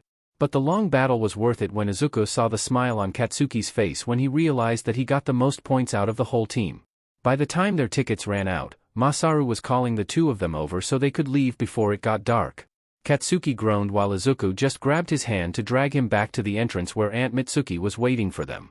Uncle Masaru was holding their prizes that they won with the tickets and the plushies from the claw machine. Mitsuki opened the door to allow both of the young boys outside while Masaru speedwalked to the exit. Izuku looked around the parking spaces only to see a familiar figure start walking up from in between 2 parked cars. The figure was sporting a small white bandage on their cheek. "Mama!" Izuku called out cheerfully. He was about to run up to his mother before stopping himself to check both ways across the street. Namiri laughed when Izuku ran straight towards her after checking. Namiri kissed his head. "I missed you." "I missed you too," Izuku said while rubbing his face into her neck. "There weren't any problems?" Namiri questioned with her arms still wrapped around her son. "Nope. No problems at all with your kid," Mitsuki said before glancing back at her husband. "Masaru, can you send?" "Already on it," Masaru interrupted softly, holding up his phone screen to show that he had already sent the picture with both of their boys playing in the arcade. The stuffed animals and toys were stuffed under his arms, with Mitsuki now holding onto the biggest one to help him with the number of prizes. Namiri smiled at her son that was still giddy from the excitement of the arcade. "Did you have fun?" "Lots of fun," Izuku retorted happily. "Well, that's good." Namiri brushed the flyaway strands of hair from her face. "Thanks for watching over him for the day." "It was our pleasure," Masaru answered. Mitsuki nodded her head towards the sky. "Now you might want to hurry back before it gets too dark. The traffic shouldn't be too bad around this time." "Right. We'll be on your way," Namiri replied. "Bye, catch Han," Izuku said loudly with a big wave and a bright smile on his face. Kaken yelled out, "Bye, Zuku." Namiri waved at the Bakugos before making her way back to her sleek car waiting for them in the parking space where she left it. And when they got home, Miku was waiting for both of them to arrive before pouring on Namiri as soon as she came through the door, to attack her face in puppy kisses. Izuku laughter filled the room while Namiri struggled to lock the door behind her. "Come on. You got this." Hizashi was encouraged as his son and nephew ran through the obstacle course in the gym. He had a stereo playing with upbeat music to set the pace of the exercise. "Come on, Hitoshi." Izuku laughed as he ran in front of his cousin. He looked behind him to see Hitoshi trying to keep up behind him in the mats. "You're falling behind." "Not for long," Hitoshi shouted back, bouncing on a small trampoline to launch himself on an elevated platform to chase after him on higher ground. Izuku's curly hair had been twisted into a small braid to keep his hair out of his face. Hitoshi's hair had been pulled back with a headband to keep it out of his face as they trained through the gymnastics-inspired obstacle course in the gym. Izuku looked back at Hitoshi once again to see how fast he charged forward with a fierce grin on his face. The purple-haired teen threw himself forward to land on a trampoline which rocketed his body farther ahead. Hitoshi glanced behind him for a quick moment to face his cousin and shout, "Now who's falling behind?" Hizashi watched as the two teens have changed through the years. They just had one more year before applying to UA. Hitoshi ended up winning the area, which made Izuku tackle him as soon as he got close into a strong hold that brought them both to the ground. After the obstacle course, Aizawa got them set up in the area with more parkour-centric walls and poles.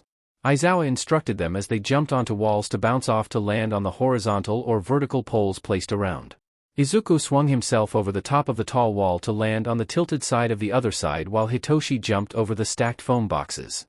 Izuku called Hitoshi up, who bounced between the two closely placed walls to join Izuku on the top. They both jumped down onto a medium-sized structure just to practice how to recover from a fall safely, with Aizawa watching their every move. When they both finally made it back down to the floor, Hizashi was making his way towards them with the music from the stereo he was carrying following him. "Wait! Turn around. Your hair got loose again." Hitoshi used this break time to pull back his hair again with his headband. He slipped it off his head before pushing it back down and pulling it up over his face. He turned to Izuku as Hizashi had the hair tie on his wrist. "Do you plan to cut it before UA? Maybe a trim. But I kind of like how long it is," Izuku answered while Hizashi worked quickly to tighten his hair into a braid. He finished it off with the hair tie. "And you're all good," Hizashi said happily, throwing 2 thumbs up. Izuku thanked him before he turned back when Aizawa created his throat. Aizawa gestured his hand over to the water fountain. "Take a water break before you head to the pole bars." Hitoshi walked towards the water fountain before Izuku made it an impromptu race to the water. Then it was just the two of them racing against each other to see who will get to the drinking fountain first. Hizashi sighed, "Things never change, huh? They always make some sort of completion every time we end up here. Their fighting skills have changed immensely from how they began. And I can only see that they will keep improving." Aizawa scratched the back of his neck. "Wow, that's high praise from you," Hizashi said with a teasing grin on his face. "Are you soft just for them?" Aizawa pushed against him as Hizashi laughed in response. "Shut up," he said without any true heat behind his words. He looked back to see the two boys gulping down the water by the drinking fountain with Hitoshi bent further down to drink from the small fountain. He knew he was already soft for them, he didn't need Hizashi to point it out. Over the past years, as Izuku improves with his quirk, he trains with different weapon styles until he finds one that fits with his quirk the most. His main weapon of choice was a whip because of how he could influence the flow of the weapon and how it reminded him of his mother's own whip. Another weapon that he used was a ribbon because of how similar it was to a whip, although it didn't have the same impact. It worked more like Aizawa's capture scarf when he trained with it. But he could also use it for distraction by using the telekinesis to contort the material in different ways. Izuku fiddled around with the idea of using it to comfort victims. And the final one he was currently training with was a steel fan. The idea came to him through a movie where a character blocked a knife and sword attack by using the fan. The character used it like a shield and let the sword pierce through just for them to disarm the villain easily with a flick of their hand. And so, Izuku was training with a whip in UA's spare training ground while his mother attended a meeting while the students were out for the day. Bakugo was invited as well, practicing the moves he came up with on cementos walls that he made to help them train. Izuku used his telekinesis to manipulate the whip to strike against the wall multiple times until it sliced pieces of the wall off. He looked to where Bakugo had exploded the walls to catch his gaze on a big stone. Izuku flicked the whip towards the stone to wrap around the piece of cement. He started to twirl while using his telekinesis to keep everything in place. As soon as he got close enough, the stone slammed into the cement wall, causing more damage while Bakugo continued to blast away at the cement behind him. "Thank you for giving me some ammo, Kaken." "Shut up." Izuku laughed in response before turning around to watch Bakugo perform a new attack. He cupped his hand around his palm and delivered a very precise explosion through the wall like an almost perfect circle. "Wow! What was that move called?" "AP shot," Bakugo replies, flexing his hand. "I've had the idea in my head for a while. Good thing these stupid walls are here to test it out." "Yeah, I wouldn't want you practicing at your house again," Izuku responded. He used his telekinesis to take him off the ground to float above his childhood friend.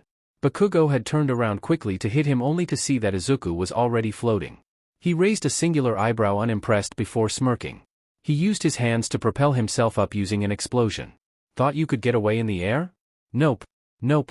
Nope. Izuku changed as he twirled in the air, escaping Bakugo's grasp.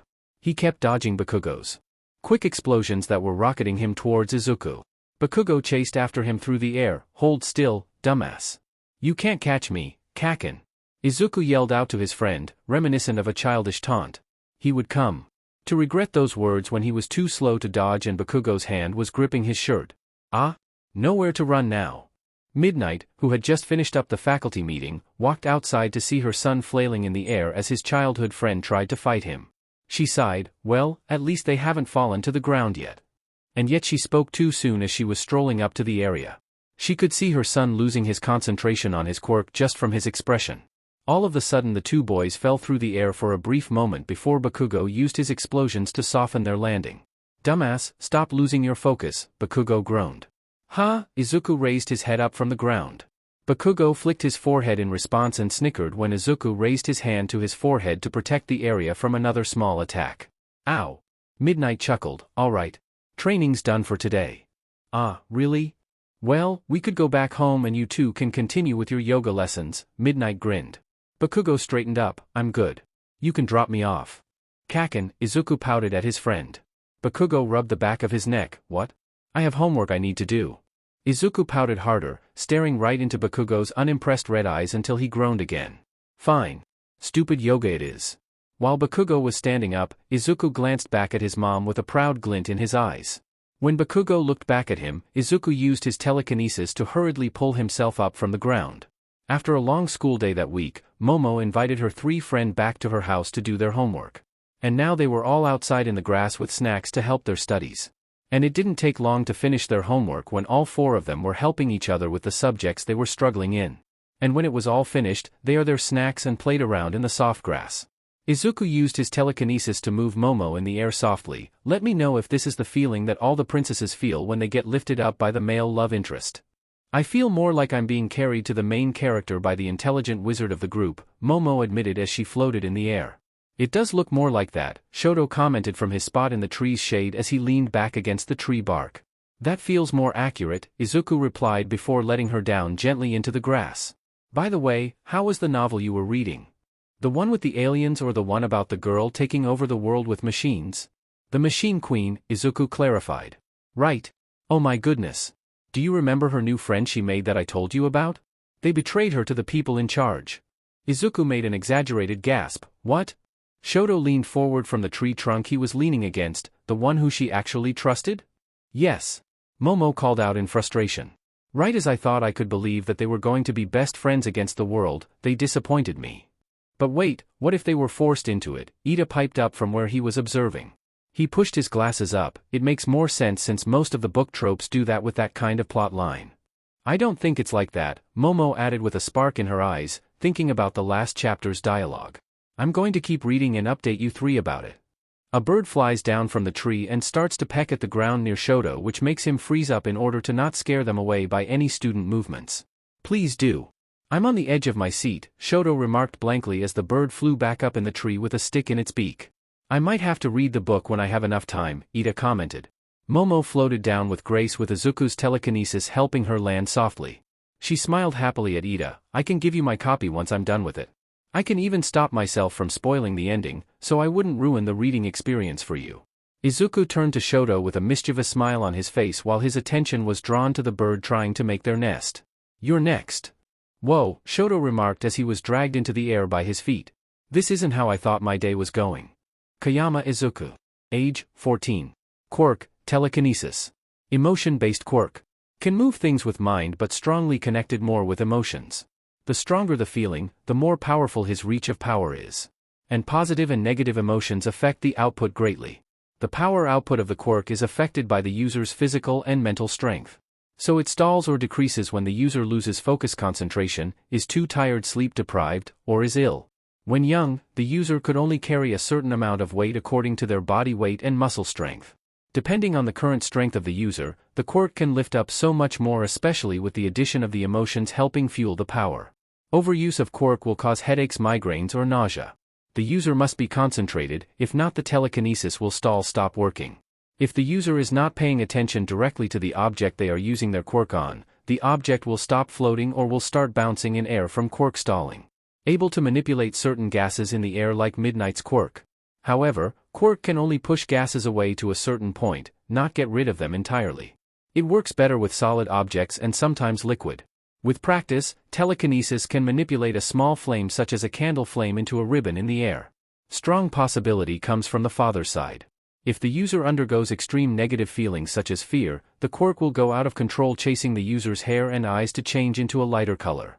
It will cause the user to be almost completely unresponsive towards any outside stimuli. The Quirk will wreak havoc, using the user as a body instead of the user having control of said Quirk. Hero costume. Must get support items with hero costume to help with emotion control. A belt to store first aid for rescue and small items to use with telekinesis. Inspired by Midnight's colors. Has support items to help with Quirk and balance emotions. Lightweight material, but not as flows. To prevent anyone from yanking on the flows material. Maybe something like a bodysuit underneath pants like Hawk's. Something like a halter bodysuit or long-sleeved. Possibly something like a style like Midnight to make the villains underestimate what he has up his sleeve? To give the advantage on his side. Himiko didn't really know when to drop the smile she was using as her classmates skipped ahead of her while walking past. Even when they were out of sight, she still kept the grin on her face while trying to keep her hair out of her face since it kept getting caught in her mouth. She walked further and further until she ended up in a park. She didn't know how long she walked, but it did look like she walked a long way away from her house. She really didn't want to go home to parents who only started to accept her when she was acting normal. One slip up with mentioning blood and she was immediately met with a long talk about acting like other girls her age. She blew air out of her mouth, relaxing her face that was hurting from how much smiling and fake laughing she had to do during the day with the other girls in her class. While she strolled through the park, she ended up bumping into someone with a very prestigious school uniform on. She didn't have time to realize where they were from until she tripped on her shoelaces and ended up on the ground. "Hey, are you okay?" she heard as the stranger extended his hand down to her. She looked up to see someone who looked almost exactly like her school crush but different. He didn't have that sharp jawline and stubborn look in his eyes. Instead, this stranger had longer hair that was a nice green color like a jade or an emerald shade. The same color as the wide eyes that were staring back at her with concern. He had freckles decorating his face and a nice flush to his cheeks from the blood rushing under his skin. She grasped his hand without thinking about it, standing back up with his help. "I'm just peachy. Thanks. Are you sure about that? Because from all the classes I have taken in body language, you look like something's wrong," the boy rambled on, looking worried. "I didn't hurt you anywhere, right? I have a mini first aid kit in my school bag in case you skinned your knee." "Geez, you really don't drop the subject like other people I know," Toga replied. She dusted off her skirt and pulled it back to reveal that she didn't skin her knees at all from the fall. "It's one of my defining features or flaws," the boy commented as he checked to make sure she wasn't injured in any way. He rubbed the back of his neck. "Depends on who you ask." Toga raised an eyebrow. "And who are you?" "My name is Kayama Izuku." "And you are?" "I'm Toga Himiko." "Nice to meet ya." Toga stuck her hand out to shake his, reveling in the warmth of his hand. She found herself staring at one of his veins and focusing on a bandage wrapped around his finger. Did he get a paper cut or something? She wondered how dark his blood was. "What brings you around here since the uniform is from that big fancy schmancy school uptown?" "Oh, I'm visiting my friend," Kayama smiled happily. "He goes to another school, so I made the trip here to see him." Toga's eyes wandered to his face and before she knew it she was picturing his freckles speckled with blood. He looked almost like the boy she really liked back at her school, but more pretty instead of rugged. But with a bit of blood, he would look even cooler. "Hey, Kayama-kun?" Kayama looked up from where he was fiddling with his tie to make it looser around his neck. "Yes? I think you would look really cool with blood on you," Toga commented, still daydreaming about blood replacing his freckled cheeks. And once she said it, her eyes widened. "Crap," Toga thought to herself as the words came rushing out of her mouth. "DMN, now he's going to run away." Kayama stared back at her and blinked in surprise. "Thank you. That was a strange compliment but I will take it. No one has ever said that to me before." "That's it?" Toga blinked out of surprise to see that the boy was still standing there. "You aren't going to say anything about me being weird? Or run off? Why would it be weird?" "It kind of felt like a compliment," Kayama shrugged. "Like I just pictured one of those action stars that have a bit of blood on them and it makes them look tough." "Exactly." Toga threw up her arms. "No one takes it that way when I say it. I even try to say they looked cute with it on but they never understood." Kayama tilted his head like a confused puppy. "Have you explained what you meant before?" "Yes. But they think I'm just messing with them or just acting out on purpose. Or just think it's because of my quirk, Toga explained, gesturing wildly with her hands as she talked. Finally, she found someone who understood what she meant. Kayama looked curious. Well, what is it? I have a blood quirk, Toga explained after a pause in the air. She slightly tensed, waiting for his new reaction to be one of disgust. It lets me transform into anyone using their blood. Really? She diverted her attention away from him as she thought, and here comes the disgust. That sounds so cool. Kayama exclaimed with an excited grin. What? Yeah. I never met another person with a blood quirk before, Kayama replied with an easygoing smile. I know Vlad King has one. But blood quirks are rare to find, I think, at least in Japan. I heard there were a lot more blood-type quirks in Europe. And you're okay with it? Toga asks carefully, fearing that he would just revoke his statement as soon as she showed the hope in her face. Kayama answered quickly while pulling out his phone. Why wouldn't I? Blood quirks are so under the radar that I haven't learned that much about them yet. His eyes widened as soon as he stared at the screen. Oh. I have to go now if I actually want to surprise him. Kayama shoved his phone back in his pocket. Have to run, bye Toga. She waved back as he ran out of the park to go and reunite with his friend. Wow, that Kayama guy looked a lot like my crush. But he seemed so much softer and nicer than him, she pouted as she talked out loud once he was fully out of sight. She crossed her arms and leaned back against the bark of the tree. I bet he wouldn't make such a fuss about spilling blood. God, she desperately wanted to know if Kayama would actually accept her since he showed genuine concern for her even when she put up the facade that everyone around her fell for. Maybe if they run into each other again, it will be fate pushing her towards him. Izuku couldn't wait until next year since that is when the UA entrance exam was. But he was still a third year in middle school, so he had a long way to go. Izuku waited outside Aldra Middle School for Bakugo because he had a study hall for the last PRD. He decided to leave the school early with a mental note to do double work during cleaning time next week to make up for it.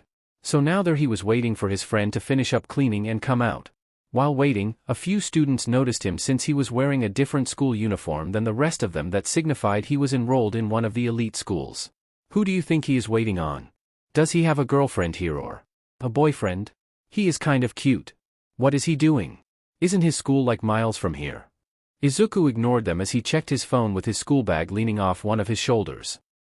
Mount Lady apparently made her debut earlier today by popping into Kamui Wood's fight against a villain.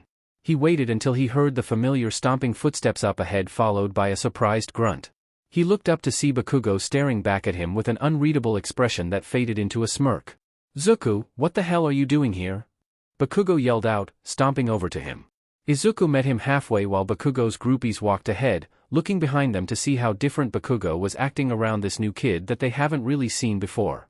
The groupies walked off past the gate once they knew that Bakugo wasn't going to follow after them to hang out.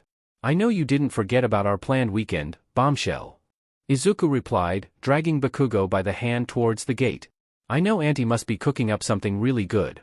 Bakugo shook off his hand once they passed the gate. I'm the one mostly doing the cooking tonight, so you can slow down. The two continued their walk, not really rushing to their destination while Izuku chatted about what happened at his school. Along the way, the two stopped by a vending machine for a drink with Izuku getting a vanilla cream soda and Bakugo getting a cherry flavor. So like you know how like Tenya, Shoto and Momo are like in the top 5 smartest kids in our class? Izuku asked, already knowing that Bakugo would remember even though Bakugo never really used their actual names when referring to them. Yeah, you're like the 5th one in the class, Bakugo said, chugging down a can of soda. Right, Izuku nodded along as he waved his own soda in the air. He took 2 long sips before continuing. Anyway, we had this test so we all decided to play a prank on the other students. Bakugo raised an eyebrow as he swallowed the soda in his mouth. Even stick in the mud? Tenya was a bit hesitant until I said it would help with motivating our other peers to study harder. After that, he was okay with it. Izuku paused to take a drink. So when the test came out, each one of us pretended we didn't know a single question. Like Shoto dragged a hand down his face for the dramatics. I took a glance around that room and everyone looked scared as hell. Heh. Bakugo took one long last sip of his soda until there was no more liquid left in it. Have you done something like that? Izuku tilted his head forward to stare directly at Bakugo's face while he asked. Since you are the top scorer in your classroom, I imagine you would have fun seeing those extras' faces. No, Bakugo replied while he crushed his empty soda can into a metal disc. Izuku straightened up as they continued walking while Bakugo threw the disc like a frisbee into a trash can. But I did burn one dumbass pants for trying to copy off my test answers. Kayama laughed at his reply as they started to walk right under a tunnel that would lead back to Bakugo's house through the downtown Mizudafu area. And yet they were barely halfway through the tunnel when two eyes appeared out of the darkness above them with a chilling chuckle. MMHM, a good skin disguise. A good what now? Izuku shouted right before the large green figure dropped down onto the ground, dragging Kayama into its jelly-like body. His half-full soda can clattered to the ground, leaking onto the cement as Bakugo stared in shock for a moment. DMNU. Let him go before I blow you into bits. Bakugo shouted, firing off controlled blasts around the smelly goo, trying not to hit Izuku who was struggling in the middle. Kayama reached forward with his hands to push through the squishy consistency. Using his telekinesis, he pushed away chunks so he could get his hand to the surface. While Bakugo defended himself against the villain who was reaching for him as well. Bakugo reaches forward to grab Kayama's hand only for the villainous glob to reach at his face, grabbing at his mouth. Bakugo pulled Kayama with one hand as he aimed his other hand to create an explosion right into the villain's eyes. Kayama choked on the fresh air once his face broke free from the sludge as his friend wrenched him free. With a shout, the villain let go of Kayama and Bakugo. Kayama fell into Bakugo before redirecting his attention to the villain in front of them with no hero in sight. "You DMN kids," the villain stated, crawling forward quickly. Kayama raised his hands and used his quirk to push the villain away from them into the far wall of the above-ground tunnel. Izuku gritted his teeth while Bakugo rushed to the side to weaken the villain who was desperately trying to escape against his hold with explosions to his vulnerable eyes. "Do not fear." Kayama looked to the side to see a blast of white and yellow practically flying past him. Bakugo dove out of the way as All Might reeled his fist back to punch the villain into bits. "For I am here." All Might shouted as the villain's bits lay scattered under the tunnel, the light coming in from both sides illuminating just how many pieces were scattered.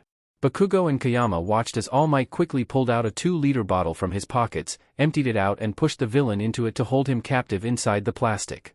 "Hey All Might!"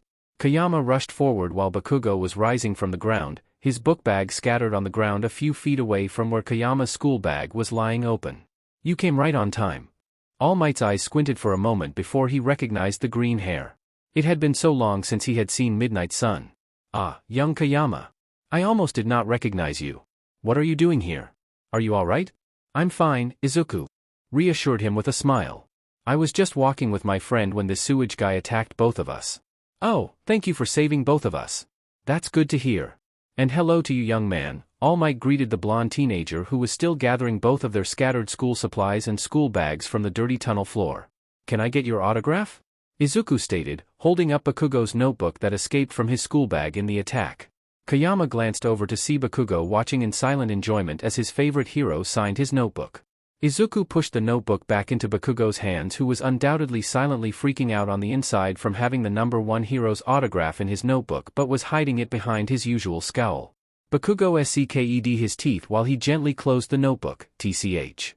Are either of you hurt?" All Might asked quickly, looking over the two boys. "Nah," Izuku coughed a bit from the scratchiness of his throat. "I might need a cough drop though when I get to Auntie's house." "Well, if either of you feel strange, report to a doctor straight away," All Might said, making sure the villain bottle was secured inside his pocket. Kayama watched as the older man bent his knees a bit while keeping the same bright smile on his face. "Well then, I'll be off to give this villain to the authorities. By All Might." Kayama waved brightly as Bakugo gave a half-hearted salute towards the retreating hero. He turned to his friend with a somber expression. "I hope any type of pudding or jello is not dessert. Because that guy tasted like rotten jello, if it could even be rotten." "You don't have to worry about that," Katsuki stated as they continued to walk back to Bakugo's house. They were passing by a building on a corner street when Bakugo suddenly thought out loud, "Didn't you want an autograph too?" Kayama shook his head. "Nah, I already got one from him a few years ago." Kayama turned his head towards him in confusion as to why Bakugo went silent before Bakugo slowly turned his head towards him with a scowl. "And you didn't tell me?" Bakugo yelled. "Wait, what?" Izuku replied as Bakugo started charging ahead of him. He rushed to catch up to his friend. "I thought I did. Did I not?" Kaken.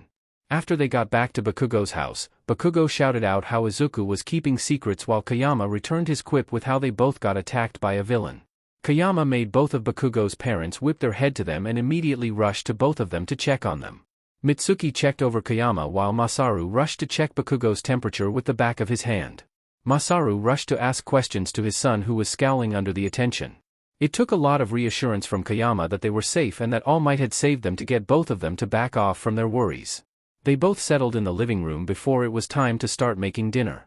Katsuki stood up to start working on dinner with his mother while Masaru cleaned up with Izuku's help. Dinner was hamburger steak, rice, boiled vegetables, udon noodles, and miso soup.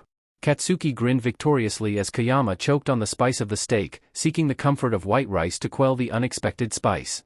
Izuku kicked his foot under the table, which sparked a foot fight while they ate dinner. After dinner, Katsuki and Izuku settle into his bedroom to watch an American All Might movie with Japanese subtitles. Kayama Namiri had been invited to hero parties once she debuted. When he was young, Izuku was watched over by Aizawa when she went to the parties as her hero identity, Midnight. There were multiple types like hero galas, banquet parties to have charity auctions, and smaller parties to give our awards that were different from the hero ranking parties that happened every year. Each one has a gathering of press to capture the heroes wearing the costumes or wearing more formal wear for the fans to enjoy. Most of the time, Izuku was having a sleepover with Hitoshi as Midnight was wearing formal dresses at the formal gatherings. With only 6 months left until the entrance exam, Izuku was practicing his moves every day to fine-tune them. In the middle of one of his practice sessions, Midnight received an email invitation from her PR agent about a charity auction party coming up featuring heroes and their chosen charities. Midnight looked down at the email, reading it over to see what exactly she would be attending. Izuku, do you want to have a sleepover at Hitoshi's next weekend? Izuku looked up to her while the couch remained floating in the air. Miku was barking at the floating object, wagging their tail as they tried to bite at the cushions. Is it a mission or one of those parties? Another charity auction, Kayama answered. She set down the phone to tighten her ponytail more. They want me to be a guest. Mom, Izuku called out. Kayama looked up at the young green-haired teen who was slowly setting the couch back on the floor. Miku jumped on the cushions as soon as it was back on the ground. Yes? What is it? Can I come this time? Izuku asked. Kayama's eyes widened. You want to come with me? I mean, if it's okay, I would like to, Izuku responded. It could be good practice in the future for when I deal with the press as a hero. I could practice my public speaking in that way. I do have an opportunity to bring a guest. But I will need to brief you on what happens each time. The flashing cameras, the barrage of questions they might ask, and the way to act once you are inside the venue. Kayama listed each thing off with her fingers. And I need to find you a formal suit along with a dress. Kayama paused as she thought about something from the way she looked off to the side towards her bedroom. Izuku looked at where she was staring only to see the hallway. And just like that, Izuku had double the training. On training sessions for his quirk and fighting skills that have been harnessed throughout the years. And another session per day for getting ready for his first public appearance since the television show interview when he was freshly adopted. The public couldn't get a hold of him or picture of him since that time. And his mother talked about him sparingly to the press when they asked about him. When he was practicing his balance, his mother was barraging him with questions that the press might ask him. When he was trying to focus to float all of the couch cushions at once, his mother was flashing light in his eyes to prepare him for the cameras and bright lights that would be there. And with a week until the charity party, Kayama picked him up after school to go directly to a formal dress shop to buy their clothes for the event. He walked in wearing his school uniform while his mom wore her civilian clothes. Kayama decided to find a dress first, then they would find something for him to wear that would match the color. So he followed his mom through the dress aisles to find dresses for her to try on. He picked out a red one that had a sparkly fabric while she shrugged before kicking up a dark orange ombre gown. After both of their arms were filled with layers of different colored fabric, they carried the dresses over to the waiting room to a frantic worker helping them find a big empty room. Izuku sat outside the room on a little bench as his mother started to try on the dresses they had picked out. You have to make sure to answer the questions you are okay with. If you don't like the question, don't react. They want a reaction whether it be bad or actually good. Don't give them any facial expression, Kayama instructed through the closed door as the fabric of the dress rustled. I have some exercises at home that will master your poker face. What kind of questions do they ask? Izuku questioned, leaning his head back against the wall behind him. Well, in my case, most of them are SXL. And I really hope they won't corner you with those types. Kayama made a disinterested noise behind the door. If they do, tell me and I'll deal with them very personally. Kayama sighed as the sound of a zipper filled the space around them. But most likely they will ask if you are going to be a hero like me, what hero school you might going to, if you even want to be a hero, and etc. She opened the door to show off the dark orange dress she picked out first. The dark orange started at the top until it faded into a more light orange at the bottom. It had a bit of ruffles at the bottom, but the empire waist style didn't quite fit her top half. Anyway, what do you think? I don't really like the color on you, Izuku commented on part of Uncle Masaru's teachings about fashion powering his thoughts. And the shape isn't really nice. Yeah, I was thinking that too. Kayama shoved down the ruffles at the bottom and adjusted the top of it to look into the mirror on the wall in the room. Onto something better. You picked out the red one, right? Yep. Izuku confirmed excitedly. Kayama picked up the fabric of the dress bottom so she could walk easier back inside the dressing room. Then I'll try on that one next. And just like she promised, she strutted out of the dress room 2 minutes afterwards in the red dress that Izuku had picked out. The dress was a mermaid style with sparkles all down the fabric and a v-neck with adjustable straps. I really like this one. But I do have a critique. Kayama shuffled forward. It's a bit tight on my legs so I can't move that fast. How fast can you walk in it? His mother gave him an answer by shuffling towards him while the fabric made a rustling sound against the floor. He stifled a laugh while she laughed loudly about it. So yeah, I'm guessing this one goes into the no pile. I think I'll go with the green one next. His mother came out of the dressing room shortly after hearing several grunts as she presumably struggled to get it inside. The dress was an elegant A-line dress in emerald green that draped down into a small ball gown shape. Oh, the green one does not fit right at all, Kayama said while crossing her arms over the top of the dress. Izuku moves to stand up. Do you need me to get a bigger size? Don't bother, Kayama waved off his offer. I think it was the last one in my size. Plus, I don't really like it. The shade is beautiful, but the way it fits my body is weird. When his mother came out, it was in a blue gown that she picked out that had one shoulder. The dress was a light blue color with lace overlaid on the torso with tulle at the bottom. Hey, Mom? Izuku questioned as she frowned at the mirror, adjusting the dress by tugging the fabric down. His mother glanced back at him. What happens to the dresses you have already worn? Oh, I donate them to women's shelters because my PR agent doesn't want me to show up in the same thing twice, Kayama explained as she gazed at the gown on her. She picked at the lace that had a loose thread hanging off the top. And since I'm not going to wear theirs again, I'll give it somewhere where it can be put to good use. Really? Yeah. But one time, I got a dress that was versatile so I got like 3 wears out of it before I donated it. I was just changing up the straps or adding something to it to make it look different, Kayama admitted. I did dye it on my last wear to really throw the press off since they were hinting in on the fact. Why is wearing the same dress a bad thing? No idea. But I have seen one of the men wear the same exact black suit for years. All he has to do is wear a different shirt, Kayama explained. Speaking of, we might reuse the same jacket and pants that you have already, but we need to get it cleaned. Ah yes, the suit that Izuku had because of Uncle Masaru. He remembers only a month ago when 2 models had cancelled before a photo shoot to show off Uncle Masaru's new designs. So he was roped in with Katsuki to fill in the positions for the day to model off 2 well-made suits. And it was simultaneously fun and stressful because of how fast-paced it was. But after they had finished, Uncle Masaru let him keep the suit and jacket that he had modeled in.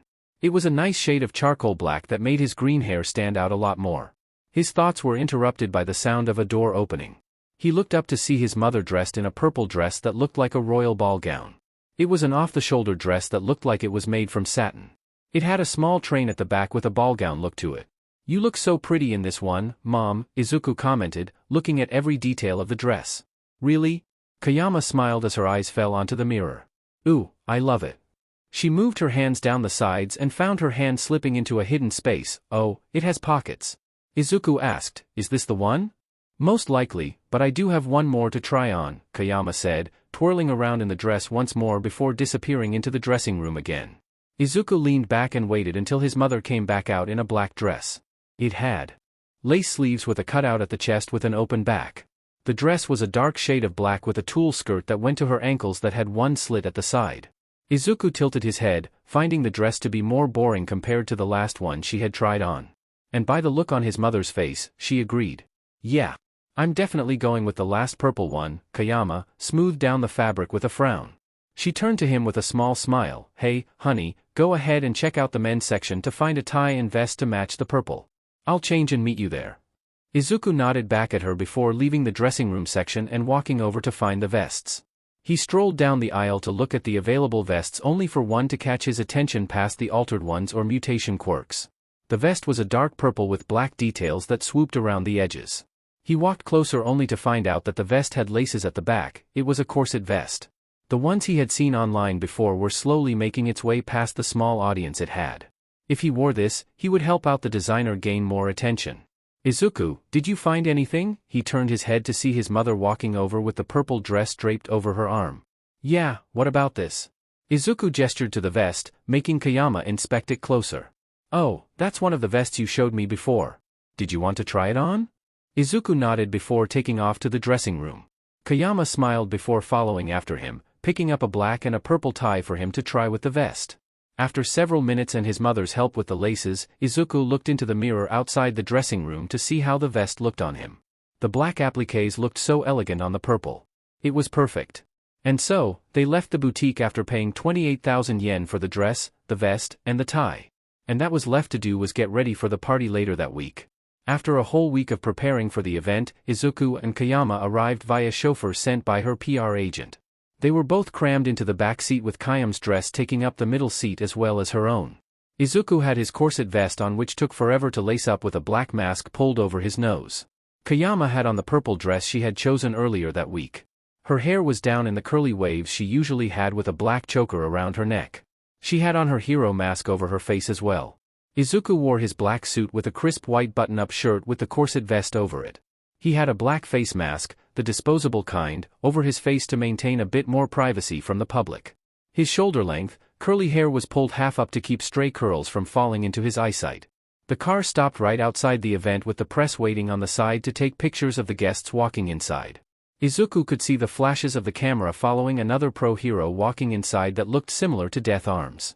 Kayama glanced over to Izuku, last chance. There is a backstage entrance that we could go through instead. I'll be okay. You taught me everything that I need to know. Alright then. Let's head inside. They both exited the car and started walking to the public entrance with the cameras starting to recognize who exactly was walking up. Izuku was hidden behind her as they walked until they finally got to the walkway. The cameras started to flash towards them, making him blink out of surprise until he started to get used to the bright lights. His mother's lessons with a flashlight paid off. Midnight. Midnight. Look over here. Who is that?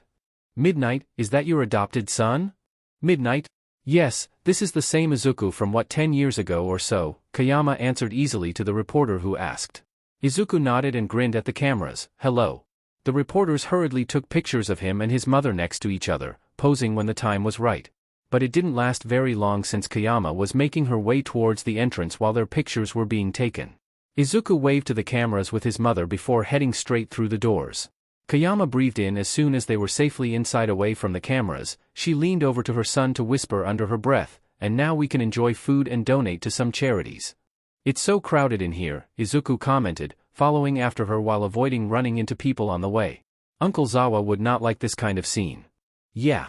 I don't really mind it, but I basically only come to these kinds of events to keep my image up, Kayama replied quietly to him.